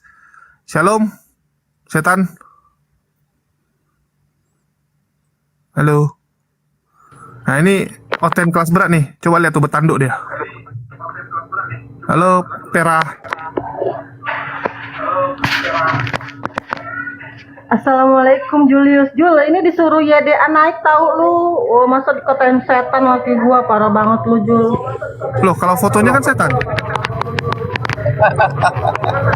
Parkun dulu ya, Parkun. Salam Kata Bang. YDA Salam turun tadi naik maaf dulu. kita kepantau ya. Kepantau tadi Bang. Oh, kenapa kepental Bang Ricardo? Rohnya nggak Iya, kuat menahan. Wah, enggak lah. Kita santun aja. Kita diskusi ini kan jangan di bawah hati, kita santai aja. Ya, jangan Ngapain dibawa hati, kita Bang. Pakai galau-galau? akal lah. Ngapain dibawa hati? Kita pakai akal kok diskusi, bukan pakai hati. Kalau pakai hati Iya, nanti kita jatuh harus cinta, Bang pakai akal. Ricardo sama Bunda Rama. Ke Bang Ricardo dari dulu selalu bawa-bawa hati. Sunat juga sunat hati kau.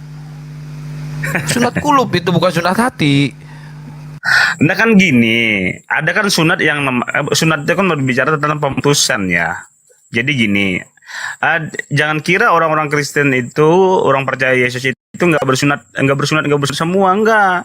Di bidang kesehatan kita Kalimantan itu semua, jangankan orang Kristen, orang Dayak-Dayak yang Nah, jauh-jauh. sekarang timbul pertanyaan, Bang, kalau kayak gitu, kenapa bisa beda-beda gitu? Ada yang sunat, ada yang enggak, ada yang makan babi, ada yang enggak. Kenapa bisa beda-beda? Apa isi kitabnya itu enggak sesuai? Suka-suka gue lah. Tuhannya aja Gini, suka-suka. gini Ken ya. Gini. Yang pertama tentang makanan itu sesuai dengan serila ya. Ada yang mau, ada yang kagak. Itu juga nggak apa-apa. Tapi berbicara tentang kerajaan surga bukan tentang makanan. Apa yang masuk ke mulut kata firman Tuhan keluar di jamban. Tapi apa yang keluar dari hati, perjinahan, kemabukan, pesta pora, pelacuran dan segala macam, itulah yang mencemarkan engkau masuk dalam kerajaan surga. Itu yang menghalang engkau masuk dalam kerajaan surga. Tapi bukan tentang makanan. Seperti itu.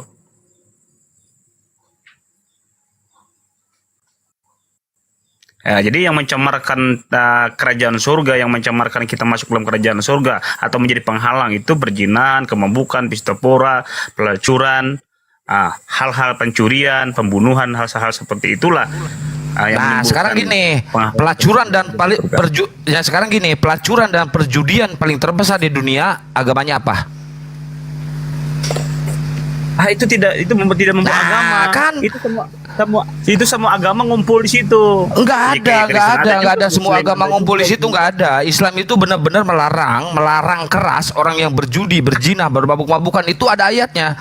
Tapi kalau di dalam Bible tidak ada ayatnya. Tunjukkan satu ayat di dalam Bible yang melarang keras itu, enggak ada ayatnya. Jangan tipu-tipu kau di sini.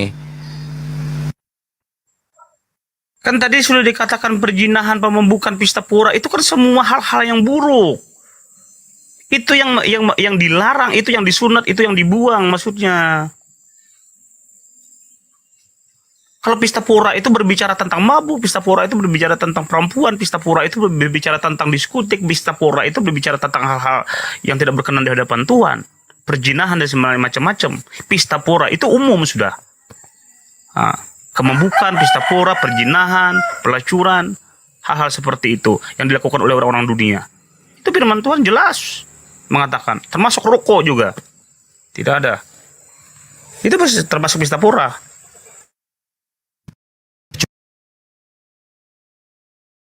Asumsikan kemana-mana loh. Hal-hal yang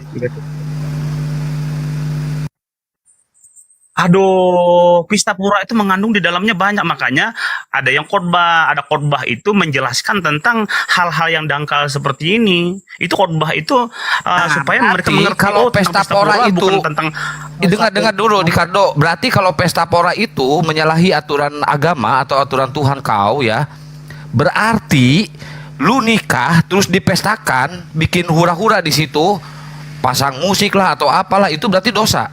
Nggak boleh itu. Karena termasuk pesta pora. Ayo jawab. Kalau pesta Abang mengerti pesta pora ini dengan pesta perkawinan, harus mengerti lebih loh, kan itu pesta pora itu mencakup semuanya, kata kau tadi. Kan pesta pora itu mencakup semuanya, berarti pesta di dalam pernikahan di gereja itu dilarang. Oke? Apa beda itu? Kalau yang enak-enaknya kau ambil, sekalinya pengantin itu ininya nggak ambil, gimana sih? Kan sama aja itu pesta kita pora. Harus berhikmat yang namanya pesta pora. Aduh, pesta pora itu membawa ke hal yang lu negatif. suka lu lah. Aduh, yang enaknya lu ambil, yang nggak enaknya nggak diambil lu. Enak-enak lu.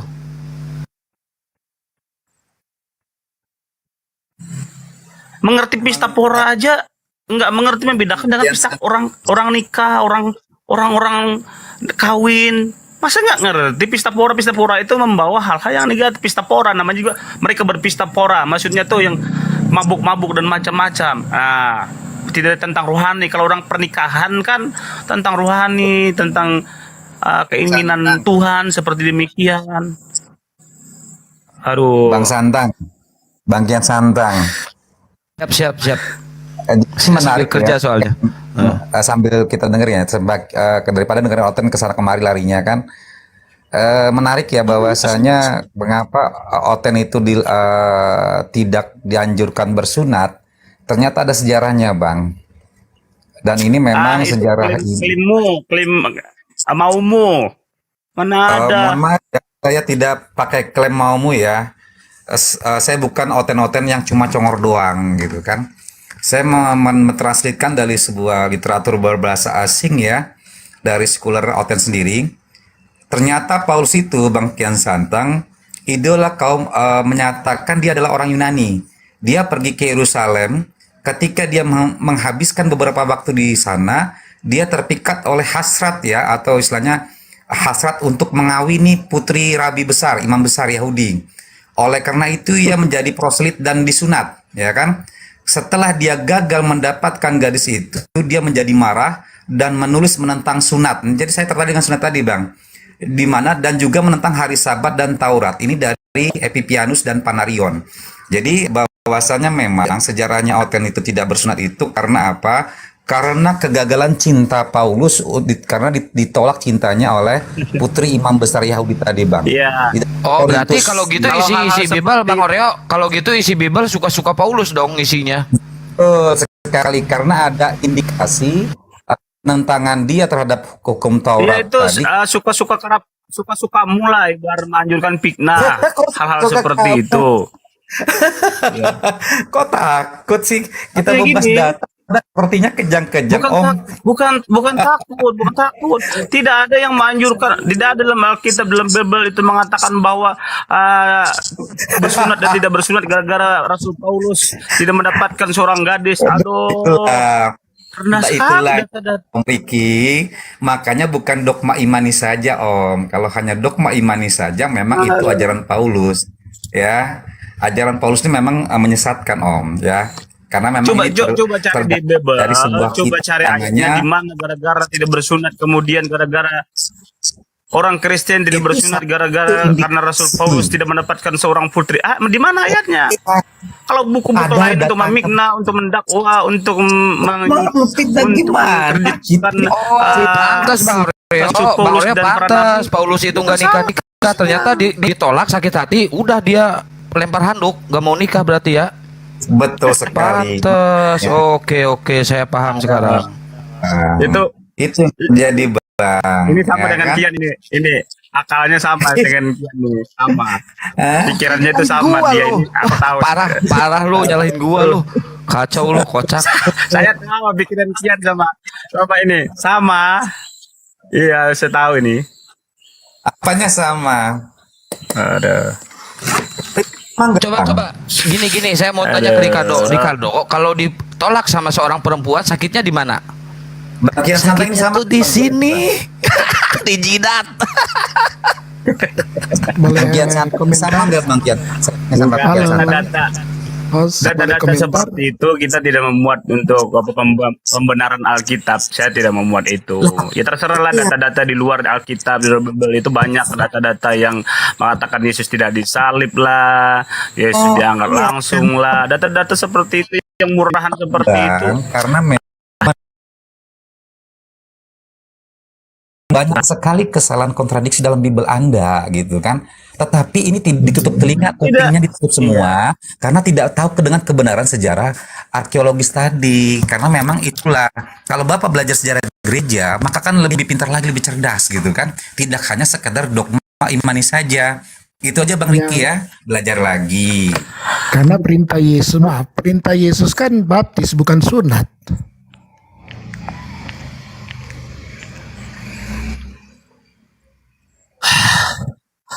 Makanya perintah Yesus apa? Perintah Yesus apa Pak tadi Pak? Pak Abraham, perintah Yesus apa? Perintah Yesus baptis bukan sunat. Baptis, oke. Ya. Itu konteks pembaptisan itu untuk apa Pak? Baptisan Mengganti itu sunat, untuk materai. Materai apa? pemeteraian. Belum ada kantor pos Yesus Pak, dulu Kristus. Pak, jangan bawa-bawa materai Pak. Zaman dulu nggak ada kantor pos, nggak ada materai.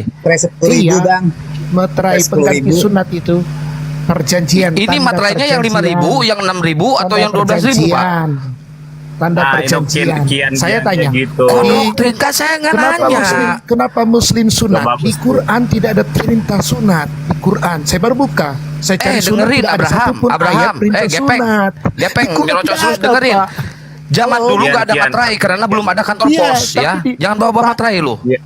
Pak, Jangan materai itu di kantor kita pos, dong. tapi di Quran tidak ada perintah sunat. Saya berbuka cari pencarian tulis sunat, tidak ada satu ayat pun. Nah, kenapa Yesus disunat? Kenapa Yesus Muslim disunat? disunat? Kenapa Yesus disunat? Nah, tadi tradisi. Tradisi. Kenapa keagamaan. Kristen nggak ngikutin Di tradisi Arab yang diikutin tradisi Di Yesus? Arab tidak ada tradisi keagamaan Kenapa sunat. Kristen tidak ada, Pak. mengikuti tradisi Karena yang itu tidak ada diikutin perintah tradisi sunat Yesus? di Quran. Ini ada Tidak ada Bang ini ya, perintah. ada Bang apa sebentar Bang Billy. Saya turunin siapa ya? Bang Kores, monitor Bang Kores. Aja turunin Bang. Buka saja Quranmu bahwa tidak ada satu ayat perintah sunat. Kenapa? Tunggu, Kenapa ini saudara ada Muslim Yahudi nih, perintah sunat? ada Yahudi enak nih. Mana minta permintaan dulu Bang Billy? Bang Billy, permintaan naik aja dulu Bang Billy. Nggak ada di sini. Jadi Kian juga harus mengerti tentang arti materai itu, bukan materai 5.000, materai 6.000, materai 10. Udah nggak usah bawa materai, nggak usah bawa materai. Zaman dulu nggak ada kantor pos. Di Quran, saya baru buka Nggak ada Quran kantor dan pos zaman pencarian. Sunatnya tidak ada, Pak. Tidak ada. Tidak ada. Kenapa Muslim disunat? Oke. Kalau tidak ada perintahnya, kenapa Yesus disunat? Kenapa Yesus disunat? Sudah, Yesus disunat karena di agama Yahudi, orang Yahudi. Kenapa kalian Yesus tidak orang mengikuti Yahudi. tradisi yang diikuti oleh Yesus? Tapi Kenapa Yesus kalian tidak ketika dia mau mengikuti naik ke tradisi yang sorga, dia diikuti oleh perintahkan tradisi Yesus? baptislah mereka, Kenapa? bukan sunatlah Kenapa kau mereka. Tuhan kan kalau dia Yahudi? Yahudi aja nggak cocok dengan Bunda sudah datang di pasar nih. Berarti kalau gitu Yesus itu Tuhannya Yahudi, bukan Tuhannya Kristen. Tuhan Kristen, dia naik ke sorga. Ketawa lagi si kampretnya Gepeng. Naik ke sorga. Ingat Pak, Bapak. Oke, tadi Anda bawa-bawa pembaptisan, Yesus itu oke. naik ke sorga, Isa naik ke Abraham. sorga. Dorang kan mereka Mute dulu, berdua Abraham, datang sebentar. sebagai hakim. Di Quran Ibu-ibu, Allah adalah hakim. Jadi bapak-bapak. Isa dan Yesus datang sebagai hakim. Ini si Abraham Karena ngoceh mereka terus dari hakim, tadi. Abraham. menghakimi dunia. Mereka di-mute sekarang di dulu. sorga. Yesus di Kita sorga ini sekarang, harus Pak, ini bukan dulu, manusia lagi. damai dulu, Akan datang jangan sebagai hakim. Ini si Abraham ini Dan nggak bisa di ini. Quran disebutkan Allah adalah Udah hakim. diam dulu loh, diam dulu. Tunggu, mau siapa ngomong? Coba gantian dulu kalian dua. Kok jangan diturunin. Nggak bisa Bang Jul, si Abraham ini nggak bisa si Abraham ini. Dia pasti kayak gitu terus. Orang tua, maklum, orang tua. Dia kalau naik itu nggak bawa telinga, dia cuma bawa mulut doang. Ada Bang Billy. Kian, Bunda.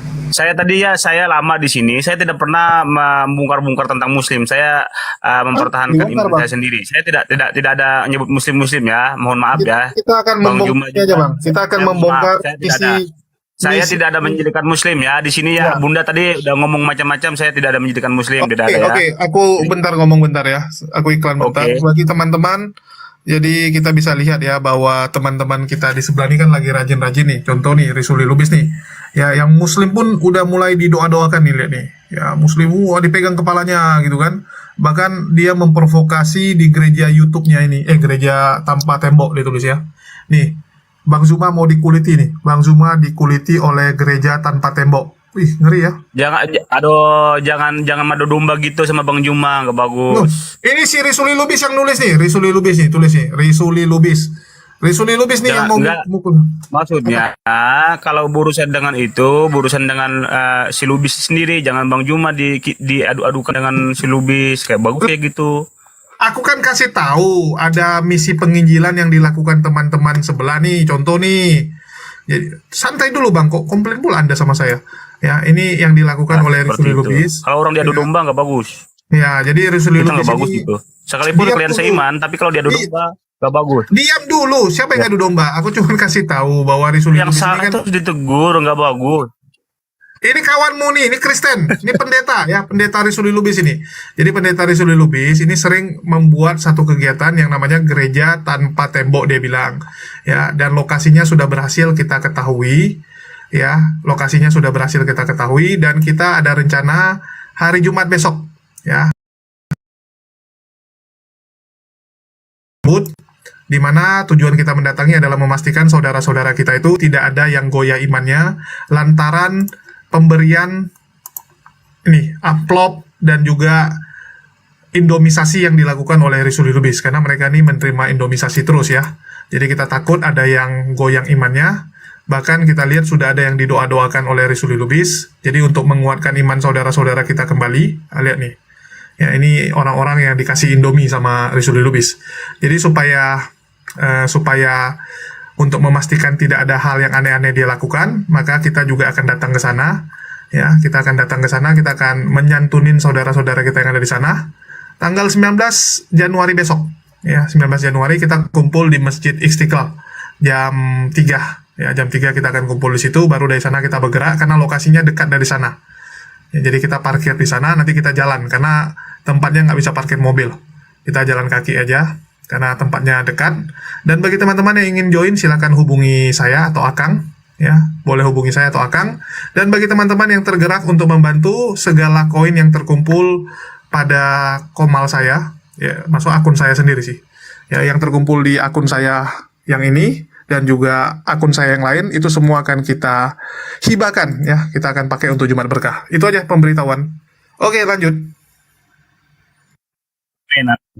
Bagus itu langkah-langkah yang bijaksana dari teman muslim, bagus Iya. hal seperti itu. Ya, kita Biar di orang-orang yang mungkin kesusah atau belum nggak makan di kolong jembatan dan sebagainya patut kita lakukan kok Bang. Kita dari tahun lalu kita udah dibantu lakukan. Cuman beras. kemarin sempat ke pending gara-gara saya mau dicelakai. Wah, sama polisi. puji Tuhan, bagus itu Bang.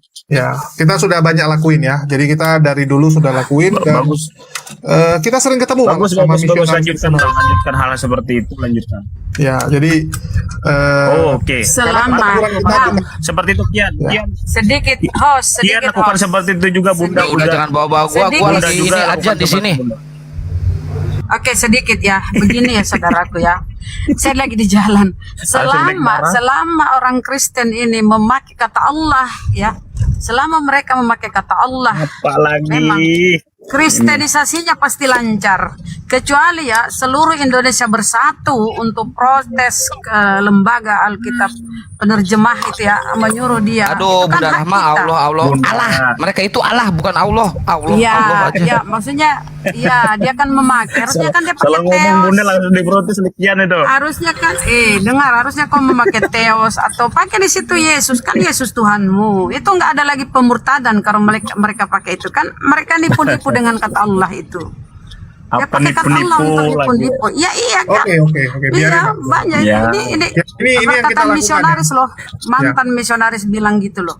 Oke, Terima kasih terima kasih Bunda masukannya. Oke. Bunda, terima kasih masukannya Bunda ya. Jangan melebar dulu, di kadro dengerin dulu Julius, jangan melebar dulu kemana-mana. Oke ya, ini contoh nih. Kita kalau bantu orang, walaupun dia Kristen, nggak pernah kita bawa-bawa agama ya. Contohnya ini. Mana kameraku? Ini saat kita bantu orang-orang yang agamanya Kristen. Musiknya Bang Jul kena copyright. Oh iya, sorry. Nggak, ini musik buatan sendiri. Jadi nggak ada suara lah kalau nggak ada. Tunggu bentar. Ah, ini bapak ini Kristen nih.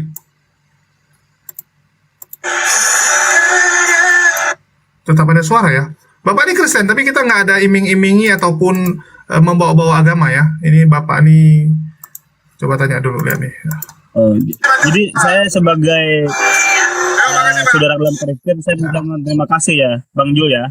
Makasih udah bantu saudara-saudara kita. Ya. Oke, itu aja. Makasih ya. Makasih banyak udah bantu Ya, saudara-saudara.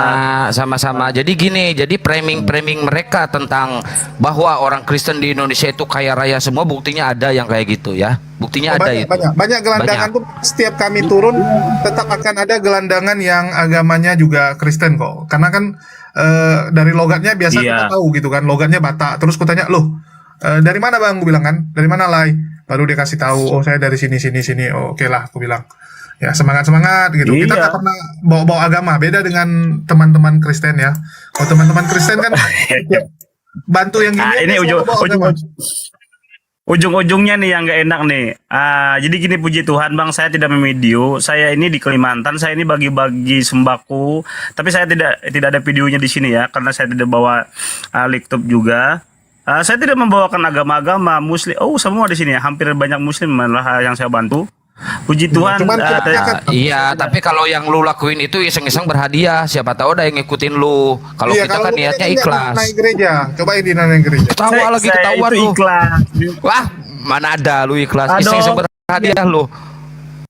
Aduh, ya tapi terserah lo, terserah Kian lah anggapan seperti apa. Yang jelas saya sendiri punya hati tulus dan ikhlas seperti itu. Tapi buat teman-teman ada salah memandang ya terserah lah.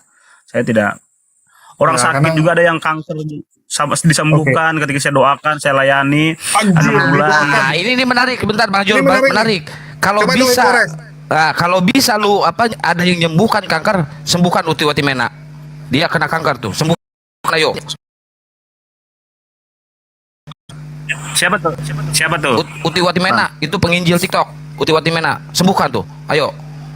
Gak usah nyembuhkan rakyat jelata, sembuhkan aja tuh. Debat roten, Uti Iya, Watimena. debater senior loh, debater senior itu. Ayo. Gini bang. Gak usah gini-gini, Santai dulu, sembuhkan. jangan. Gua nggak perlu gini, gua perlu sembuhkan dia. Di sini. Ini Akang bukan Bambang tuh. Ya, Akang ganteng. Jadi gini, tugas saya itu mendoakan siapapun di sini ya.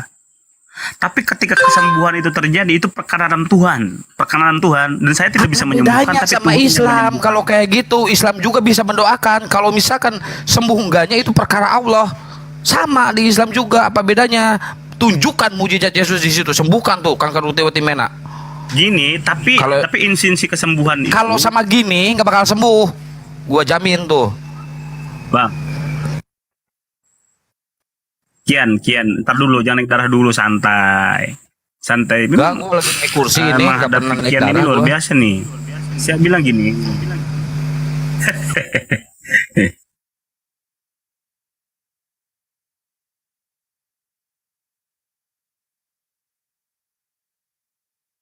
menyertai. Nah, kemudian ketika dijamah, ketika ada yang sembuh, ada juga yang tidak sembuh. Dari 10 itu mungkin ada yang 2 orang yang tidak sembuh, mungkin ada yang tidak sembuh sama sekali, ada juga terjadi seperti itu. Itu perkenanan Tuhan. Tetapi kebanyakan ketika benar-benar dengan iman, maka sembuhan terjadi. Seperti itu. Oh, Uti nggak ada iman. Bu Uti nggak ada iman ya. Nggak ada iman, berarti dia nggak sembuh. Nggak ada iman Anda. Rugi Anda setiap hari mewakili Kristen debat-debat. Berarti tidak ada iman, kemurahan Kalau Tuhan. gitu, dokter juga bisa. Dokter juga gitu. Kemurahan Tuhan, kesembuhan itu kemurahan Tuhan Yesus. Jadi semata-mata kemurahan dokter? Tuhan Yesus ya, semata-mata Jadi kemurahan Tuhan dokter Yesus. Islam, dokter orang Islam gimana itu rumah sakit Islam? Rumah sakit Kristen banyak juga yang mati. Kalau sudah ajal, nggak ada itu kalau Iya, sudah ajal. kalau sudah kalau sudah sampai Nah, waktunya, coba kita maupun coba kita ke Kristen, Matius. maupun Buddha, Coba kita ke maupun Matius ya. Hindu. Ke Matius 5. Iya. Ke Matius 5. Kemana lagi? 21. Dibawa kemana kita ini? Ke Dibawa Matius kemana 5 nih? sebentar. Bunda, Ke Matius dibawa kemana? 5:22 yang selalu Oh, bermukjizat silakan. demi aku, ya menyembuhkan orang demi namaku. Pada hari Iya. terakhir aku akan mengusirnya. Enyahlah kau Riki, engkau sekalian pembuat kejahatan. Aku tidak mengenalmu. Itu Udah dari Bibelmu. perikopnya apa? Perikopnya apa, Bunda? Ya, Perikopnya apa? tidak semua orang berseru kepadaku Tuhan akan masuk dalam kerajaan surga. Memang banyak kalian tapi sedikit yang terpilih. Jangan terlalu bangga kau ya. Dan bahkan ada data di Bible, semua akan digarami di neraka. Semua akan digarami di neraka. Di mana ayatnya Di Bible. digarami di neraka? Di mana ayatnya? Di Bible semua akan Dimana? digarami Digarami dengan api. Api itu kan konotasinya Cuma neraka. Emang kau kira digarami api dengan permen? neraka. Semua akan Coba, digarami di mana? dengan Digarami di api. Api itu kan konotasinya neraka. Semua akan digarami dengan api. Digarami Emang di mana di situ? kamu mau aku kasih Orang-orang garam Kristen, dengan api orang-orang pengikut Yesus. tubuhmu. Oh, sok-sok pamer di sini. Aku sini jual-jual itu Enggak. kata-katamu. Kau Bunda sembuhkan ini itu yang Uti, tidak ada Uti ayat-ayatnya itu, ditambah-tambah terus. Uti itu Dia kena tambah. cancer. Itu ada ayatnya cancer yang dibawain cervix. sama Bunda Rahma. Tadi ada ayatnya di Markus 9 pasal 49, sebab setiap orang akan digerami dengan api karena masing-masing akan digerami dengan api. Itu ayatnya. Mau disangkal itu ayat itu, Semua mau dihapus, orang. mau dirobek. Enggak tadi Markus 9 dikatakan Bunda tadi itu di Matius 5, di Matius 5 katanya. Yang digaraminya Di Matius 5 tuh Bang, bukan yang bukan digaraminya di Markus. Di Matius 5 katanya tadi. Yang digarami itu yang disampaikan Bang Kiam Santa, yang tadi kau akan diusir, yang masuk kerajaan surga itu yang melakukan kehendak Bapa di surga, bukan kehendak siapa, kehendak Bapa.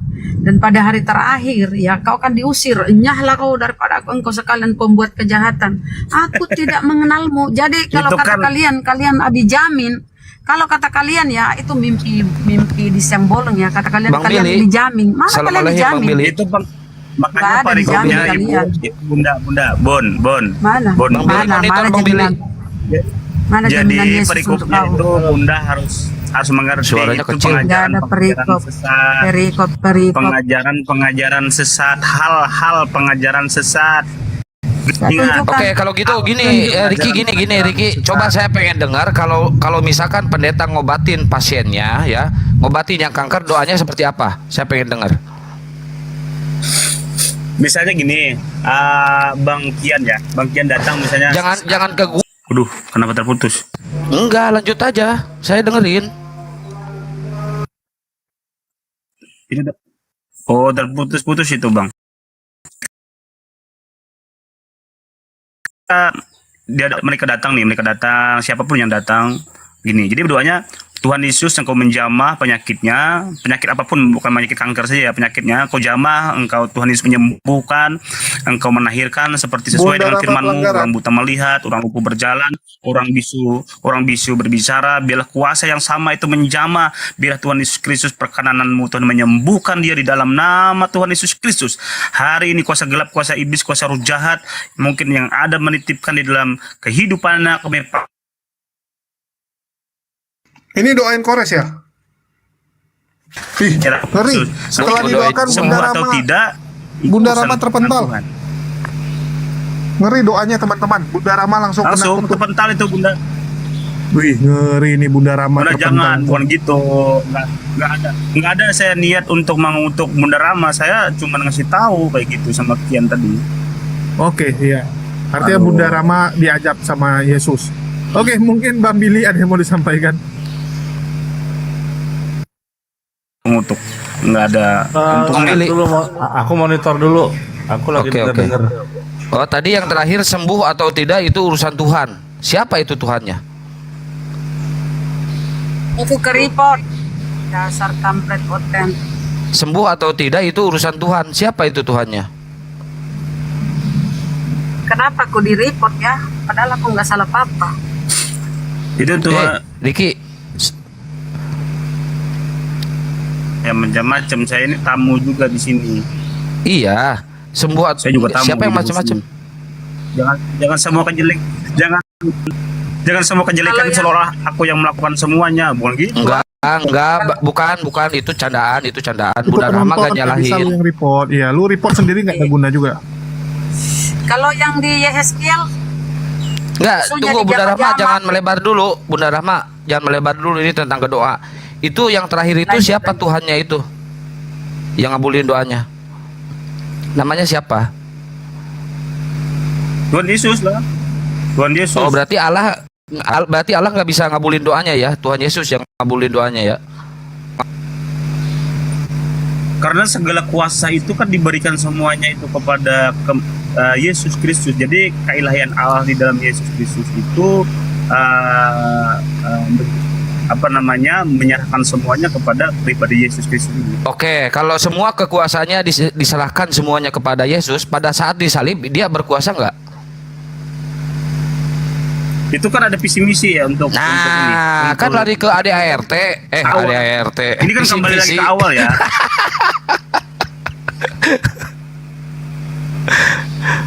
Jadi gini, Tuhan itu Sang Firman itu menjadi manusia itu bukan berwisata, ada tujuan, harus penggenapan firman harus terjadi semua itu. Tidak sembarangan Tuhan datang menjadi manusia itu kayak jalan-jalan, tidak ada program kayak Berarti gitu. kekuasaannya itu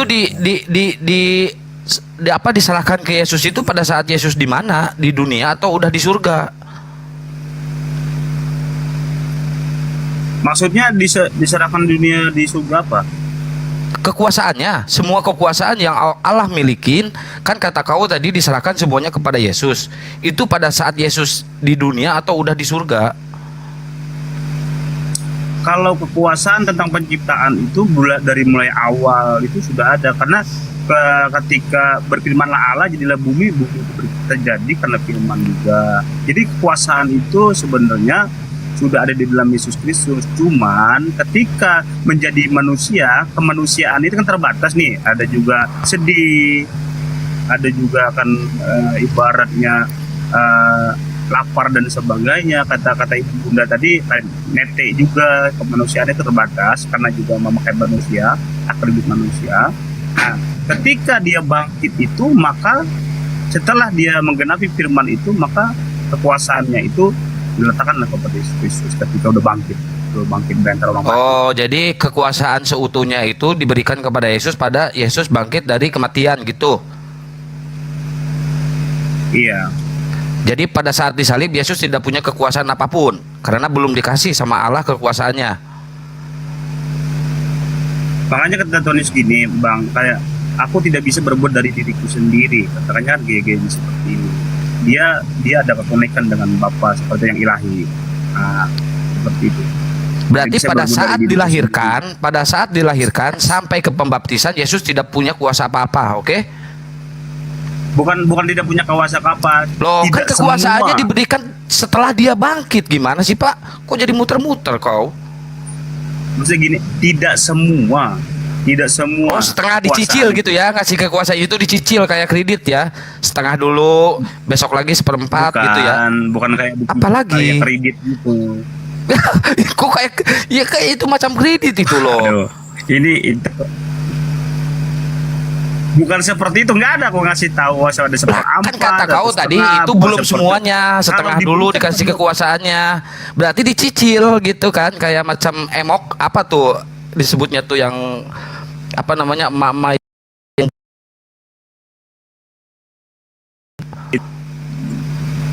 gini Bang, kalau kemuliaan Allah itu sepenuhnya dimiliki Tuhan Yesus Kristus dengan kedagingannya itu, mana mungkin Maria bisa mengandung Yesus?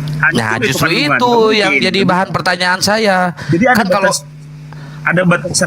ada batasan-batasannya, kekuasaannya dimilikinya ketika kelahiran, ketika menyembuhkan, mampuni dosa orang, kemudian bisa berjalan di atas air dan hal-hal orang meminta ada berkat yang 5.000 orang bisa makan, hal-hal yang ilahi itu masih bisa seperti itu. Tapi ini menarik ini.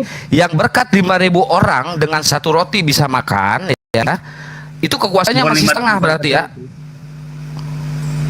Itu tidak seberapa. Oh, tidak seberapa ya. Kata Kenapa saya tidak tadi seberapa? benar. Berarti kekuasaan Yesus itu diberikan sama Allah itu dicicil macam kredit, tuyul second. Iya kan? Kalau di Filipi 4 katakan bahwa dia merendahkan Tunggu ada tamu Bang Jul di ini dulu Bang Jul, ada tamu bentar.